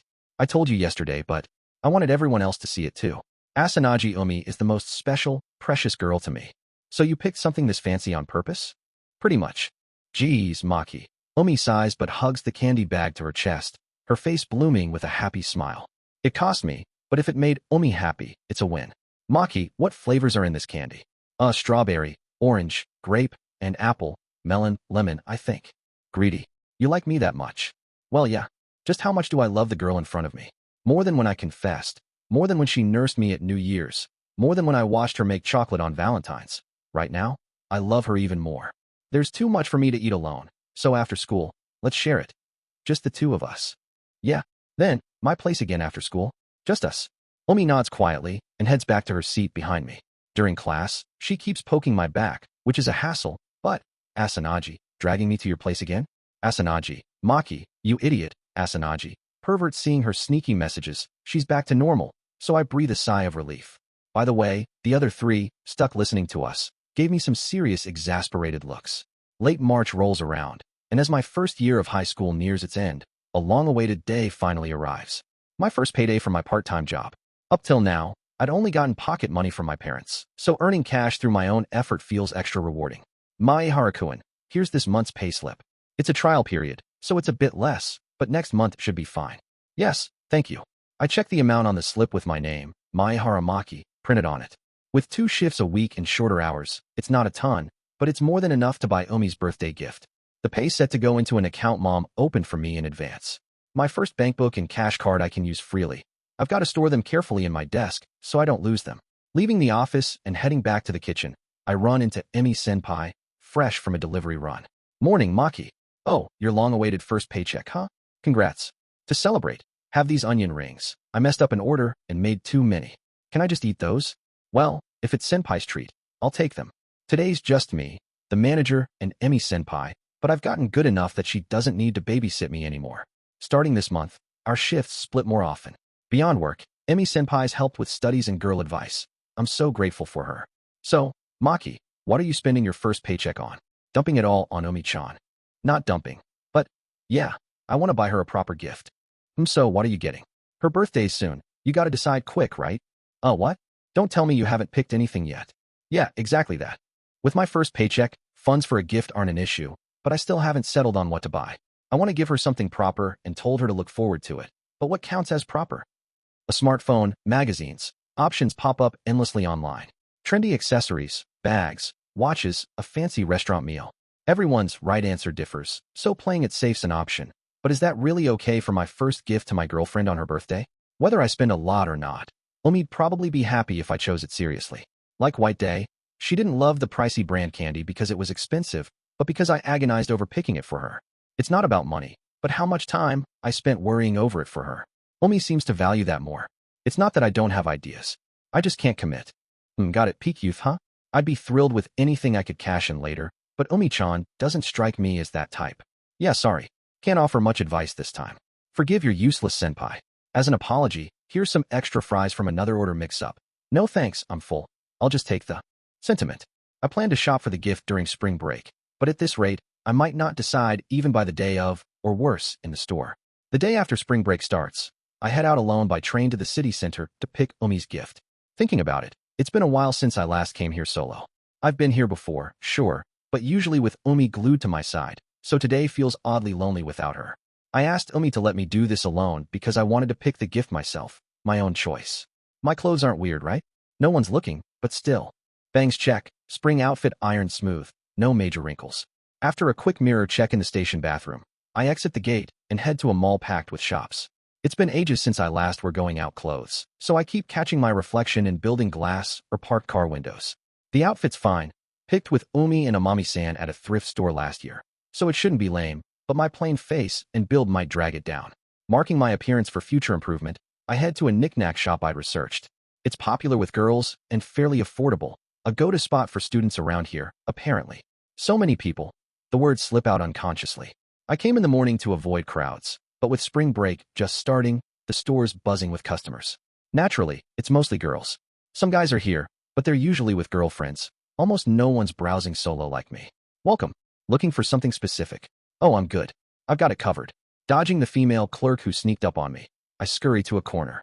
She probably thinks I'm shady now, but I can't help flinching and fleeing when chatty staff catch me off guard, a habit I'll shake eventually. Keeping distance from the clerk swimming through the store with a smile, I start browsing whatever catches my eye. I pick up an item, check the price tag, tilt my head, and put it back. After a couple rounds of that, a sigh escapes me. I figured this'd happen, but with so much stuff, it's hard to judge what's good. I picked this place for practical gifts Umi could use daily. Accessories like rings or necklaces, perfumes, makeup tools, but it's overwhelming, and my brain's starting to fry. Gift shopping's too hard. I knew finding something she'd love within my budget wouldn't be easy, but this is tougher than I thought. She'd be happy with something I put thought into, but going too self-centered might not be great either. Hey, how about this? Totally you, right? Eh, really? But if Hiro-kun says so, maybe I'll get it. How's it look? Yeah, good. Seriously cute. That's my salary. Oh, stop it, Hiro-kun. A couple shopping nearby chats happily, their voices drifting over. The conversation aside, they sound like they're having fun. Maybe I should have brought Umi after all, but no turning back now. I've got to handle this solo. Should I just ask a clerk honestly? As I mull that over, someone taps my shoulder lightly from behind. Oh, ye MMPH. Turning around, a soft, pretty white finger squishes into my cheek. In front of me is a familiar girl's face. Hihi gotcha, Maki-kun. Oh, Amami-san. Hihi hi. Fancy meeting you here.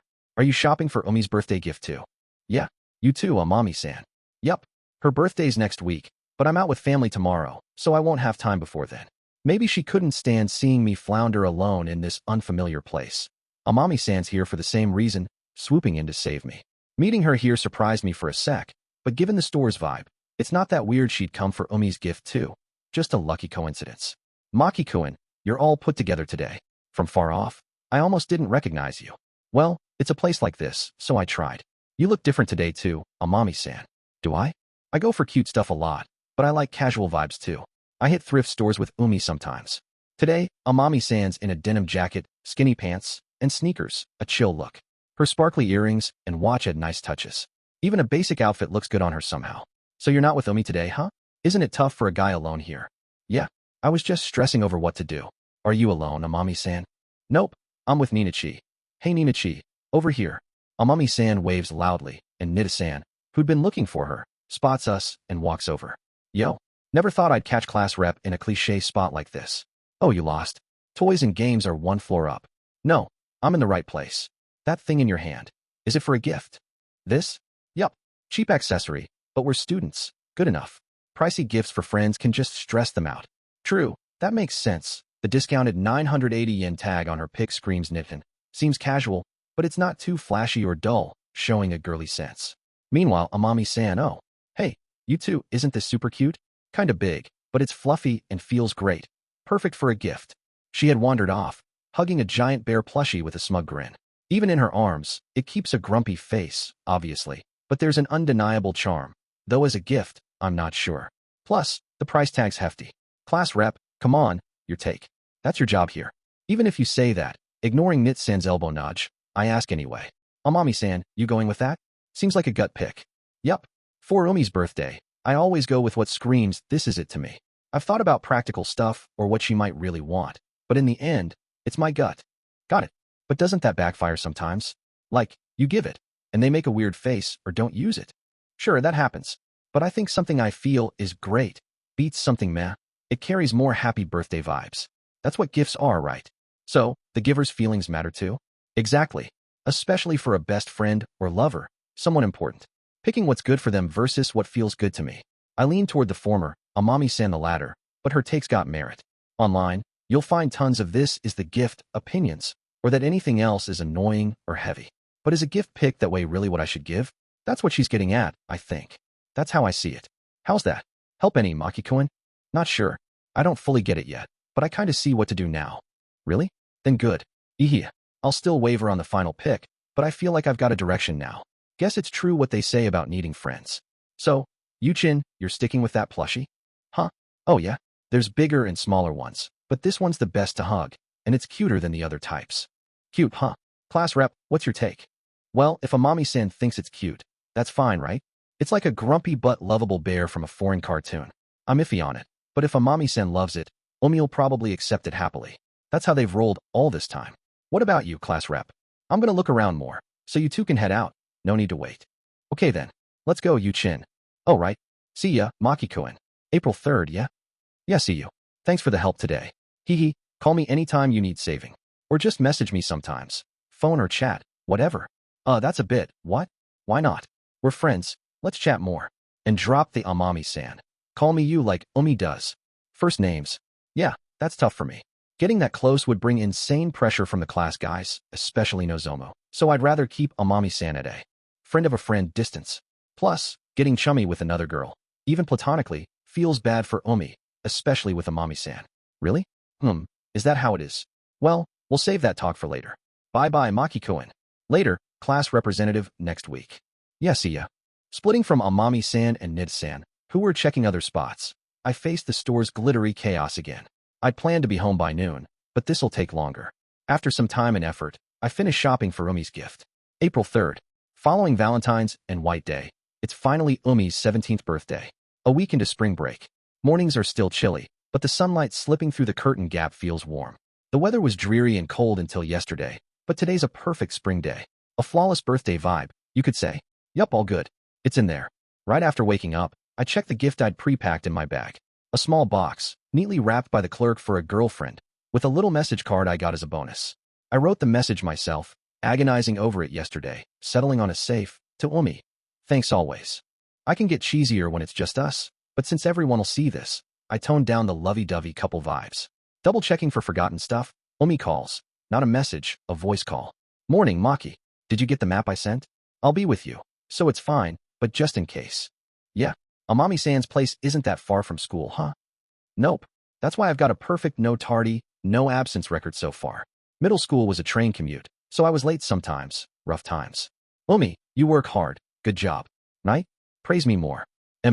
You're amazing, Umi. I respect you. Nice. Worship me more, he. Umi's birthday's usually celebrated at Amami-san's place every year, and this time's no different. I'd assumed it'd be at the Asanagi house, but Amami-san's home is better suited for party stuff, apparently. So it's my first time visiting Amami-san's place too. Umi, by the way, about me coming to Amami-san's, does her family know? Yup. You told Auntie Ari about it. You're probably the first guy you's brought home, like me. But compared to my folks, Auntie Ari's like a saint, so don't worry. Huh? Mom, not before. Oh no, wait, that wasn't, it's just a figure of speech. Umi's digging her own grave with Sora-san over her slip-up. Her own fault. Ari-san is Amami-san's mom. She used to model on local TV way back, and was kind of famous, I hear. Umi says she's super nice, but I still gotta be on my best behavior. Oh, hello, Maki-kun. It's Sora. Take care of our wild child today, okay? I'll give her a firm talking to now. Umi just says that to cover her embarrassment, but I think you're a wonderful, kind mom, Sora-san. To me, at least. Oh, thanks. I know it's flattery, but you're the only one who says it straight like that, Maki-kun. I'm touched. Umi and Riku could stand to be a bit nicer. Right, Umi-chan? Eek. I hear Umi's faint, Maki, help me from afar, but I can't do much physically, so I back her up over the phone with Sora-san before hanging up quietly.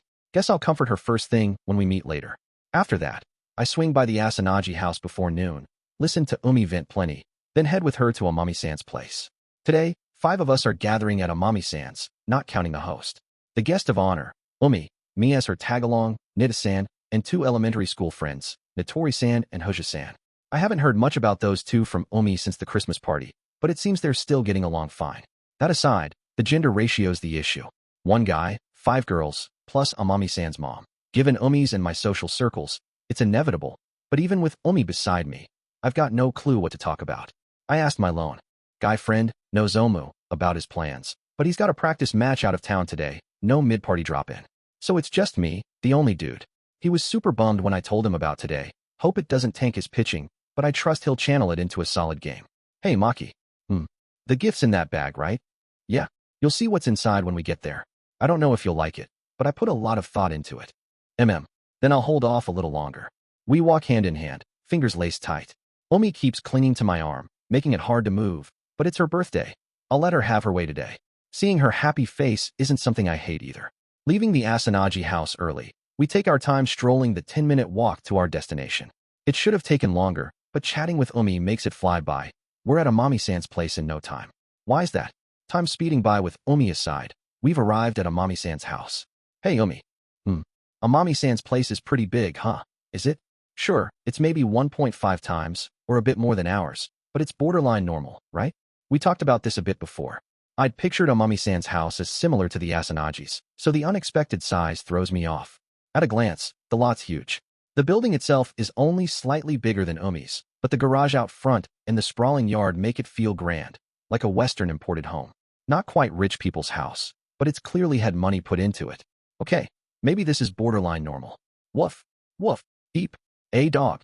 Staring blankly at the house for a bit, I suddenly notice a big dog beside me. A golden retriever, maybe?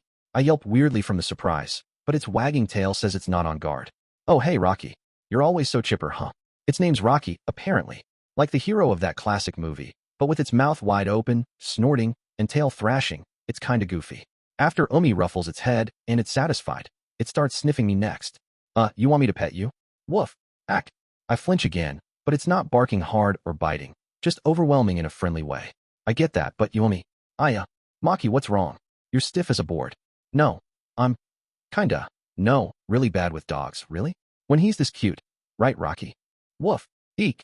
Shiny fur, fluffy tail, adorable round eyes. Some love it, but I just can't handle it.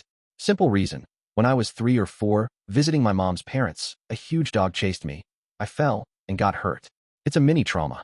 I'm okay with small dogs like chihuahuas or pugs, but medium to large ones bring back that memory and freak me out. I haven't even stepped inside, and I'm already wary of Amami-san's place. Oh, Rocky, no? We've got a first-time guest. You can't jump on him. Sorry, Maki-kun.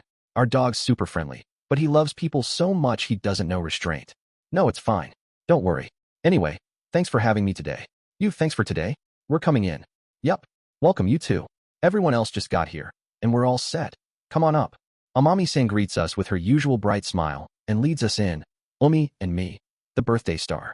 Slipping off our shoes at the entrance, a woman with light brown hair steps out from the living room to welcome us. Oh, new guests. Hello. This must be Eri-san. Her eyes and nose are just like Amami-san's. Same vibe, figure, everything. Hi, Auntie Eri. Welcome, Omi-chan. Happy birthday. I made tons of food, so eat lots and take it easy, okay? Yes, thanks for having us. But every year, borrowing your place like this, I don't know how to thank you. Cooking all this, prepping, it's so much work. It's fine. You're like a daughter to me too. Omi-chan. Oh, is the boy next to you the one? Yup. I'm Maehara Maki. Before Omi can introduce me, I step forward and bow. Like my first time at the Asanagi house, I'm nervous. Hi there. I'm Amami Eri. Lately, when you talks about Omi-chan, your name's come up too. I've been curious about you. After a year at a co-ed school, I wondered if you was finally interested in boys. And Mom, I told you not to bring that up. It's embarrassing. Oh, it's fine. He's just as nice looking as you said. Eri-san steps closer, patting my cheeks, arms, and thighs like she's inspecting me. Got it. Yup. I can see why a caring girl like Omi-chan would fall for him. A bit unreliable vibe, but honest and loyal. Hidden potential. Oh, but his body could use some toning overall. Fashion's decent. Omi-chan's influence, maybe. Mom. Sorry, Maki-kun. She's got this old job habit. She did it to Omi too the first time. She loves checking out new people like this. Mom, he's uncomfortable. Let go already. Oops, sorry. Hee. Amami-san's mom is nice, but quirky. With her bright nature, this house must be lively, though I bet it gets old sometimes, like Amami-san's feeling now. After her inspection, Omi and I open the living room door. Happy birthday. With a pop, confetti rains down on us. Nite-san, Notori-san, and Hoja-san, stationed by the door, set off crackers. A beat late, Amami-san pulls one from her pocket and joins in. Omi, happy birthday. I'm so glad we could celebrate properly again this year. You? Yeah, me too. I'm really happy. They're probably recalling last year's Culture Fest drama. One wrong move, and this gathering might not have happened, so it's extra meaningful for them. As they hug gently, their eyes glisten faintly. Hey, no fair, you two. Me too, us too. Oh, what's this? No clue what's up, but I'm jumping in. The other three pile onto Omi and Amami-san, forming one big huddle. It's a heartwarming sight. Hey, stop piling on me. Geez, you guys. Haha. It's like a big squishy mess. Omi flashes a wry grin. showing her white teeth, while Amami-san beams like a sunflower at the center. I can't join the girl pile, so I just watch from outside, but seeing them all happy isn't bad. All right, enough sappy stuff. Everyone, bring the food and drinks to the table. I'm hungry, let's get started. With Ari-san's hand clap signal, we team up to carry dishes and platters to the big living room table. 7 portions including Ari-san's, but the food feels like more than that. Giant pizzas, a whole roasted chicken, 4-liter bottles of cola and milk that could double as arm weights. Okay, all set. The table's full, so we'll grab the cake from the fridge later. First, let's do presents. I'll start. Sorry it's kinda cheap. Wow, cute watch. Auntie, thank you always. Hey mom, that's sneaky. Umi, here's mine too. Okay. Whoa, this is huge, but so fluffy and comfy. Hee, right? It's amazing. I saw it and was like, this is the gift. Yeah, classic you pick. Thanks, you. Yeah. Then us next. Monica, go for it. Sure thing. Starting with those two, everyone hands over their gifts. Nita-san with her accessory, Natori-san and Hoja-san with a bouquet. Each one picked for Umi's birthday. Holding a pile of presents, Umi's smile is pure joy. Okay, Umi, from me too. Oh yeah. Finally, my turn. And suddenly, everyone but me and Umi scatters away from me. Here it comes. Yup, today's main course. Nice. They clump together, watching us with warm, expectant eyes. Why's everyone backing off so much? Huh? Well, it's about to get all serious, and we didn't want to get in the way, right, Yu-chin? Yup, us being in sight might distract you too, right, Mom? No, I just joined 'cause it sounded fun. Are they that bad? Yup, when those two flip the switch, it's intense. We're just giving a gift like everyone else. Sure, at Christmas, Valentine's, and White Day, we've slipped into our own world during couple events, but that was early on. 3 months in, we can read the room better now. No way we'd act like that here, at a first-time visit with near strangers like Natori-san and Hoja-san around. Hee. Umi, why are you laughing so much? HM? Oh, nothing. Umi just giggles at me, clearly amused. No idea what they're expecting, but I'll do my part properly. It's Umi's day, I'll focus on her. Okay, for real this time, Umi. Yeah, here's my birthday gift for you. I hold out the small box I'd prepped from my bag, presenting it to her with both hands. Happy birthday, Umi. And thanks always. Yeah, same to you. Can I open it? Go ahead. Glancing at the handwritten card first, she mutters, idiot, softly, then carefully peels the wrapping tape without tearing it. Inside the open box is a blue flower accessory made from crafted metal. Such a pretty blue gradient. Is this a hairpiece? Yeah. The clerk said it's good for pairing with dresses at parties or stuff. After agonizing until evening the other day, this is what I chose. Not something practical for daily use like I'd first considered, but the opposite, something she might only wear once a year. Unlike Nita-san's accessory that fits casual clothes or Amami-san's plushie for hugging, this might sit in a drawer and used for years. But out of all the options, I picked this one, slated for clearance soon, from a corner of the store. I know it's not the best gift choice, but when I pictured you wearing it, I thought, you'd look really beautiful. Since seeing her in a kimono at New Year's, I've thought blue suits Umi perfectly. Translucent in some light, deep and dark in others, shifting like the sea itself, showing different sides depending on the moment. So, that's why, basically. I get why you got home so late. Hey, can I try it on now? Of course, but it totally clashes with what you're wearing. I'll fill in the blanks with my imagination. You're good at that, right, Maki? Well, yeah. Picturing her Christmas party look, I wait as Umi puts it on. Following the instructions, she secures the hairpiece in her glossy black hair, then straightens up and faces me. Maki, how's it look? Yeah, just like I thought. The blue flower blends into her dark hair even better than I'd imagined. It's subtle, not too big, but it highlights Umi's own elegance. Pretty. You look pretty, Umi. With everyone's eyes on me, my cheeks heat up fast. I said I'd just give the gift, but here I am, pulling couple antics in public again. Still, with Umi waiting for my honest words, I can't dodge it with embarrassment. Thanks, Maki. I'll treasure this forever. Good. That makes me happy, I guess. Seeing Umi blush to her ears and smile shyly, I think, yeah, my girlfriend's adorable. Phew. Wow, that's something. You put up with this next to you all the time? If I were you, I'd have shipped these two off to a deserted island ages ago. Huh, but it's proof they're so close. Seeing Umi happy makes me happy too. Hey, everyone, isn't it getting hot in here just from class rep in Asanagi? AC on, 16 degrees sound good. No way, that Umi-chan's this far gone, oh dear. So this is the famed maiden in love, huh? I decide to get through the party safely with food and cake, but the teasing and questions from the girls, minus Umi, don't let up. These gatherings are fun, but I'm nearing my limit. Hope it ends soon. Hey Umi. What? You don't have to keep wearing that. Nah, I'll keep it on a bit longer.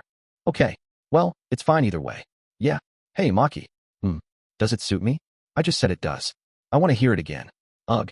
But everyone's watching. One more time. Irk. It's great she likes it. But those 5 smirking stares are relentless. Still, it's her birthday. So, like I decided today, I'll spoil her as much as I can. It suits you, and you're pretty.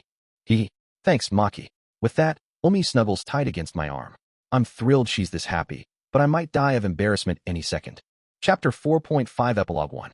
After successfully getting through Umi's birthday party held at the Amami house, Umi and I parted ways with everyone else and walked back to the Asanagi house, taking even more time than we did on the way there, strolling slowly together.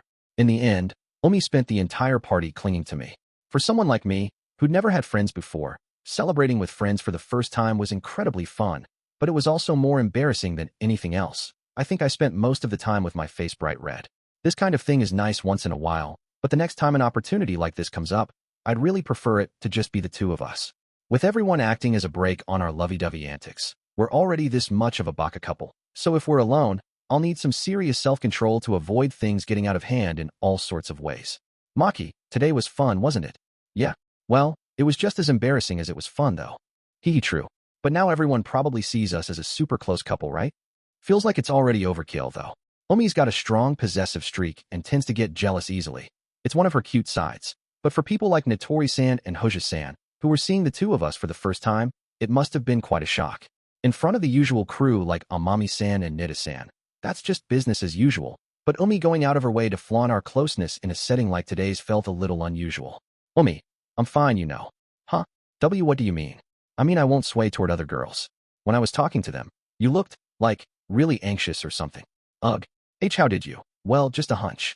Since I was surrounded by more girls than usual today, I ended up talking to a bunch of them, and when I glanced at Umi, her face looked a little grumpy. Of course, she's the star of the celebration today, and it's being held outside her home, so she kept it together on the surface, but the way she gripped my sleeve a bit harder or puffed out her cheeks for just a split second when everyone's attention shifted elsewhere, it was pretty obvious to me, since I'm always watching her. Because I get worried, you know. Worried? Like, maybe I'd end up liking another girl or something. There's no way I'd be drawn to anyone but Umi, but since she's like me, serious and prone to slipping into negative thoughts, she can't help but think about those what-ifs. Hey, Maki, you might not have noticed, but looking at me now, don't you think something's different? Huh? Something different? I look at Umi right beside me.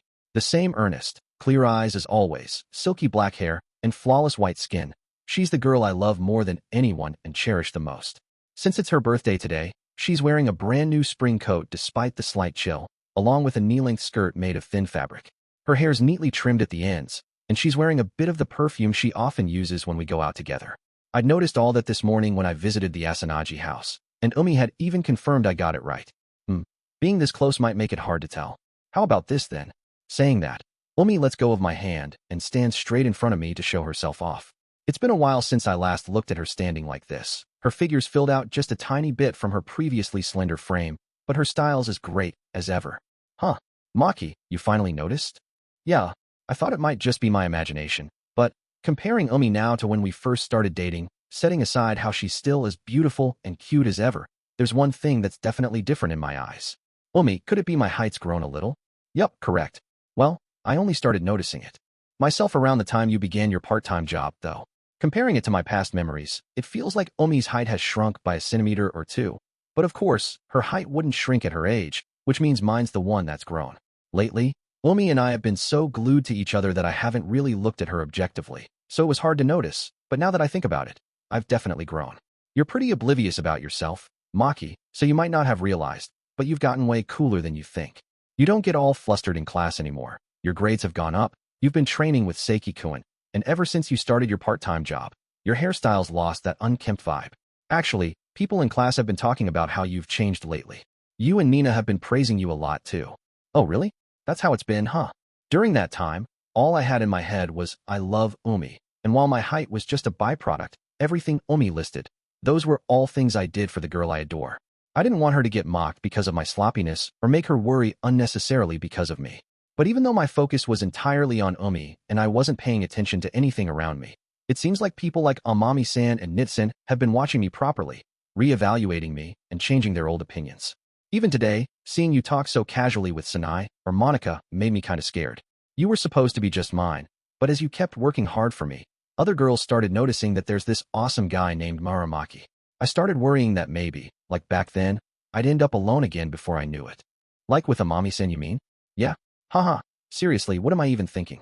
I trust that you're not the kind of guy who'd do something like that, Maki, but I still can't shake those bad memories from before.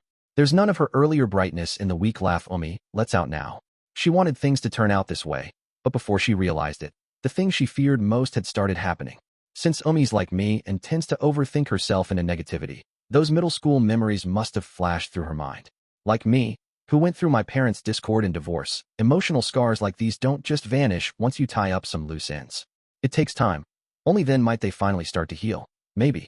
So no matter how much I say it's okay, if Umi doesn't feel it's okay, my encouragement is just a temporary painkiller at best. But even if that's the case, I can't just leave Umi like this anymore. Umi, want to take a detour? There's somewhere I'd like to go. I don't mind, but is there anything around here? It's not anything grand. I usually just look at it from afar, so I thought it'd be nice to go up close for once. If you're that set on it, Maki, leading a puzzled Umi off our usual route, I walk through the narrow residential streets to a certain spot. Good. Some have fallen, but about half are still blooming.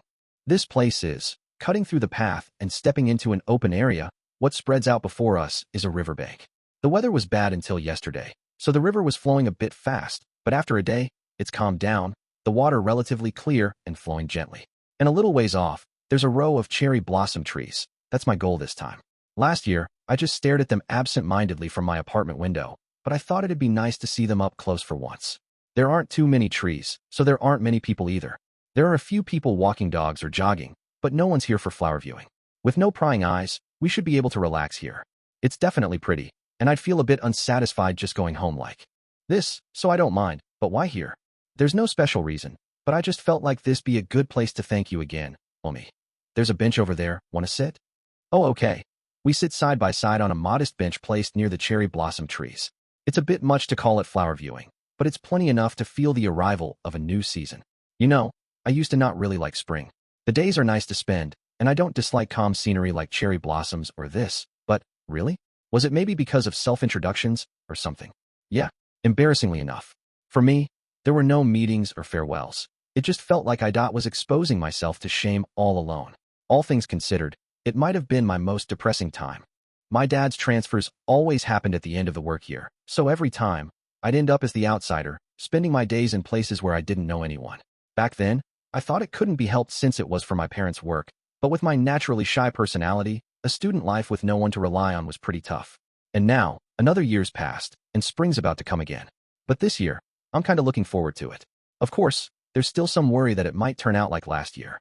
Is that because I'm here maybe? Yeah, of course, there's no guarantee we'll be in the same class, and we might end up separated from everyone else, so I could end up isolated in class. Even so, I'm not completely alone like before. I've got friends who'll listen if something's up, and a lover who'll stay by my side when I feel lonely. No matter what happens, I'm not alone. That's why I can muster the courage to face my fears, little by little.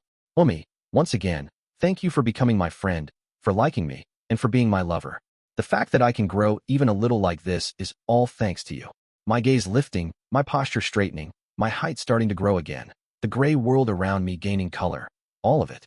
So, Umi, if there's anything worrying you even a little, tell me anytime. You don't have to hold back thinking it'd burden me or anything. Is that okay? If I'm honest, you won't hate me, Maki. I surprised even myself, but I'm kind of a heavy girl, you know? I get jealous super easily, and I'm clingy too. It's fine. Being heavy just means you like me that much, right? Of course, I won't just go along with everything. I'll speak my mind too. Then, even stuff like this? Saying that, Umi taps away at her phone and sends me a message. Asanagi, please don't get any cooler than this. Stay my Maki only. Asanagi, you don't need to do that part-time job. Just spend that time with me instead. Asanagi, I don't want you getting along with Nakata-sen either. When I look over at Umi after reading that far, she's blushing and looking down, turning her face away from me. Looking just at this, it's heavy and feels like she wants to tie me down, but Umi knows that's not okay, so she'd never say it out loud or force it. Even as she looks away, she keeps sneaking glances at me, and right now, that feels so endearing and cute to me. Umi, come here. When I spread my arms, Umi hesitates for a moment, but then dives into my chest, burying her face there. No matter what anyone says, Maki's mine. Your kindness, your slightly pathetic sides, all of it, every single bit is my Maki, yeah. From now on, forever, I'm yours, Omi. Just like Omi's done for me, I'll accept her selfishness too. Even if this is just temporary comfort. As long as we have the reassurance that Maki is there for Omi and Omi is there for Maki whenever something happens, I believe those scars will one day stop hurting. For a while after that, I keep stroking Omi's soft, silky black hair, ignoring the scenery around us. Every now and then, I feel the gazes of passers-by turn our way, but I'm too preoccupied with Omi to feel embarrassed right now. Amami-san, Niten, Nozomu. Those friends are great people and important to me, of course, but if I had to choose one or the other, I'd pick my lover, Omi, without a doubt. Maki's scent really calms me down. It's annoying right now since it's mixed with other girls' smells, though. Is that how it works? Then feel free to cover me in your scent so much that everyone else backs off. I don't mind. You say such nice things. If you keep that up, I might end up doing something irreversible. Irreversible, like what, for example? First, I turn Yandere. That's the one thing I absolutely want you to avoid right off the bat. Maybe she's calmed down a bit and gotten some leeway, because she's starting to crack jokes every now and then. Knowing Omi, I doubt it'd ever turn into something like that, but I want to keep cherishing her from now on too. It's getting dark, so should we head back? If we're too late, Sora-sen might get worried. Yeah, thanks for cheering me up, Maki. I feel totally reassured now. Oh good, glad to hear it. Yeah, really glad. After flirting just a little more, we get up from the bench and head back to the Asanagi house to drop Omi off, this time for real. Along the way, Omi, now in a much better mood, clings to my arms sweetly, making it as hard to walk as ever. But that just means we can take our time getting back, which works out nicely. Hey, Maki, there's one more thing I want to do, just once more. Is that okay? Again? Well, if it's something you want, I'll stick with you to the end. What do I do this time? Same as before, just stand there normally. I'll take care of the rest. Got it. So, just like earlier, Omi steps in front of me and turns to face me. With my height having grown, our gazes meet at a slight angle now, locking together. Maki, excuse me for a sec, okay? Huh. Chew. The next moment, Omi stands on her tiptoes and presses her soft lips against my forehead. Yup, even with your height growing, it's still pretty far from my ideal, huh? What? What do you mean? I like how our eyes are about the same height now, but I kinda dream of a height difference where I'd have to tiptoe to kiss you. I don't think my height'll grow that much, but I'll keep trying for you, with that in mind. Yeah, do your best, Maki. With my beloved girlfriend cheering me on like that, I've got no choice but to keep pushing forward. With a vague new goal in mind, we take another step together into the new season. Chapter 4.6 Epilogue 2.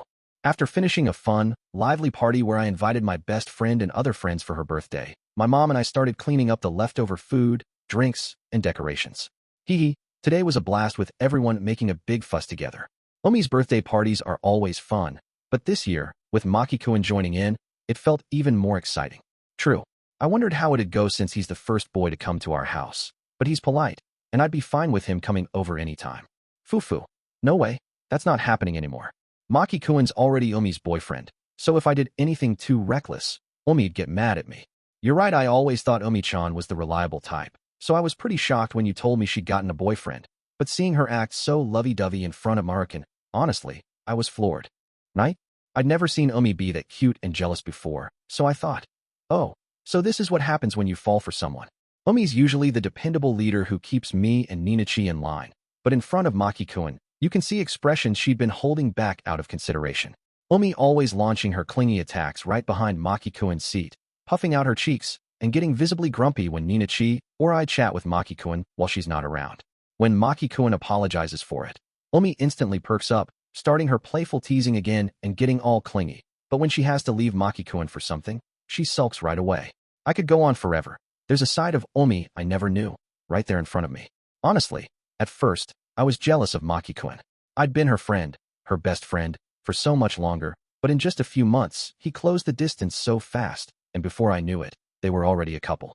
All I could do was watch over them warmly from nearby. Well, thanks to that, I did find a new joy in teasing Omi and seeing her cute reactions, though. Well, putting Omi-chan aside, what's starting to bug me now is my own daughter. Huh, sneaky glance, huh? Me. Obviously, you're in a co-ed school now, and since Omi-chan got a boyfriend, it's only natural there could be a boy you're comfortable with too. So how's it actually going? I know you've been getting attention from lots of boys. I've heard that much, but was there anyone decent among them? Nope, no one like that.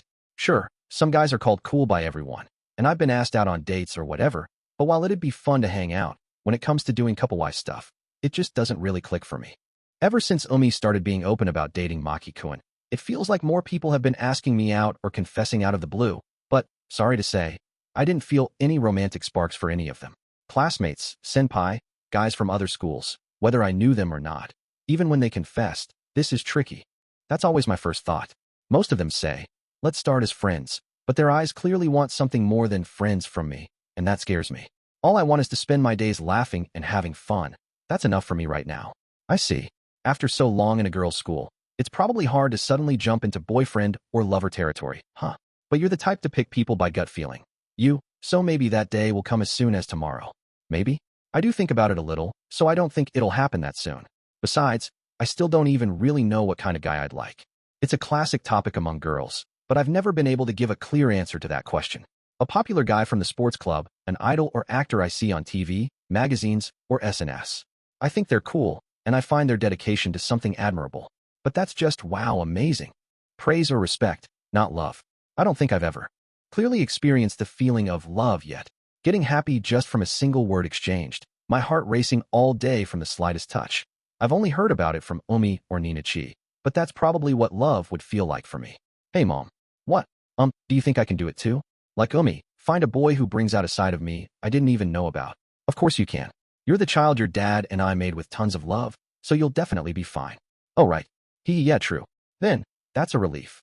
Luckily, I'm about to become a second year in high school soon. I'll probably end up in a different class from Umi, and maybe even get separated from the others too. But that just means there'll be new encounters waiting for me. New classmates, and the new Kohai who'll enroll, and I haven't met yet. It won't all be good things, but even so, I'm looking forward to the opening ceremony in a few days. What kind of person will I come to like from now on? I hope they're a good one. Dreaming of the arrival of a first love I've yet to see, a new season was about to begin for me, Amami.